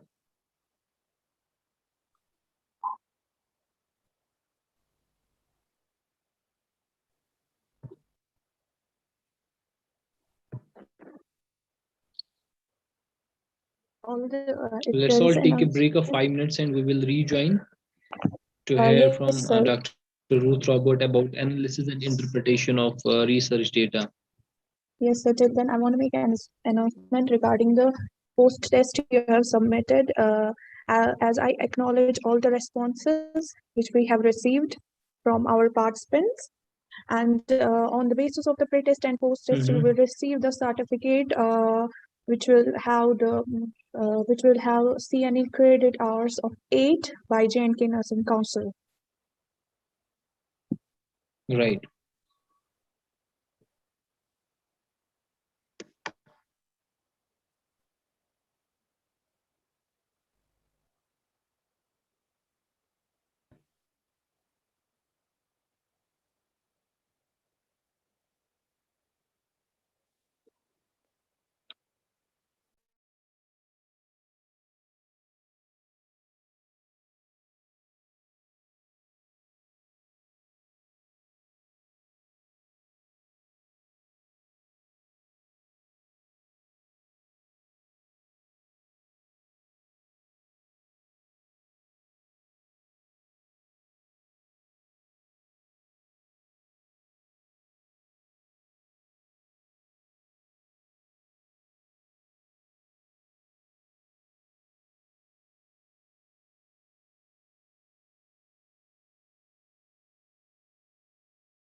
Just let me know when we need to start. I'm ready.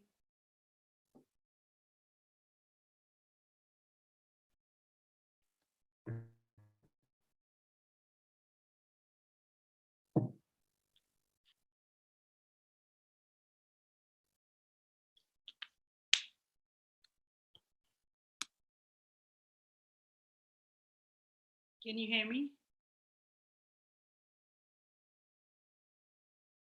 Yes, ma'am. Yes, ma'am. We may start now, ma'am. Okay. So now we are going to go to data analysis and interpretation. It's very extensive, but we will limit to some of the basic foundation of data analysis, go into some of the tests, and then if you need more information, I'll be happy to share my slides. So whenever we talk about the data analysis, we do not talk about data analysis in isolation. There is a process. We develop the protocols. That's number one. Then we do a data management.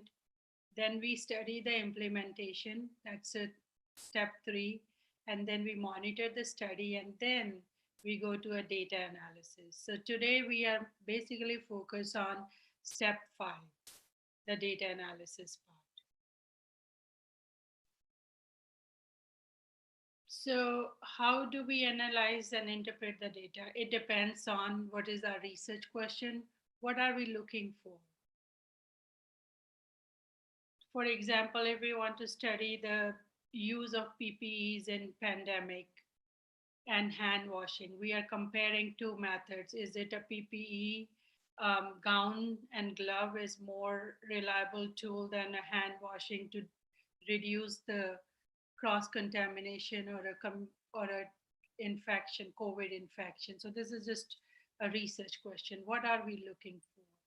Then what is our theoretical framework? Through what lens we are looking for this through? Because it's very important to have a theoretical framework for any kind of a research or a data interpretation. Then also it's important to have a little bit of more extensive work on lit review. Who have we read and how does this shape our perceptions?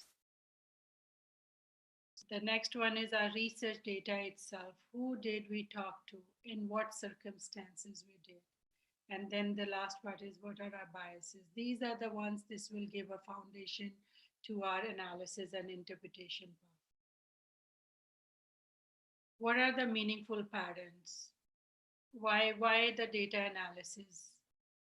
So first thing is, what does it mean to let the data speak to us?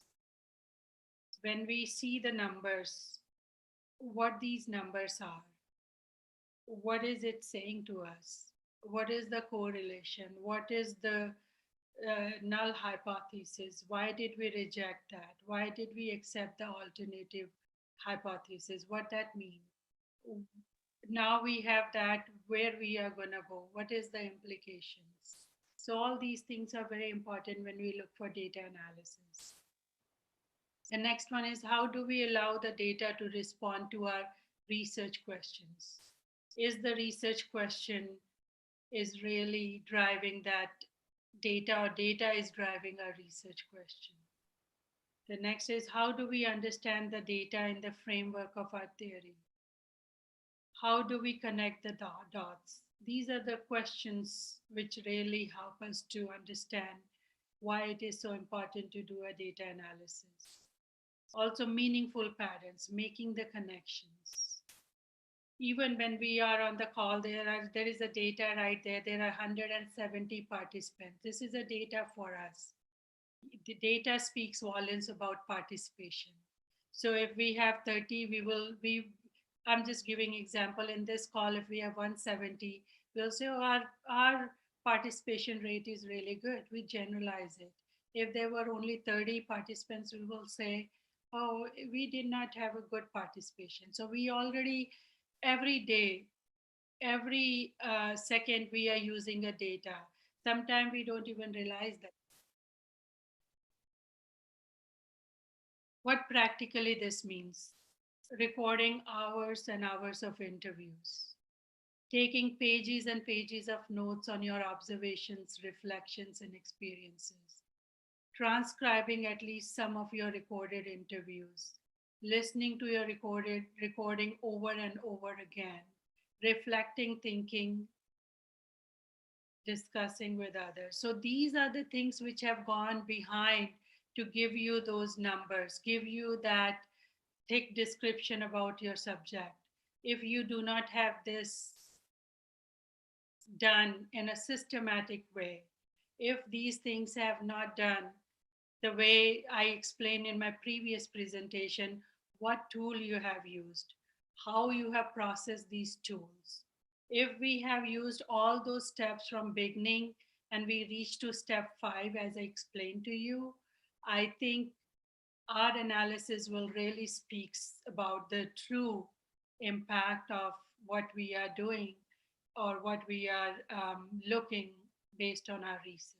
So that's why it is important, although step 5, we talk about analysis. If we have not done a due diligence with step 1 to 4, no matter how much you are good at your data, you will be either manipulating the data or you will have a wrong implication and wrong generalization about the data.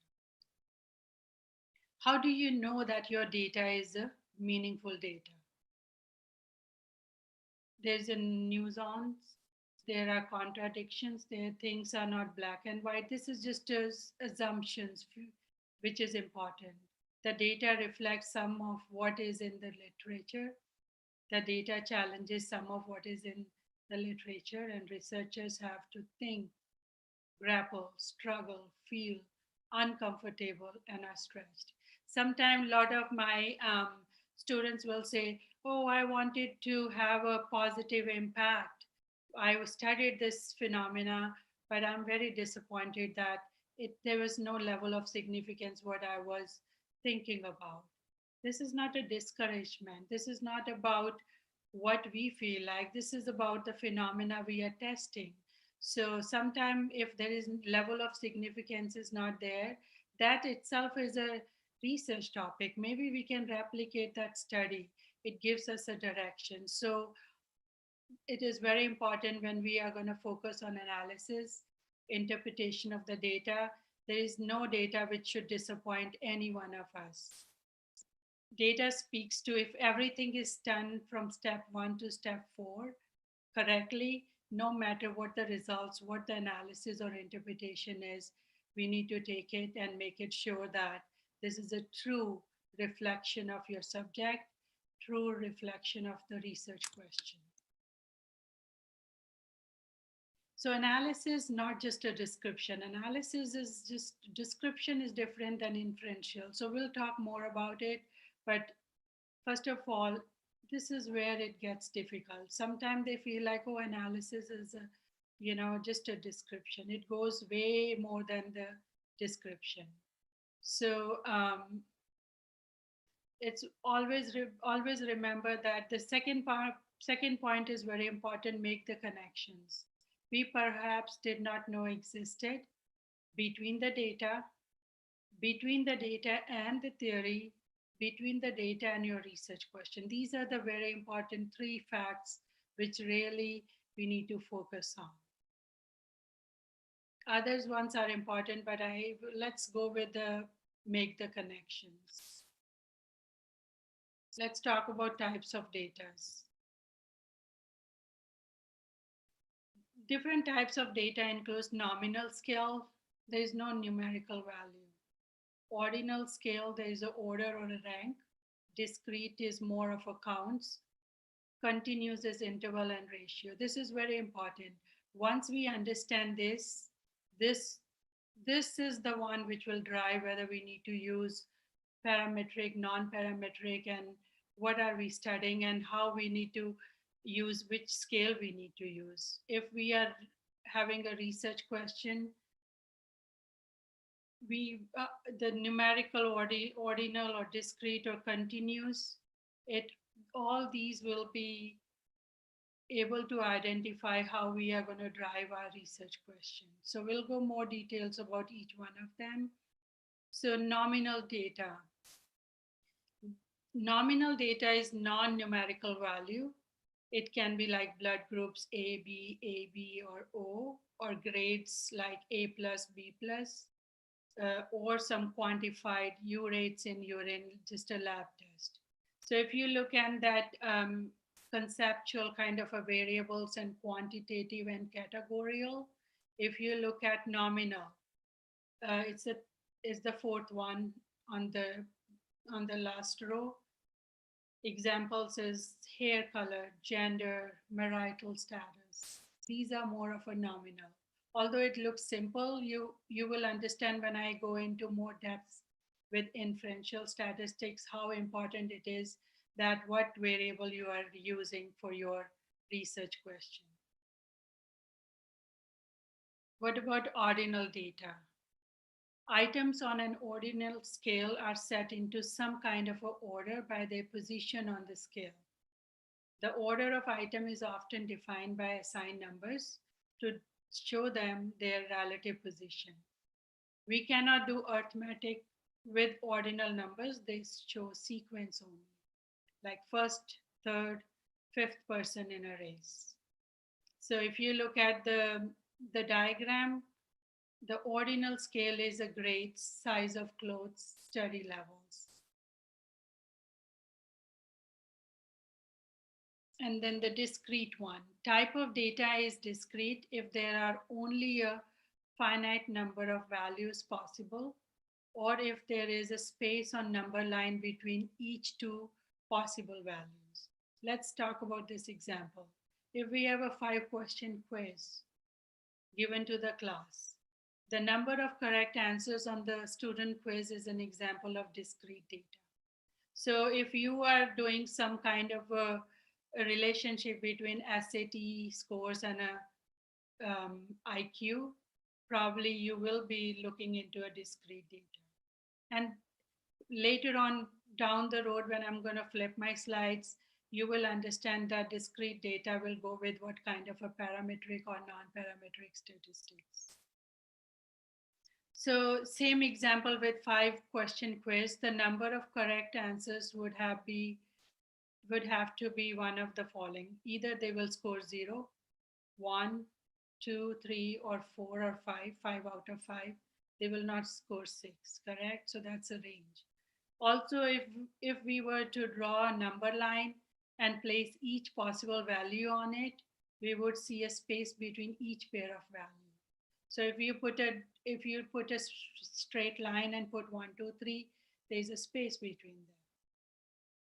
Discrete data usually occurs in case where there are only a certain number of values and when we are counting something using a whole number. So if you look on that right side, discrete is more of a number of cards, number of patients, number of books. We cannot say half person. We cannot say, so that's why it is a full number or whole number. Now, what is continuous data? Continuous data make up the rest of the numerical data. This is a type of data that is usually associated. This is associated with some sort of a physical measurement, like height.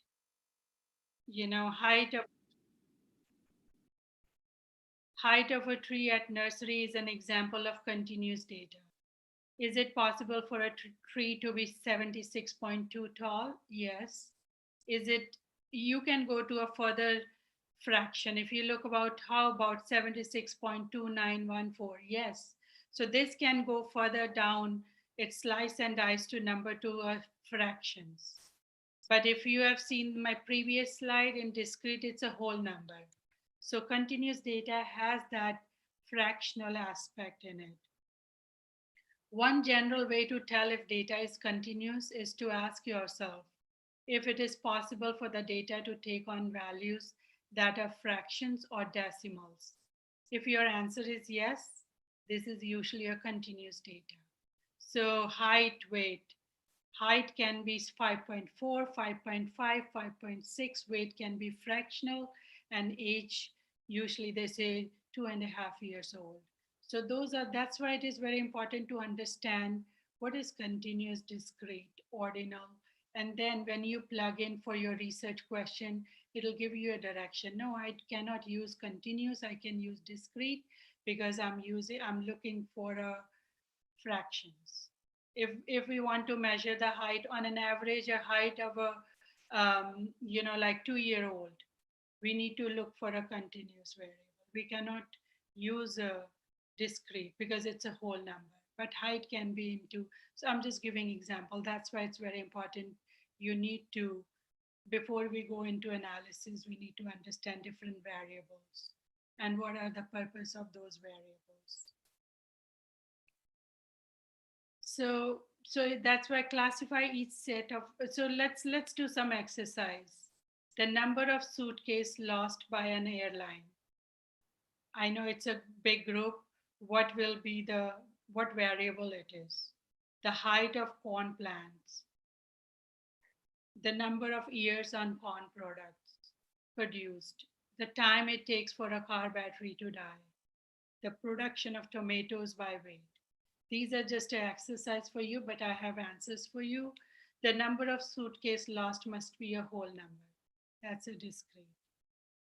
continuous, as I told you, height, and then number of years of con must be whole number.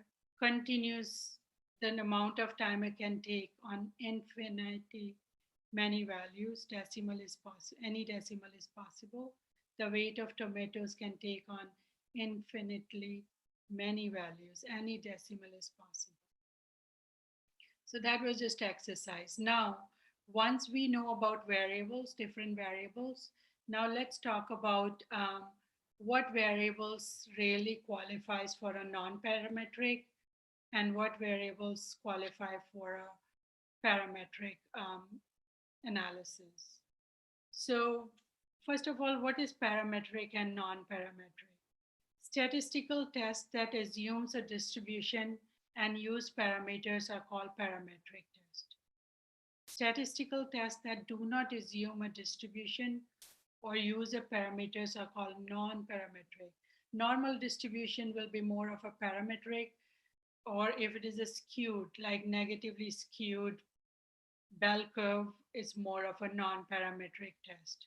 So non-parametric test, if we want to look at nominal, ordinal, discrete, and continuous, they all cover it.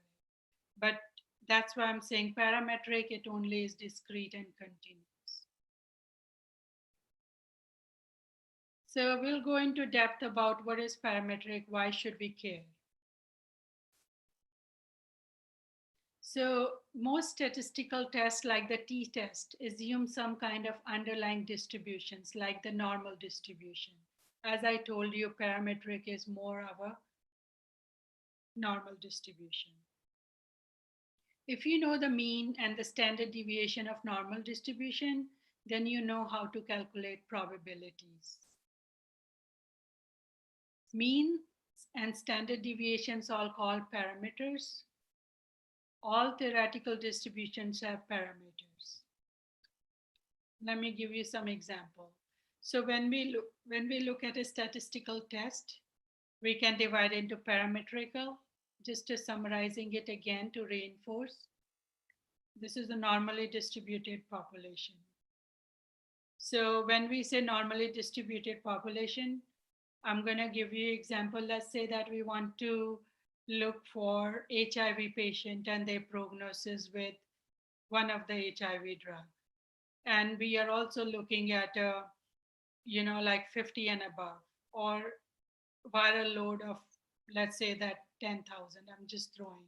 So we are pretty much having a normally distributed population with age and everything. And so for the non-parametric will be like, we are just looking for a concept from a child to geriatric patient, different variation. It's not a, like mostly it's more of a skewed population. So when we are looking for parametric, it requires an interval and ratio scale. We'll go into a details about how we separate the interval from ratio. And also parametric is more on a standard deviation. It's more of a description. When you want to describe, standard deviations are also to look at variability from the normal distribution. Non-parametrical is more of a skewed population test, usually based on the ranks. So it's more of a ranks. Parametric is more of an interval and ratio. And as we were talking about parametric, it's mean and standard deviation. Non-parametric, because it's very difficult to get a mean from a skewed curve or a distribution. So that's why we really rely on median and interquartile range, 25th percentile, 50th percentile, or 75th percentile. So what is the procedure for parametric test procedure? It involves population means and require interval ratio, interval scale or a ratio scale, whole number or fraction like height in inches. Have a stringent assumption that it has to be normally distributed. You cannot use parametric test for negatively skewed any kind of a population. Let's talk about non-parametric test. Non-parametric test is a hypothesis test that does not require any specific conditions about the shape of the population or the value of any population parameters. That's why when you looked at the slide, all discrete continuous, it can be, all the variables can be able to capture through this non-parametric test. And parametric test is often called distribution-free test because it doesn't need a normal distribution. So why non-parametric statistics? Need to analyze the crude data, nominal, ordinal, and data derived from a small samples. Data that do not follow a normal distribution. These are some of the assumptions, some of the things which are really helpful to understand. Data of unknown distribution. If you have no idea what is the distribution of the subject or a population, non-parametric is the best tool to use. Now, I was talking about scales of measurement. This is very important to know that. When to use, what scales to use, what variables to use. For qualitative, basically nominal and ordinal. For quantitative, we need to use interval and ratio. When we talk about interval and ratio, it's more of a parametric statistics, and nominal and ordinal is more of a non-parametric statistics that's applicable. So for the parametric, I was talking about interval scale and a ratio scale. So this is the example. So interval scale, quantitative data can add and subtract values, but cannot multiply and divide values. So there is no true 0 point in interval. Example is temperature on Celsius scale. 0 degree indicates point when water will freeze, not an absence of warmth. So just an example of that, how we can define interval. When we talk about ratio scale on my right side of the screen, it's more of a quantitative data with true 0. Can add, subtract, multiply, and divide. Example is age, body weight, blood pressure, length of hospital stay, operating room time. All these are the ones which are more our ratio scale. So this is more into depth of, this is really a key to remember. This I always keep handy because sometimes visual speaks volumes. So 2 independent groups where parametric lies and where non-parametric test lies. So non-parametric will be man Whitney U test. Parametric test will be more of an independent sample t-test. For the paired samples, paired t-test for parametric, and Wilcoxon's signed rank test is for non-parametric. And somebody was asking in the previous session with Ms. Cole, Dr. Cole, that ANOVA. So when you have 3 or more independent variables, we definitely want to have ANOVA correlations is very clear, and it can handle 3 or more than 3 independent variables. For the non-parametric, it's more of a Crucial-Wallace test. When we have 3 or more repeated values, then we cannot do one-way ANOVA. We have to have a repeated measures ANOVA. And for the non-parametric, we need Friedman's test. When you have to have a quantify association between 2 variables, if we want to do a 2 variables, like I was giving example of SAT with IQ test, we can use a correlation. There are 2 types of correlation. For parametric test, we use a Pearson's correlation. For the non-parametric test, it's more of a Spearman's correlation. If we have 2 or more independent samples, it's about samples. Then probably we need to go with a non-parametric chi-square test. So chi-square is more of a non-parametric parametric, and it is for 2 or more independent samples. So now we are going to talk about statistics, biostatistics, when we are pretty ready with all those 4 steps in my initial slide. When we do a due diligence, we're doing everything according to what we learned. Then when we come to data analysis, it's very important to understand the biostatistics. What are the 2 different branches of that? One is a descriptive, and the second one is an inferential. When we talk about descriptive, it's more of a frequencies and percents, measures of the middle, and measures of variation. It's more of a standard deviation or a mean, all those, and frequencies. But when we talk about inferential, that's what becomes handy, non-parametric and parametric statistics. So this is just a slide which gives you a little bit more insight. What is the difference between descriptive statistics and inferential statistics? Let's slice and dice the first part, the first point. The descriptive statistics, it gives information about raw data, which describes the data in some manner. Like I was giving you an example that there was a test with 5 items. It's just 5 items. This is just a raw data. But inferential statistics, it makes inference about population using a data drawn from the population. So it's more of a, you pull out the data, you analyze it. Let's say that you give a test to 50 students, and then you want to pull out their scores, and then you rearrange them.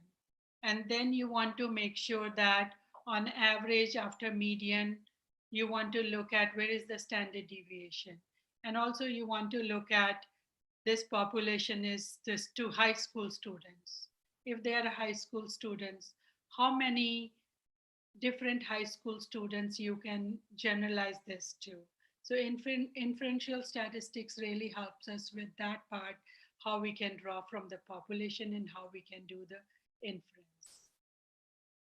Second point is it helps in organizing, analyzing, and to present data in a meaningful manner. That's a descriptive statistics. But when we look at inferential statistics, it allows us to compare the data, make hypotheses and predictions. As I was telling you, when you compare the data between, like salary and a retention of employees. If low salary, low retention, is it a correlation? That's why we'll go into that, like, is it a Pearson's or Spearman correlation? So that's very important. Linear relationship, negative correlation, all those. The third point in descriptive statistics, it is used to describe a situation. So situation is important. It's a one slice, one shot screen of a situation. But when we look at inferential statistics, it is used to explain the chance of occurrence of an event. It pretty much tells you, is it by chance or is it really a true implication of what we are measuring or what the results are. The 4-point under descriptive statistics, it explains already known data and limited to a sample or population having a small size. So descriptive statistics we can use for a small size. But inferential statistics, it attempts to reach the conclusion about the population. So example is like if we have 5 questions and we are looking at the results, mean, median, pretty much it talks about those, like 20 students in that class. But when we are looking for inferential statistics, it's more of a correlation between variables, looking at a bigger sample size and also looking at how the hypothesis, if we are going to have a research hypothesis, how the null hypothesis is rejected to accept the alternative hypothesis so that there is a true correlation.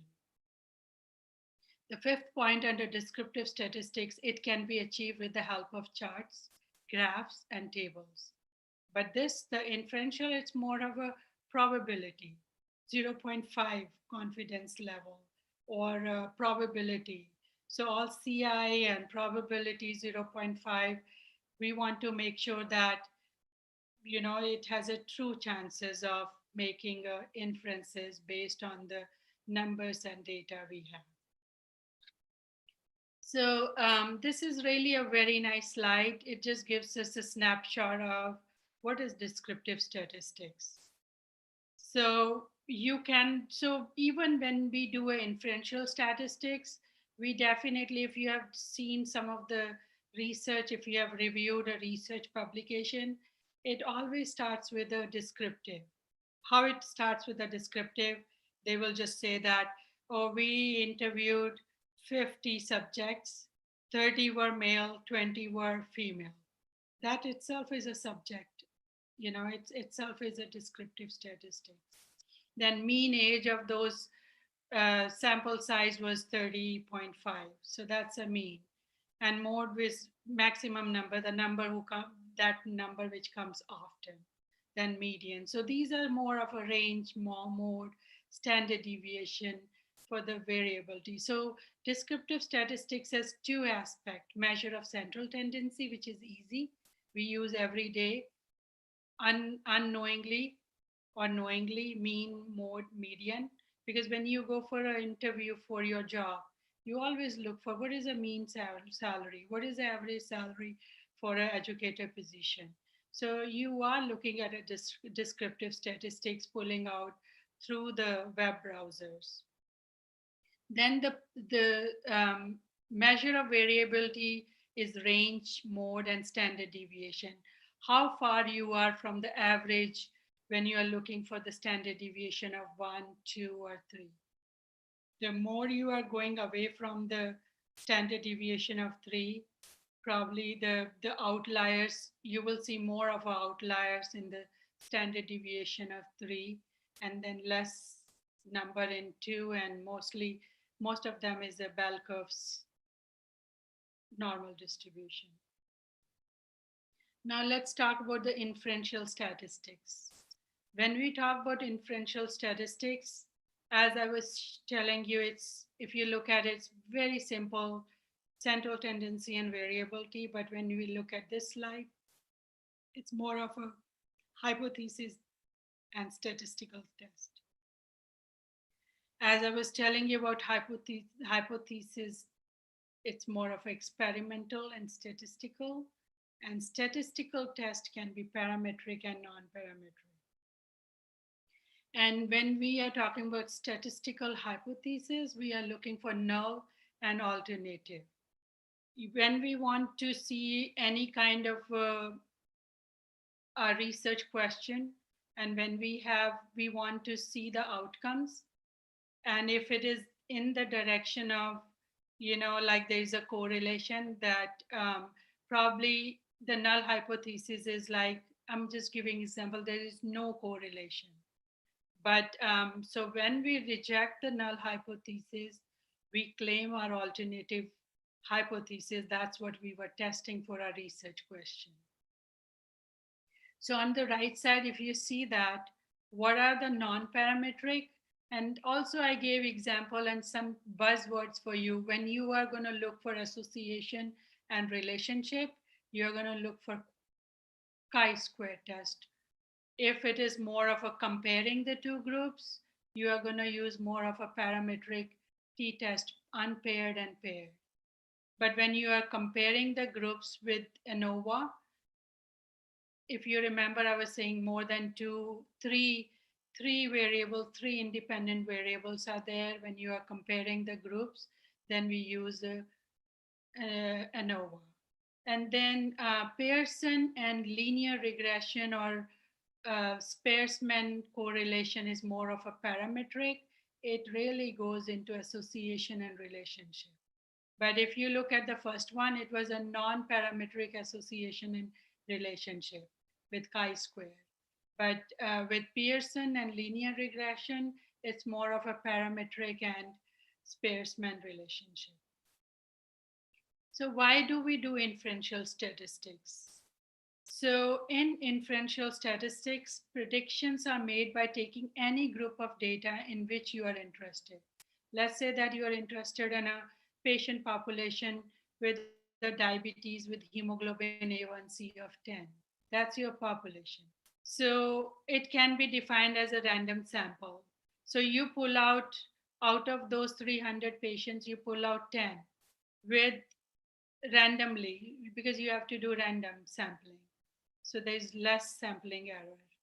So that sample, when you pull out and when you do your inferential statistics, depending on what you are measuring, what are you using, what kind of a variables you are using, and what kind of a parametric or what kind of a non-parametric test will go with that variable and what you are measuring, then you should be able to create your hypothesis and then also a alternative hypothesis.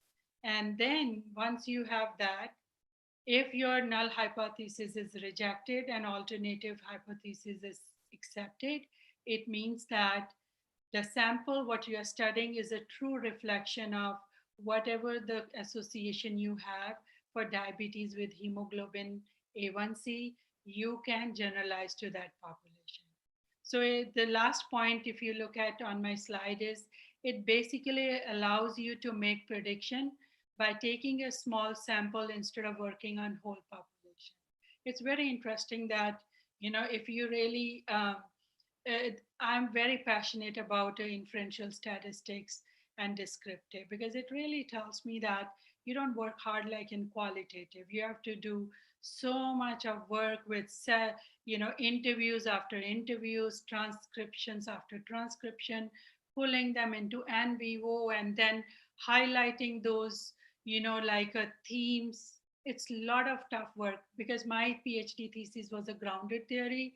I have to do from axial coding to all the way to coding, and there were 350 codes. But this is inferential statistics, although people think, oh, quantitative is very difficult. If you have SPSS loaded, it just spits for you ANOVA, and whatever you want to do, it'll spit the numbers for you. Even it'll tell you the significance and confidence level. So inferential statistics is really good for generalizing the sample results to the population if we are going to have a random sampling technique. And again, remember that inferential statistics is basically, like hypothesis and statistical test through parametric and non-parametric. So I already shared with you the hypothesis development. So if you look at this, if you want to just go back to your same population, diabetes with hemoglobin A1C 10, and we are looking at the readmission rate. Are those patients who have a hemoglobin A1C of 10 consistently for last 6 months are being readmitted more frequently than those patients their hemoglobin A1C is 6. So your null hypothesis will be there is no correlation between the hemoglobin A1C and readmissions of patient with diabetes. But your alternative hypothesis, which is what you want, what you want in a sense that it should be the general statement that there is a relationship between high hemoglobin A1C with the readmission rate of those diabetic patients. So this is the way we do a statistical hypothesis. And I also do not want to miss that experimental hypothesis. If you look at my previous slide, where we were talking about experimental hypothesis. So experimental hypothesis is more of a theoretical relation. The researcher knows about the variables. So it can be a directional one-tail test. Example is increased carb diet leads to increased body weight. They're just studying, is that increased carb diet? Because there is no setting stone or any kind of a themes or any kind of a research which is really like have proved that. Like when we say sun rises from where? East, correct, or west?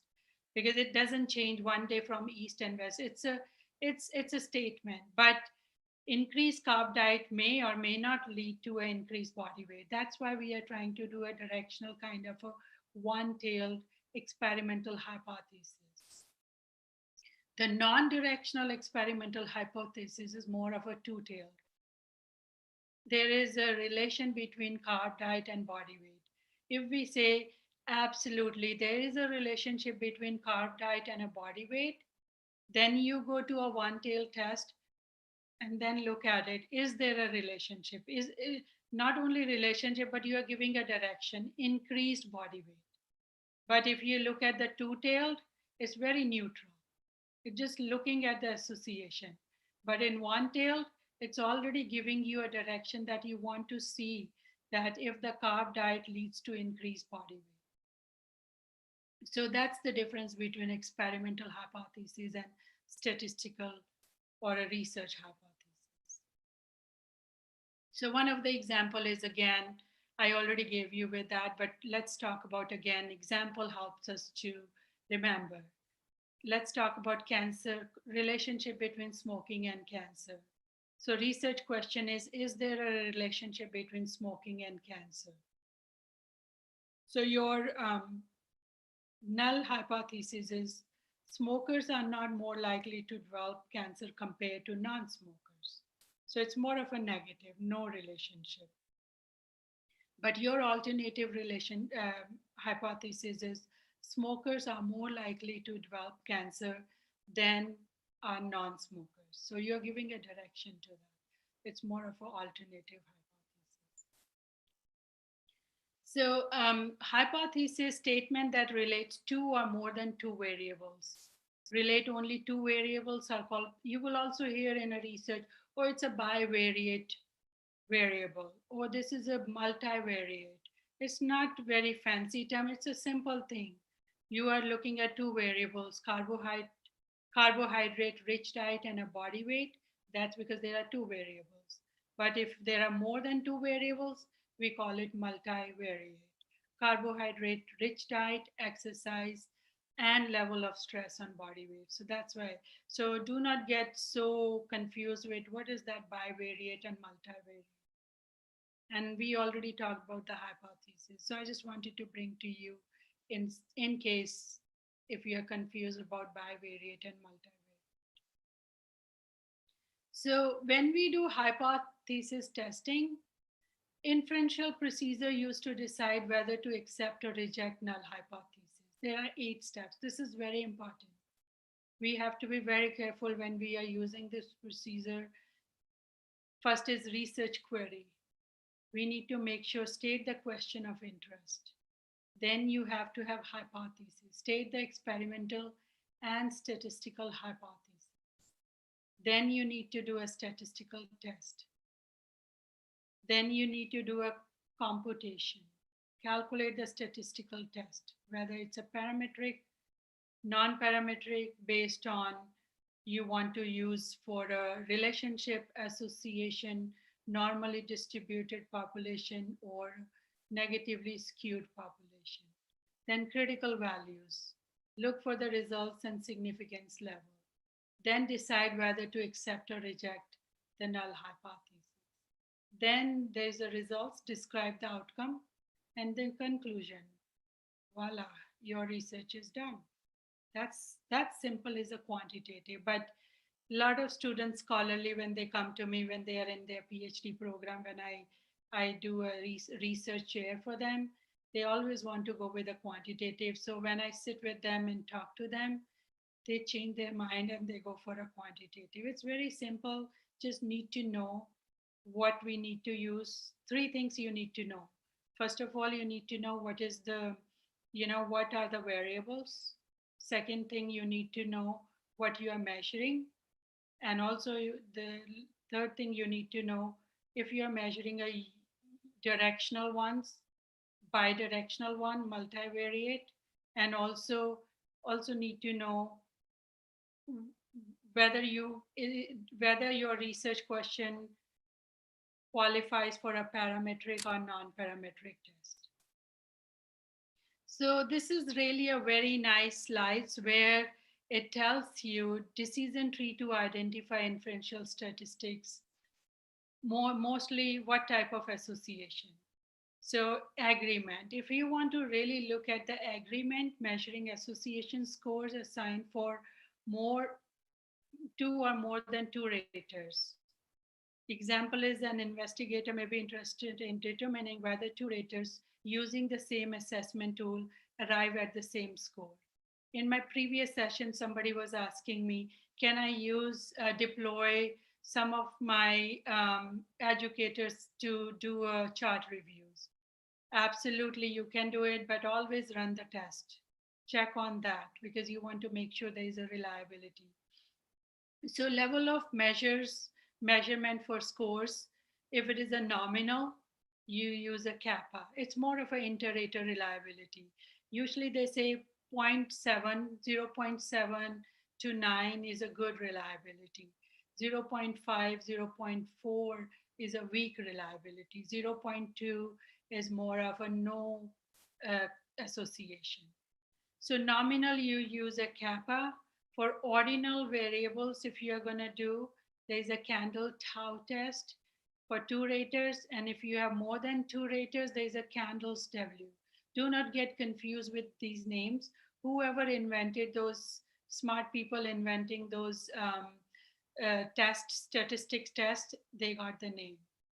And then if you look at the interval, there's a non-parametric Spearman's row test, and the parametric is Pearsman R test.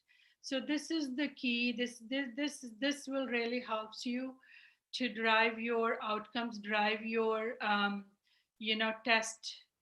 How you are going to go into a implication depends on what are your results, and results depend on what are your variables and what you are measuring.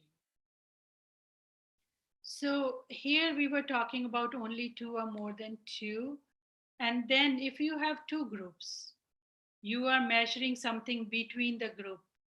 So remember that we are talking about between the group difference. Samples are independent or unpaired. So first of all, we need to look at, are the samples taken from the same people or population? Yes, the samples are related or paired down, then you go for nominal with McNamara chi-square, Wilcoxon for ordinal, and interval for non-parametric is Wilcoxon signed rank, and parametric is paired t-test. But if the sample taken from same people, you say no, the samples are independent or unpaired. So if they are independent and unpaired, we need to use nominal if there are less than 20 items. There is official scale test, and then if it is more than 20 items or equal, chi-square. But if it is an ordinal, then we go for a Mann-Whitney U test or Wilcoxon rank sum. For the interval variable or category, we go with a non-parametric Mann-Whitney U or Wilcoxon rank, and for parametric independent sample t-test. I just want to reassure you, do not get intimidated by this. But absolutely, this is just a key to remember that. And once you are ready for those tests, if you have SPSS software loaded, you just have to analyze this, put your data in the spreadsheet, use your SPSS, and just click on non-parametric Mann-Whitney U test, voila, your results are there. So that's why it's that easy. So do not get intimidated by so much of this, but this is really a good guide for you if you want to look into what test you have to do, what measurement you want to go with. So the next one is, if you look at it, we were doing between the group difference. Now we are going to go with two or more than two group, but we are doing a difference among the group. So when we are doing among the group, same question, are the samples taken from the same people? No. Then you go with level of measurement. Then nominal can be chi-square. You remember I was talking about the difference among the groups. Ordinal will be a Kruskal-Wallis one-way ANOVA. Interval will be non-parametric Kruskal-Wallis one-way ANOVA, and parametric is ANOVA.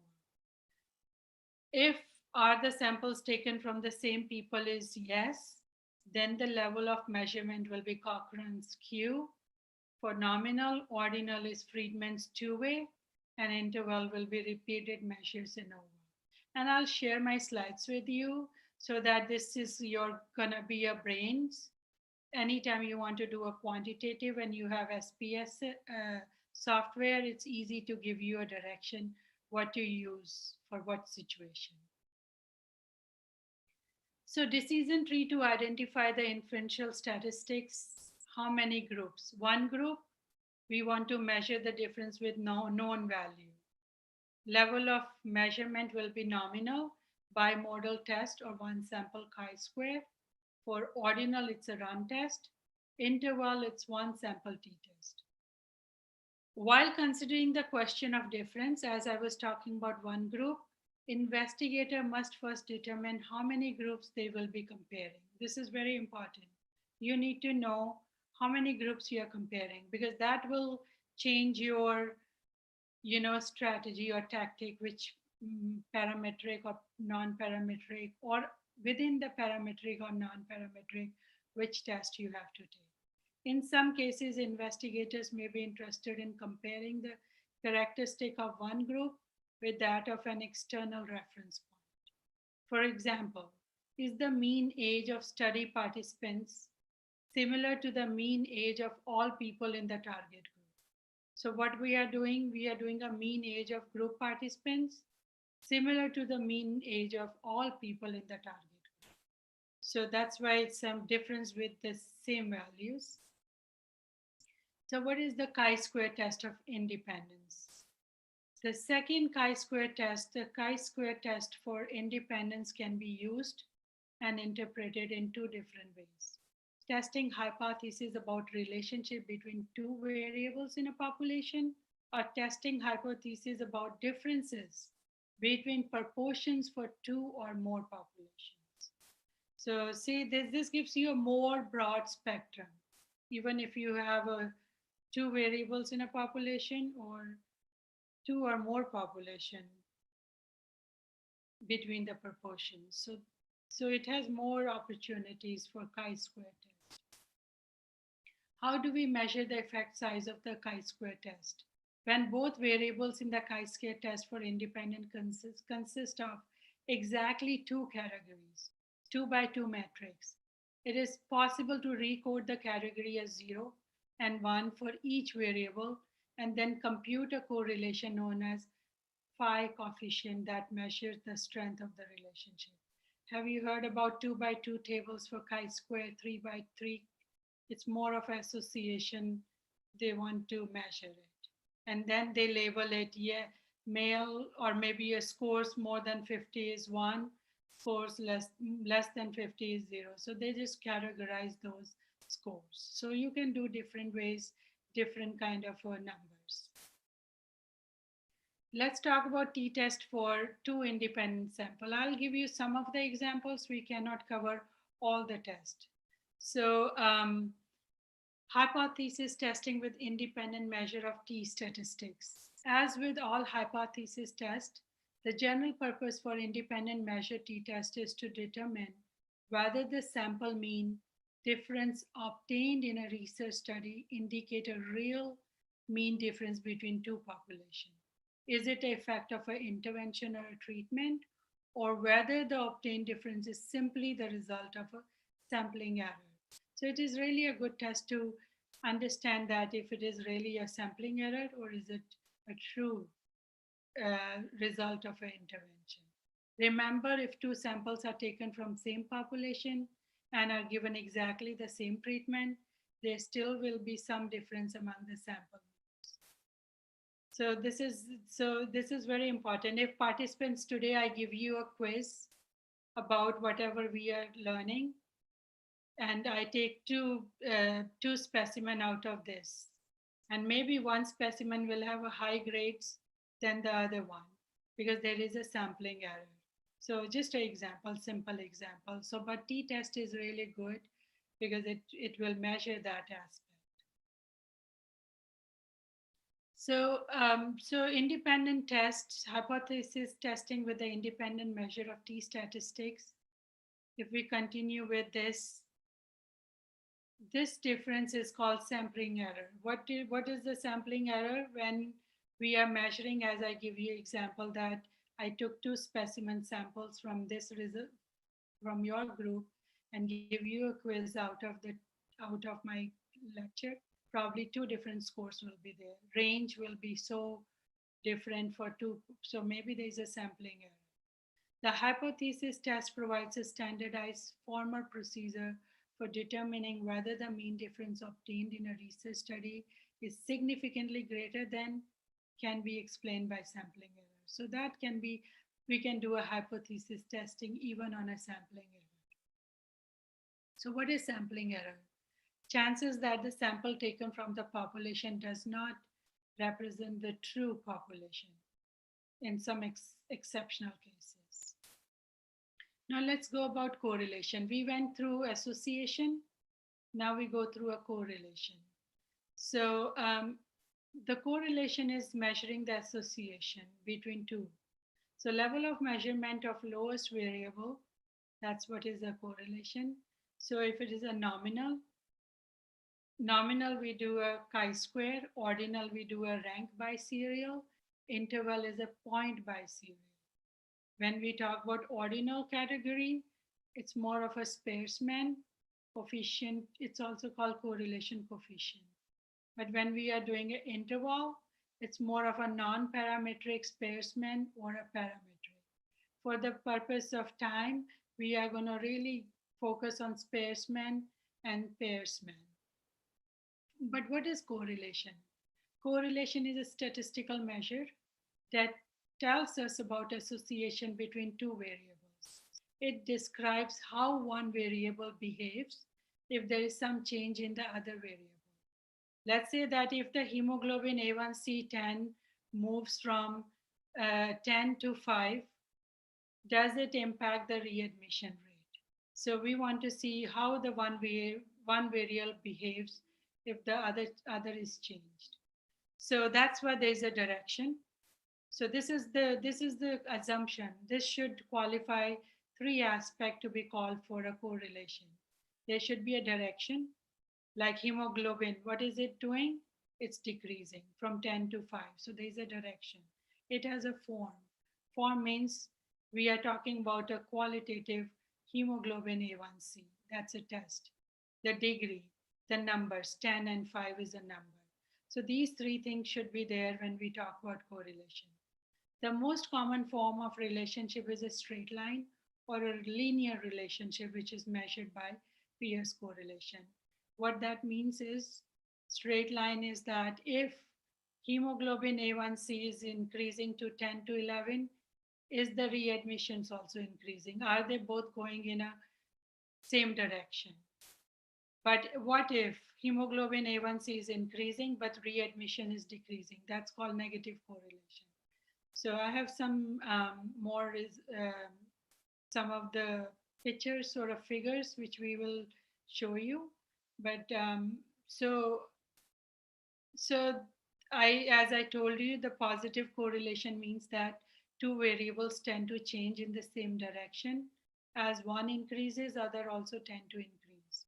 The negative correlation means 2 variables tend to change in opposite direction. One increases, the other tend to decrease. Degree of relationship is very important too. The strength or consistency of relationship is measured by numerical value of correlation. As I mentioned to you, 1 is a perfect correlation. But if it is 7, 9, it's still a correlation. But if it is 2.2, it's no correlation. So value of 1 indicate a perfect relationship and value of 0 indicate no relationship.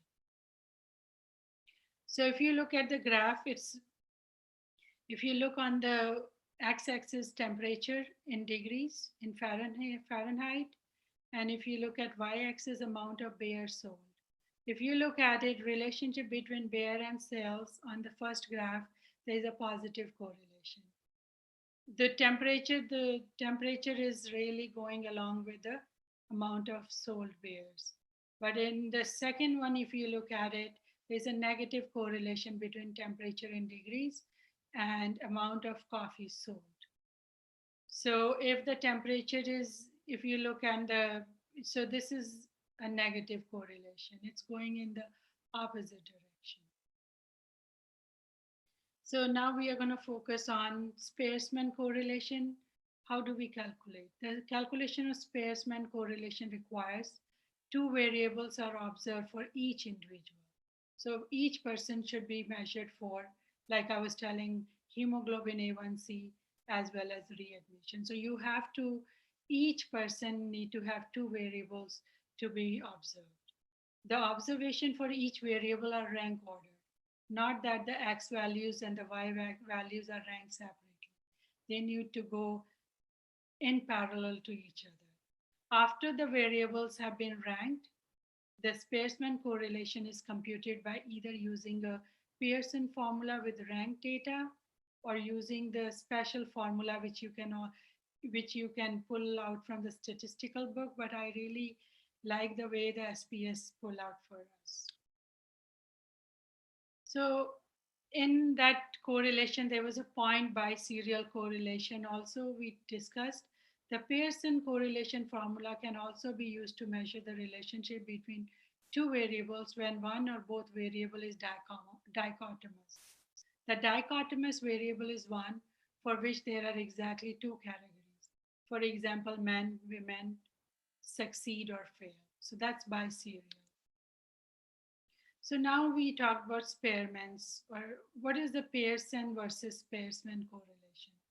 Both Pearson's and Spearman's are used for measuring the correlation, but the difference between them lies in the kind of analysis we want. So it's all about kind of analysis. The Pearson correlation evaluates the linear relationship between 2 continuous variables, but Spearman correlation evaluates the monotonic relationship. The Spearman correlation coefficient is based on rank values for each variable rather than the raw data. Practical assumptions or application for correlation using R. The difference between Pearson correlation and Spearman's correlation is that Pearson is more appropriate for measurement taken from interval scale. So anytime you have a data on interval scale, go for a Pearson correlation. While the Spearman is more appropriate for measurement taken from ordinal scale. So that's why it's important to know when to use Spearman, when to use Pearson. Now we come to regression. What is a regression? We are measuring the association between an outcome variables and predictor variables. So it can be nonlinear and linear. Example of regression analysis also examine the strength of relationship or connection. However, in this type of analysis, one variable is considered an outcome, usually a dependent variable, and the other variable is considered a predictor or independent variable. So you need to have a dependent and independent variable to measure the association. That's why you use regression. Regression analysis often consider the influence of multiple predictors on an outcome at the same time. Let's take an example. An investigator may be interested in examining the association between a treatment and blood glucose, while also considering other factors like age, sex, ethnicity, exercise frequency, and weight. So there are so many variables along with that. So dependent variables will be more of an outcome, predictor will be more of an independent.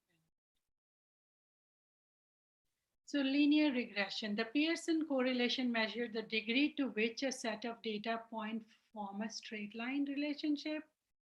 But the regression is a statistical procedure that determines the equation for the straight line that best fits a specific set of data. So remember that regression is straight line that best fits a specific set of data. That's very important, best fit. So introduction to linear regression, how well a set of data points fit a straight line can be measured by calculating the distance between the data points and the line. So we are only focusing on a line and a data point. The total error between the data points and the line is obtained by squaring each distance and then summing the squared values. The regression equation is designed to produce minimum sum of squared errors. When we are squaring it, actually we are decreasing the error, minimizing the error. Any straight line for regression, any straight line can be represented by equation of y by bx, where b and a are constant.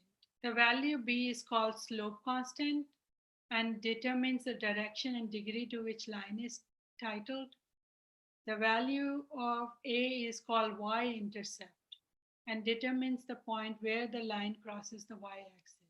So this is the one I was talking about. It's more of a point fits, straight line that fits. So that's what is called slope constant. Anytime you hear about regression, linear, you will hear about slope constant also.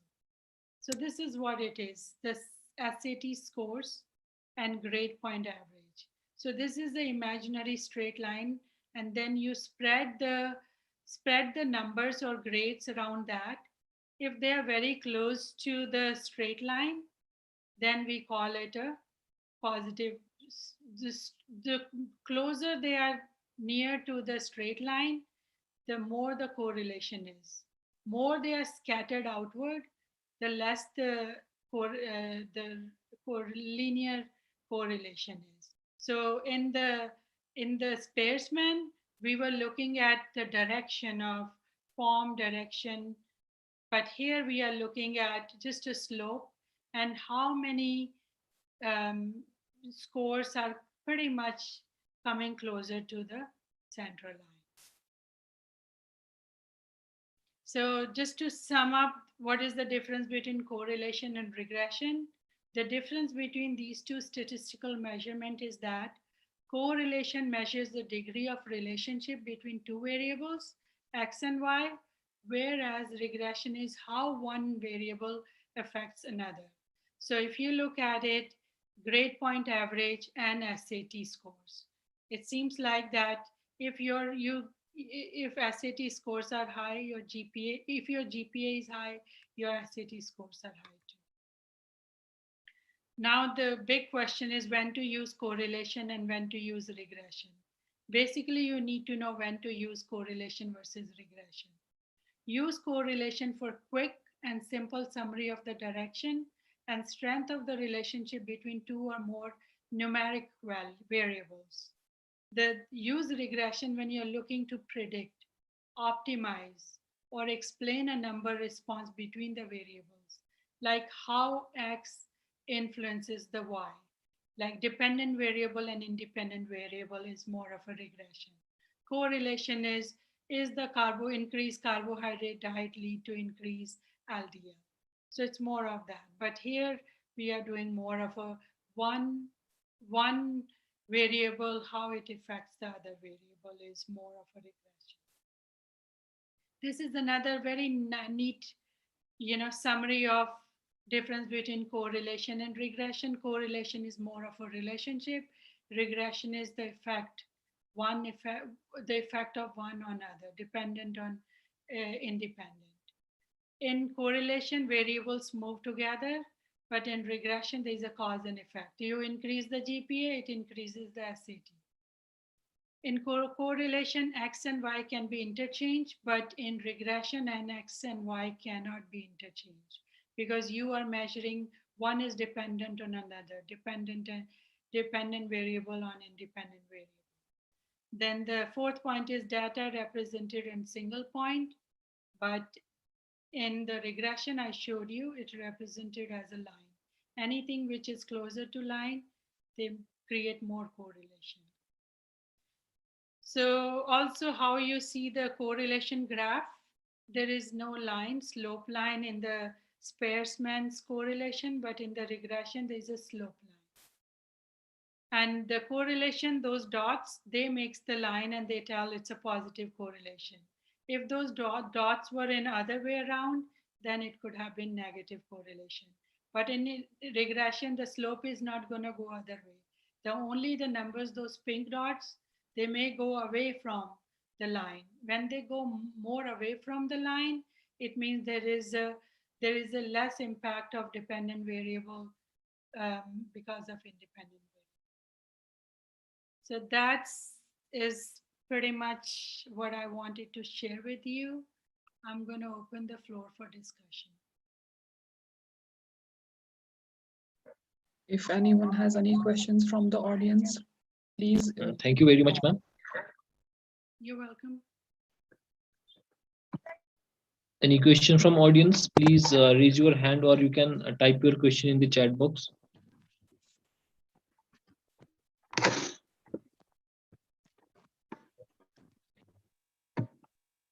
Sorry, in the first presentation, I was a little sleepy, but it's 4 o'clock. Yes, ma'am. Now we understand that. I really wanted to give my night to my awesome people there, because I do value research. I do value what you are doing. And I really appreciate anytime you can reach to me. You know, we are in it together. We need to make a difference. We are nurses, we are healthcare providers. How we can take a research from the PhD thesis sitting in the libraries and building that research at the bedside is my goal. So I don't think there are any questions from the audience. So thank you so much, ma'am. Your topics were wonderful and they were eloquently explained. Thank you so much for these stimulating and informative sessions. Thank you so much for having me. Have a blessed day. Thank you, ma'am. You take care. Bye. Thank you, Dr. Roth. Well, it was a quite long session, but knowledgeable, appreciable, and rememberable. Now our scientific session for today's event is over. Coming to our second session, the valedictory session, well, it's very essential to specifically acknowledge important guests, personalities, participants, and thanking them for their time and knowledge. I request Mr. Syed.shahid Siraj, tutor, Alamdar Memorial College of Nursing and Medical Technology, for welcome address. Assalamu alaikum wa rahmatullahi wa barakatuh. A warm good afternoon to all of you present here. Myself, Syed Shahid, and I am a teaching faculty at Alamdar Memorial College of Nursing and the organizing secretary of this webinar. And it's a special privilege to have the honor of welcoming you all again on behalf of Alamdar Memorial College. Since we have completed our 3 scientific sessions successfully, now we will be having a valedictory session. But before proceeding with our valedictory session, I would like to thank all the distinguished keynote speakers for gracing this webinar and making it a success by sharing their knowledge and expertise with us. I would also like to thank all the delegates and dignitaries, colleagues, and my students for joining with us since 3 days. Your participation in this webinar made us to rejoice the success of this webinar, and it will be encouraging for us to organize such kinds of webinars, conferences, and workshops in future as well. I'm sure we are all benefited from the expertise of our distinguished speakers who explained the important steps and processes of nursing research so beautifully and eloquently. I would like to close my speech by expressing my sincere wish for the success of all the participants to discover new opportunities in the growing areas of nursing research. Thank you very much for your attention. Now I request Mr. Zahid Zubair, an energetic and a quick-witted teaching faculty of our Alamdar Memorial College of Nursing, and he shall be presenting the report of knowledge gained by the participants through this webinar. Zahid sir, please. Thank you, sir, very much. Bushra ma'am, will you please show my presentation over here so that I can proceed?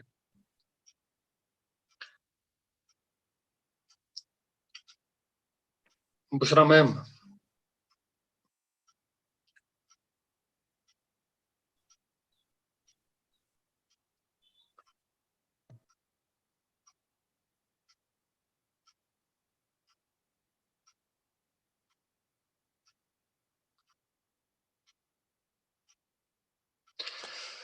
Thank you very much, ma'am. Respected Principal, ma'am, Alamdar Memorial College of Nursing and Medical Technology.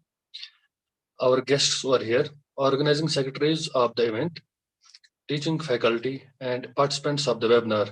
I welcome you all with the Islamic greeting, Assalamu alaikum wa rahmatullahi wa barakatuh. May peace and blessings be upon all of us. To know the success of the event, it needs to be evaluated. So we have evaluated the webinar by posing 15 questions both before and at the last session of the webinar to know the knowledge gained by the participants.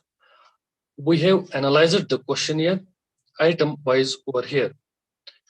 In this event, we have a total of 500 participants, and out of 500 participants, 483 participants have submitted their pre-test knowledge questionnaire, and out of 500 participants in the webinar, 422 have submitted their post-test as well. So let us begin with the analysis of the first item. Ma'am, please you share the slide.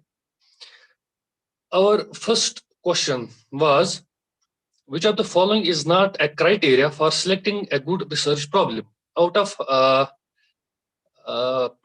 have mentioned here percentage-wise, 27.33% of the participants were those who have given correct answers during their pre-test questionnaire, and in post-test, 78.66% participants were those who have given the correct answer. That means pre-test, this post-test mean percentage is significantly greater than the pre-test mean percentage.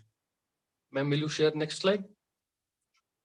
Our second item was, regardless of the significance of the study, the feasibility of the study needs to be considered. Which of the following is considered priority? In pre-test, only 28.42 participants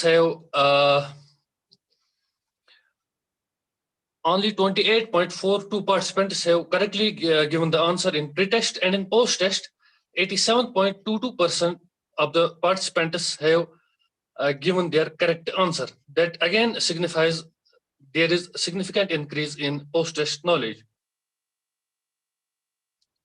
Our third item was, a research proposal is written.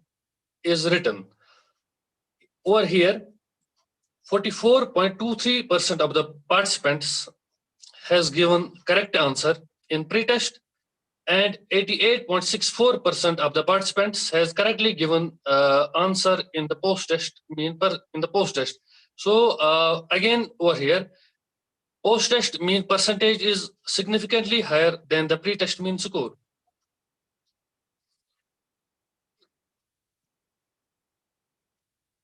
Our fourth item was, which of the following code of research ethics requires informed consent in all cases governing human subjects?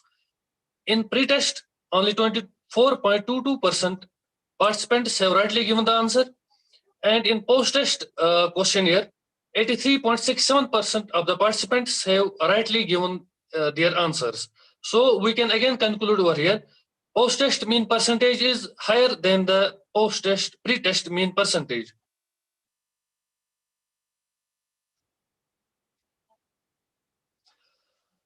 Our next question was, a researcher knows that he has to protect the rights of the subject. Which of the following action ensures anonymity of subjects?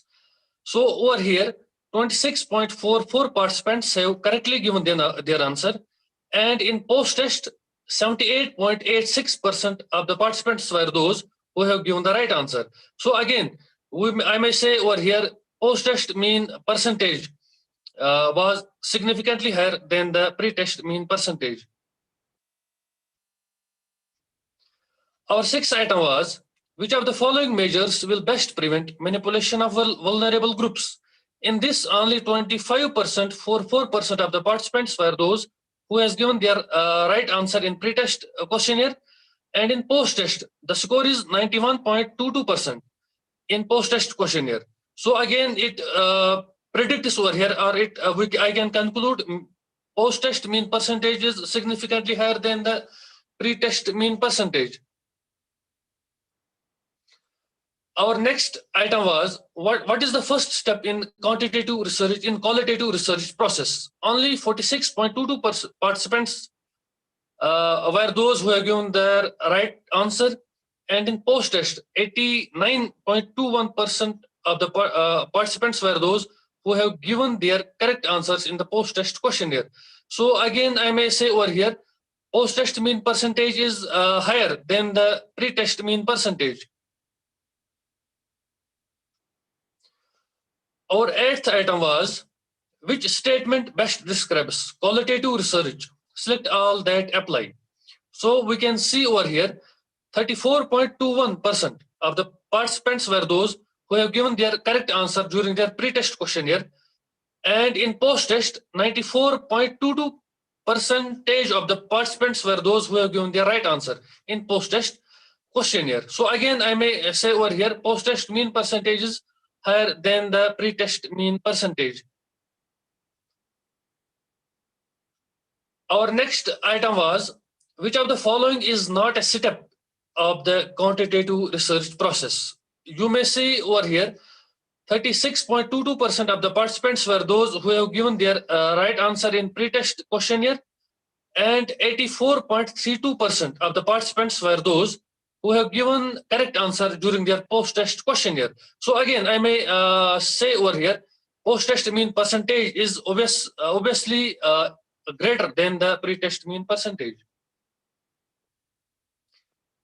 The next item that was integrating the findings of the multiple quantitative research studies on a particular topic is, we may see over here 24.23% only participants were those who have given right answer during their pre-test questionnaire, and we may say in post-test 86.32% of the participants were those who have given their correct answer during their post-test questionnaire.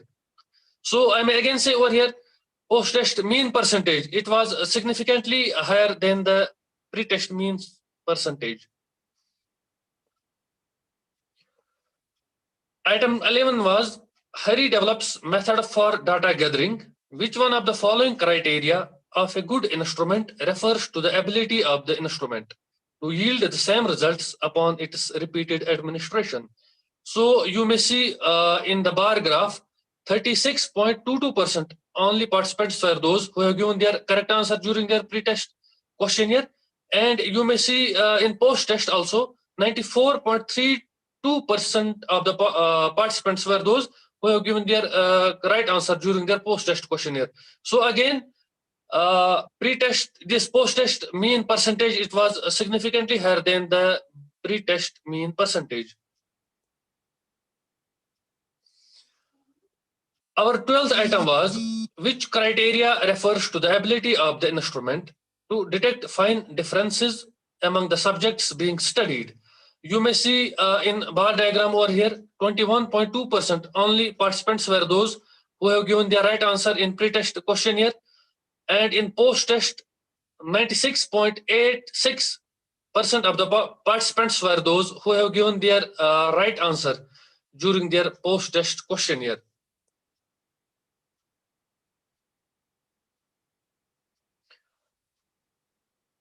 Our next item was, which of the following self-report methods is the most respected method used in surveys? You may see over here, 30.66 participants were those who have given their right answer during their pre-test questionnaire.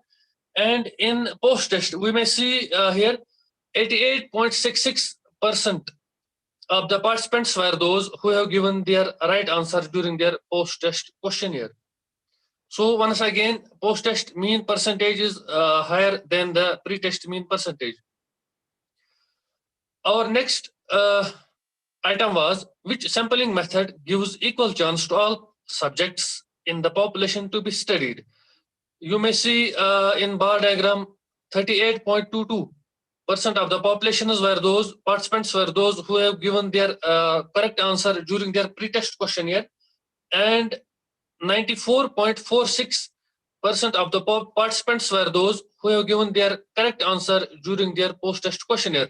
So again, over here, post-test mean percentage is significantly higher than the pre-test mean percentage.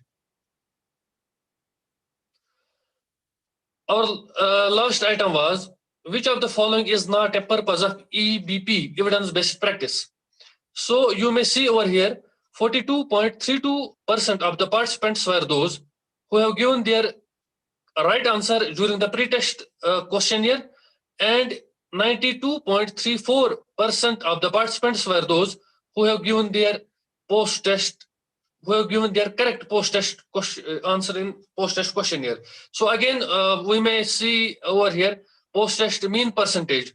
It is significantly higher than the pre-test mean percentage. So if we will analyze the overall result of the webinar of this precious event, we may see over here, overall pre-test mean, if we will see, that was 32.37% only.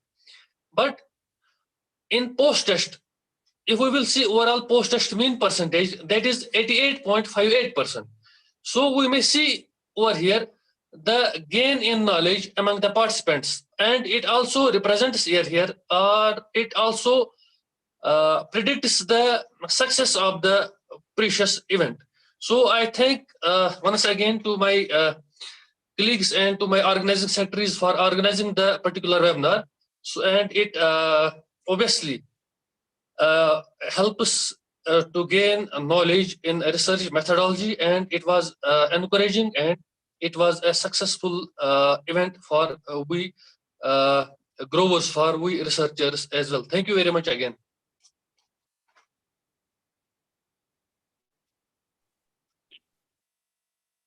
Thank you, Zahid sir, for your beautifully explained report.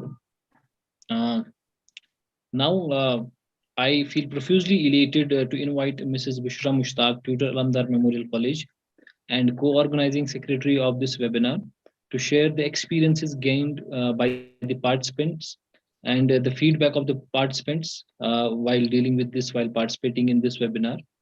And I would like to mention that Mrs. Bushra Mushtaq, despite being an excellent teacher, she has been very instrumental in managing the things and maintaining a hawk's eye in managing this webinar. She has been truly an inspiration in managing things and taking initiatives in all the activities. So thank you so much, Bushra ma'am. You have been very instrumental and very impressive while organizing this event. Thank you, sir. Thank you, Shahid sir, for these encouraging words and for your support throughout the webinar. I'll be discussing about the feedback which we took of the entire webinar. So I'll be sharing the screen with you.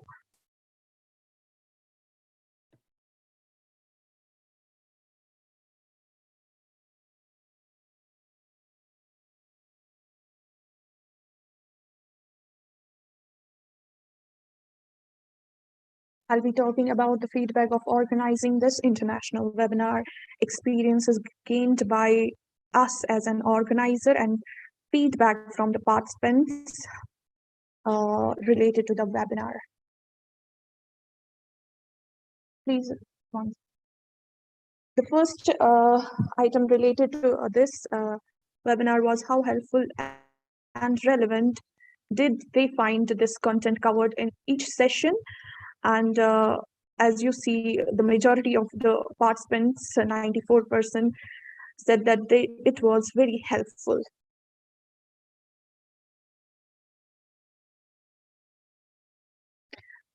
We had told to rate our how would they rate the ability of the trainers to address their queries from 1 to 10 scale, and majority of the participants, that's 98%, rated it on 10 basis.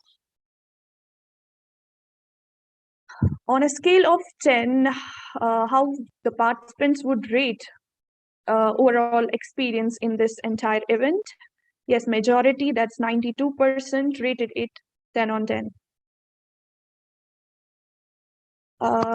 Will they ever be interested in attending this such series, such lectures in future? And 100% of the participants said yes, they would love to attend these series of lectures in future. On a scale of 10, how they will refer your colleagues for such events. The majority of the participants, 96%, rated it 10 on 10. There was an open-ended question to the participants that they can share any key learning and additional feedback to us. And yes, they have enormously listed a number of them. I will list a few. It was very informative, helpful, nicely presented, full of knowledge, interesting, and they are waiting for the next webinar from our side. They learned various qualitative and quantitative experiences. Number of confusions of the participants were corrected. It was systematically organized. It was helpful in understanding different concepts.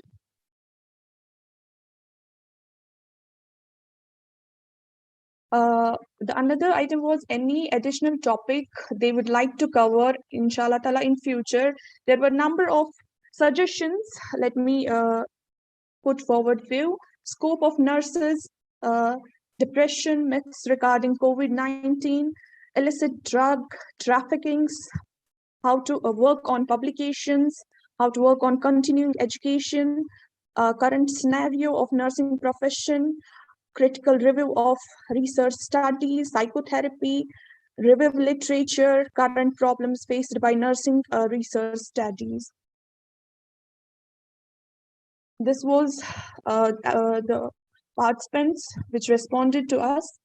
Now, definitely contribution to the success and creating history largely depend upon the participants' motivation, which we believe it as the organizers. And what as the organizers, we believe that that we can make innovations in different types also, and that's what will make the impossible, the unseeable, the unbelievable, the unattainable to the possible, to the believable, to the attainable, to the seeable. And there must we must cultivate, this sort of environment, this sort of program that support to drive forward their talents. And two things, as the organizers, we believe that working as a group is very important. That is the group dynamics. Secondly, working under supervision. It's very much necessary that we share whatever the inquisitive things we have, but definitely they should be under the supervision. So we as an organizers, me and Syed.shahid Siraj, thank our organizing chairperson, Professor Dr. Mahmood Ariku, for all the support. Now, a warm word of welcome to the person we are waiting with, full of abilities to listen. Motivator, committed teacher, Professor Dr. Mahmood Arigu, Principal, Alamdar Memorial College of Nursing and Medical Technology, and organizing chairperson of the entire webinar for Principal's address. Please, ma'am. So I'll add to you said so many things. So it is untangible to tangible. Okay. So, I love all of you. I have seen you. You are so talented. You are so talented. You made it happen. It was just a conception and you made it happen. So I love all of you. Both organizing secretaries, you worked very hard. Organizing committee, you supported them. You were at their back. And students also, because they cooperated. Maybe sometimes they were left like that, and they also helped in that way. Then all speakers, without speakers are the lifeline of any program. So speakers, resource personnel, and our chairpersons, everybody, we are all lifeline to it, because nothing happens if people are not there. Things will not make to go it like that. We need life. Life is human being. So human resource, we all together, we made it happen. So this was the first international webinar on nursing research methodology, which everybody appreciated. I was not thinking it will be like this. So it is beyond my thought. As She said it was untangible. Now it is tangible. We could do it. I congratulate the group, Alamdar family. I appreciate you, all of you, because otherwise people were talking so much. Okay, you cannot do it. You have shown you can do it. You can make things happen. So I love all of you. I see this has happened within 3 days. You could make it. You have finished the syllabus of people which we are otherwise completing in so many days. So, and it is all is well that ends well. Everything went as we planned, mashallah. So it is, I will say it is highly successful. All the scientific deliberations and whatever you planned, it was highly successful. And you can say all the participants, you only planned for 500 and you got it. Shahid Saab told me, madam, hame 690 ka request aaya. So it is again a success. Otherwise people are requesting people to join. They were requesting you to that we will be joining you. So this is, you can say this is the first milestone of success. So it is to be celebrated. When college will open, really we will celebrate it. So though if you will see this, and we also had one participant from Canada last moment. Aaj ke main tha, one participant was from Canada also, besides Dr. Ruth. Then you can see this program. If you'll see this program, this research methodology program, this is very useful, particularly for PhD scholars. Maybe this has revised, with so many PhD scholars were there.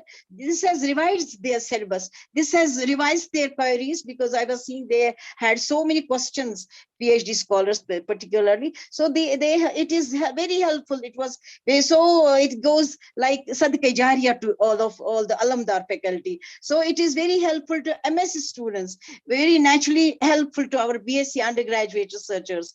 So I congratulate you. I request Allah to bestow with all the good things, because you have done good to so many. I remember when we conceived it on 14th of May, 3 of us, it is just few days before now. I remember when previously, when we were young, we were of your age in 89. So it took us 1 year to plan one research conference on nursing research. And despite our whole schemes was with us, our whole secretariat government was with us. That was our national program. And this time we were just sitting at home and we could make it happen.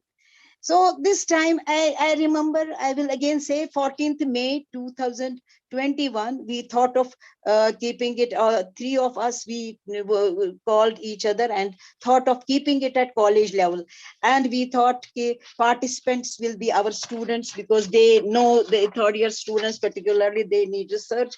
And we 10, because we were not there then, though we 10 will speak as speakers. Then this organizing secretaries, they are very energetic and lovely, both of them. They said, we will keep, ma'am, we'll keep somebody, because they are all, though both of them are from mental health. They said, we will keep somebody from Nimhans. And Shahid Saab said, I'll keep Dr. Kalamat. So as resource person. So both of them, they talked to principal and they proposed we will keep all junior faculty of Nimhans as resource person. Well, I felt it, why Nimhans junior faculty? Why not our own junior faculty?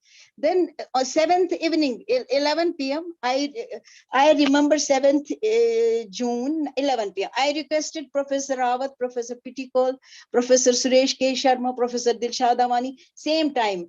Professor Munira Bashir, Rafika Bashir Madam, Urmila Bahadravaj Madam, Rita Dar. All I have not called them, I have put note on WhatsApp, kindly accept. So I have seen 8th morning, all have accepted, except this Mr. Professor Rawat, and he has proposed Dr. Ruth Robert from USA. So a day before we were thinking keeping it as a local program, and on 8th, 7th we were thinking keeping it college level program, and 8th it turned international event. So it is by the grace of Almighty. We have not done, I believe we have not done anything, because we have seen everybody said yes. Despite we have not written them any letter. We wrote them letter after that. Just a WhatsApp note made them to motivate. This is because of the grace of Allah, because people were fortunate to learn from the speakers.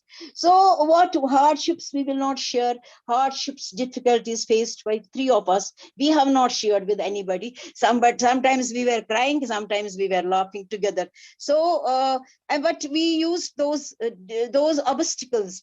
Those obstacles we used as stepping stones. So we just moved on and we moved up. So you see, my experience, I used to most of the times attend all the conferences happening anywhere in India. So I attended, I will note more than 150 conferences, seminars, workshops, continuing education programs, Sikkim's level, then state level, or Sikkim, the institution, this is national level. I might have so many conferences, but during this webinar, I enjoyed equally. Jaise, we were sitting in scientific sessions, and I felt as all the speakers were sitting in front of me, I felt they were just talking to us. They were just sharing their experiences. They were sharing their this rich experience, and they were sharing their rich knowledge. All the speakers, what I found, they were so energetic, so enthusiastic, so knowledgeable. They all enlightened us. We see, for us, if we'll see PhD, after PhD, things become very clear. So they enlightened the audience, which they, with their rich knowledge and understanding of the research skill, which they have discussed. So I feel the audience and the participants are fortunate enough to gain concentrated, I call it capsulated, or you can call it rich experience of research methodology within 3 days. That also 3 holidays. Again, there is one more plus point, 3 holidays. We have not wasted anybody's time. Our schedule is like that. We have not even disturbed students' routine, because the Friday was also holiday, Saturday, Sundays, or otherwise also. So I congratulate my young organizing secretaries, my young organizing committee for success. Even I have very lovely 3 people. 4th has not joined till yet. I welcome 3 of you. I love all of you. I love new faculty. 3, you also worked so hard. I have you see how hard you worked for pre-test, post-test with Insha, and you all are so energetic and so knowledgeable, and you did it as you have done study to see the effectiveness of this program for the participants. Jammu and Kashmir Registration Council, see, we will this was also a joke. I wrote to Dr. Sandeep, just give us some credit hours. He said you will have to pay 5,000 rupees. So I said, I have no money, so I will not be able to pay anything. So he said, I will just waive it.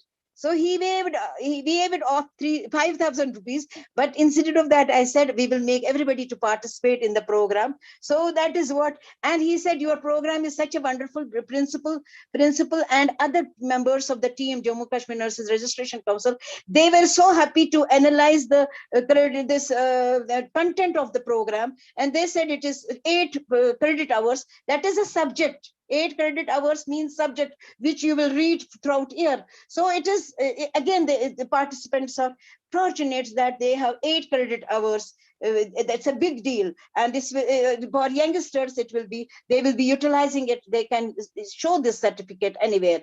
So, and again, the registrar of the council, Dr. Sandeep Singh, he said, I will sign the certificate of the webinar. That's also a big thing. I once again appreciate the speakers for their valid contribution. You see, I was not knowing my friend Rita Daris, because I said she was always, वो मेरी कान खाती थी मेरे को ये कहते, मैंने कहा ये आप लोगों के साथ बात करो, just talk your experiences of ethical problems with my people. So because we did it, किसको क्या proper रहेगा, so I did ethical consideration for her, ethical issues. So she has done so beautifully. Everybody, all the speakers were beautiful speakers, energetic speakers. So we appreciate and we thank all the speakers. I appreciate Mincer faculty. We together, because again, overnight I gave them 2 of them, and this Professor Rafika Bashir, I gave them one night before. So I appreciate them. If you will see, we together helped come as come 525 nursing research projects we have completed, all of us together, since 1912 till now. 2012 till now, we have completed 525 nursing research projects. We have helped people to gain wisdom in nursing research. Three of us, Dilshada ma'am, Munira ma'am, and myself, we completed our PhD in 2015. Munira ma'am completed in July, and Dilshada ma'am in August, and I in November. Same year we completed, because I was more busy with the principalship, so I took few months more. So we did under the guidance of Professor Pitikol.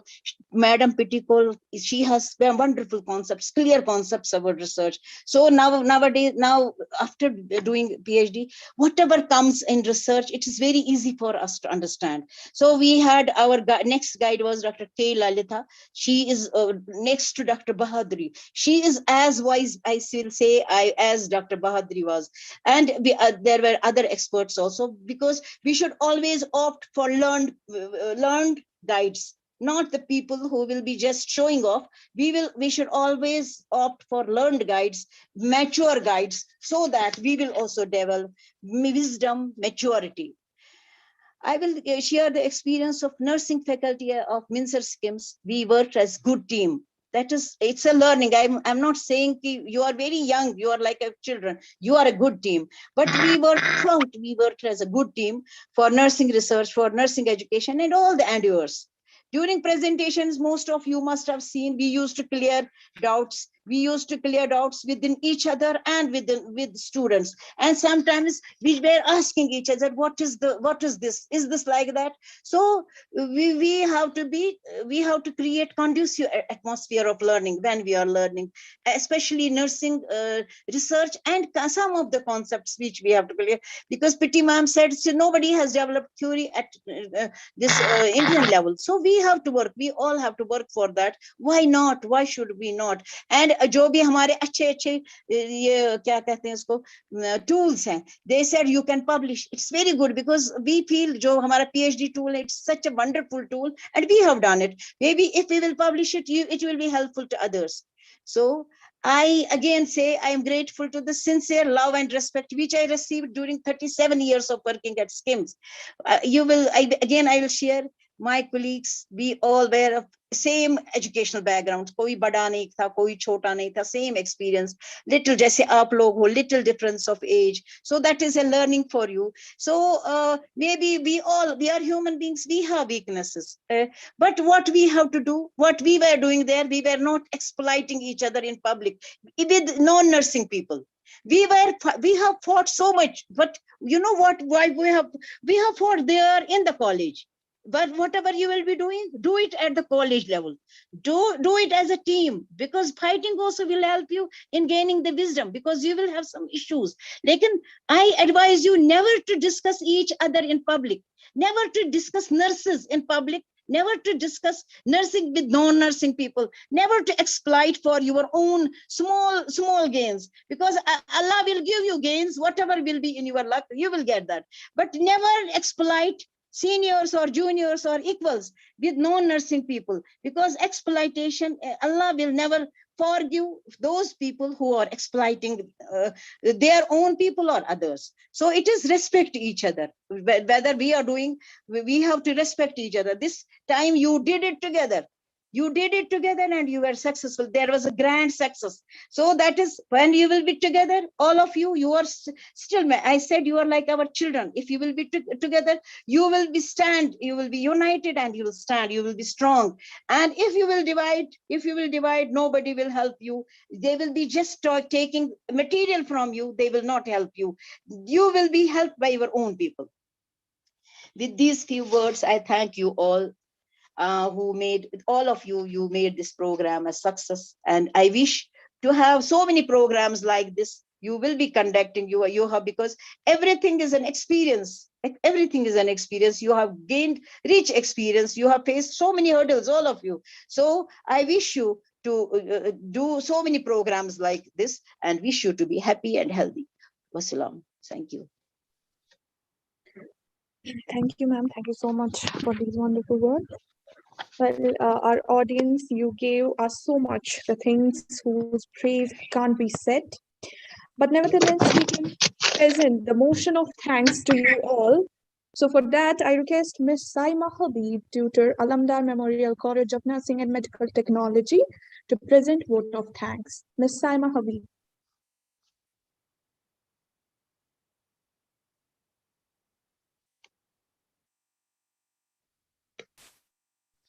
Yes. Am I audible? Yes. Thank you, ma'am. First of all, I welcome you all with the Islamic greetings. Assalamu alaikum.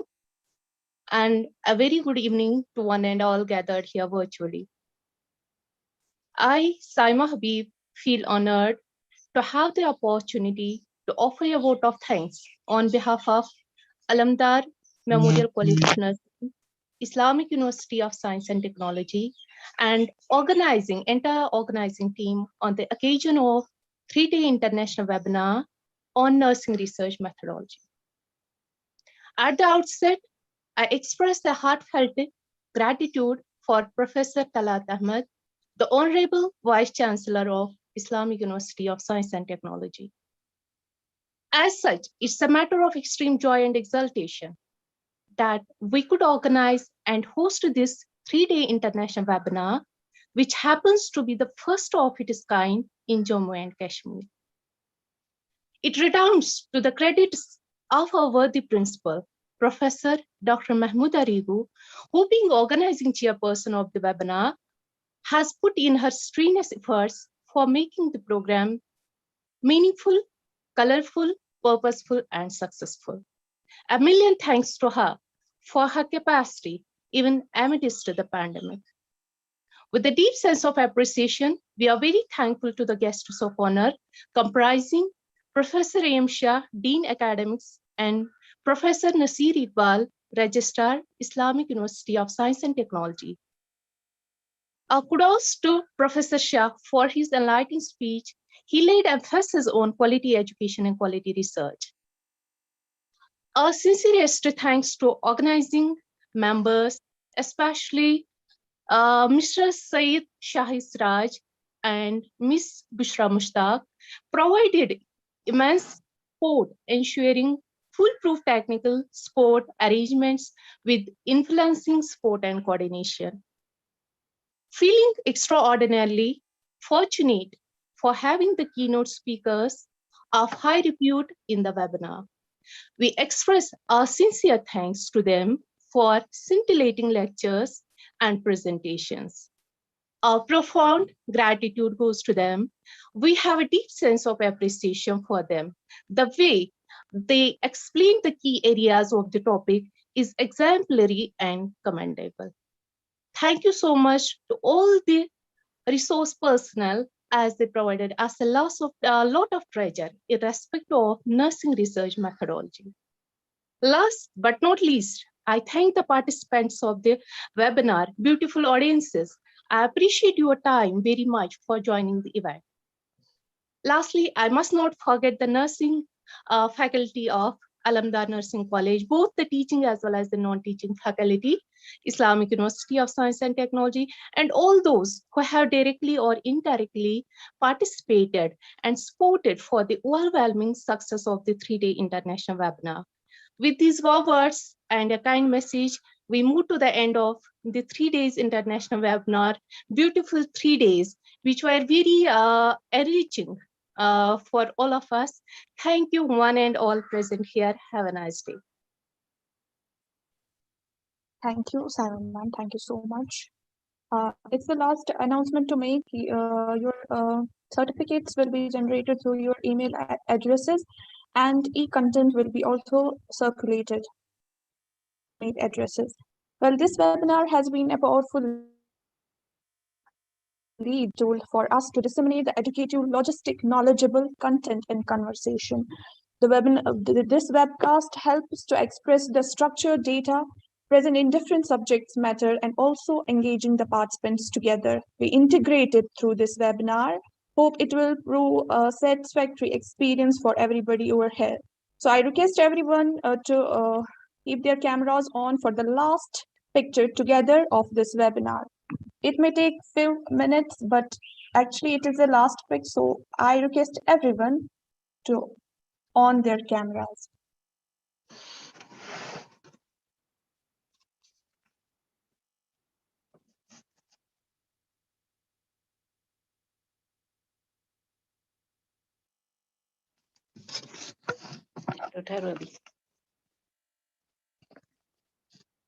Participants may cheese also.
हो गया?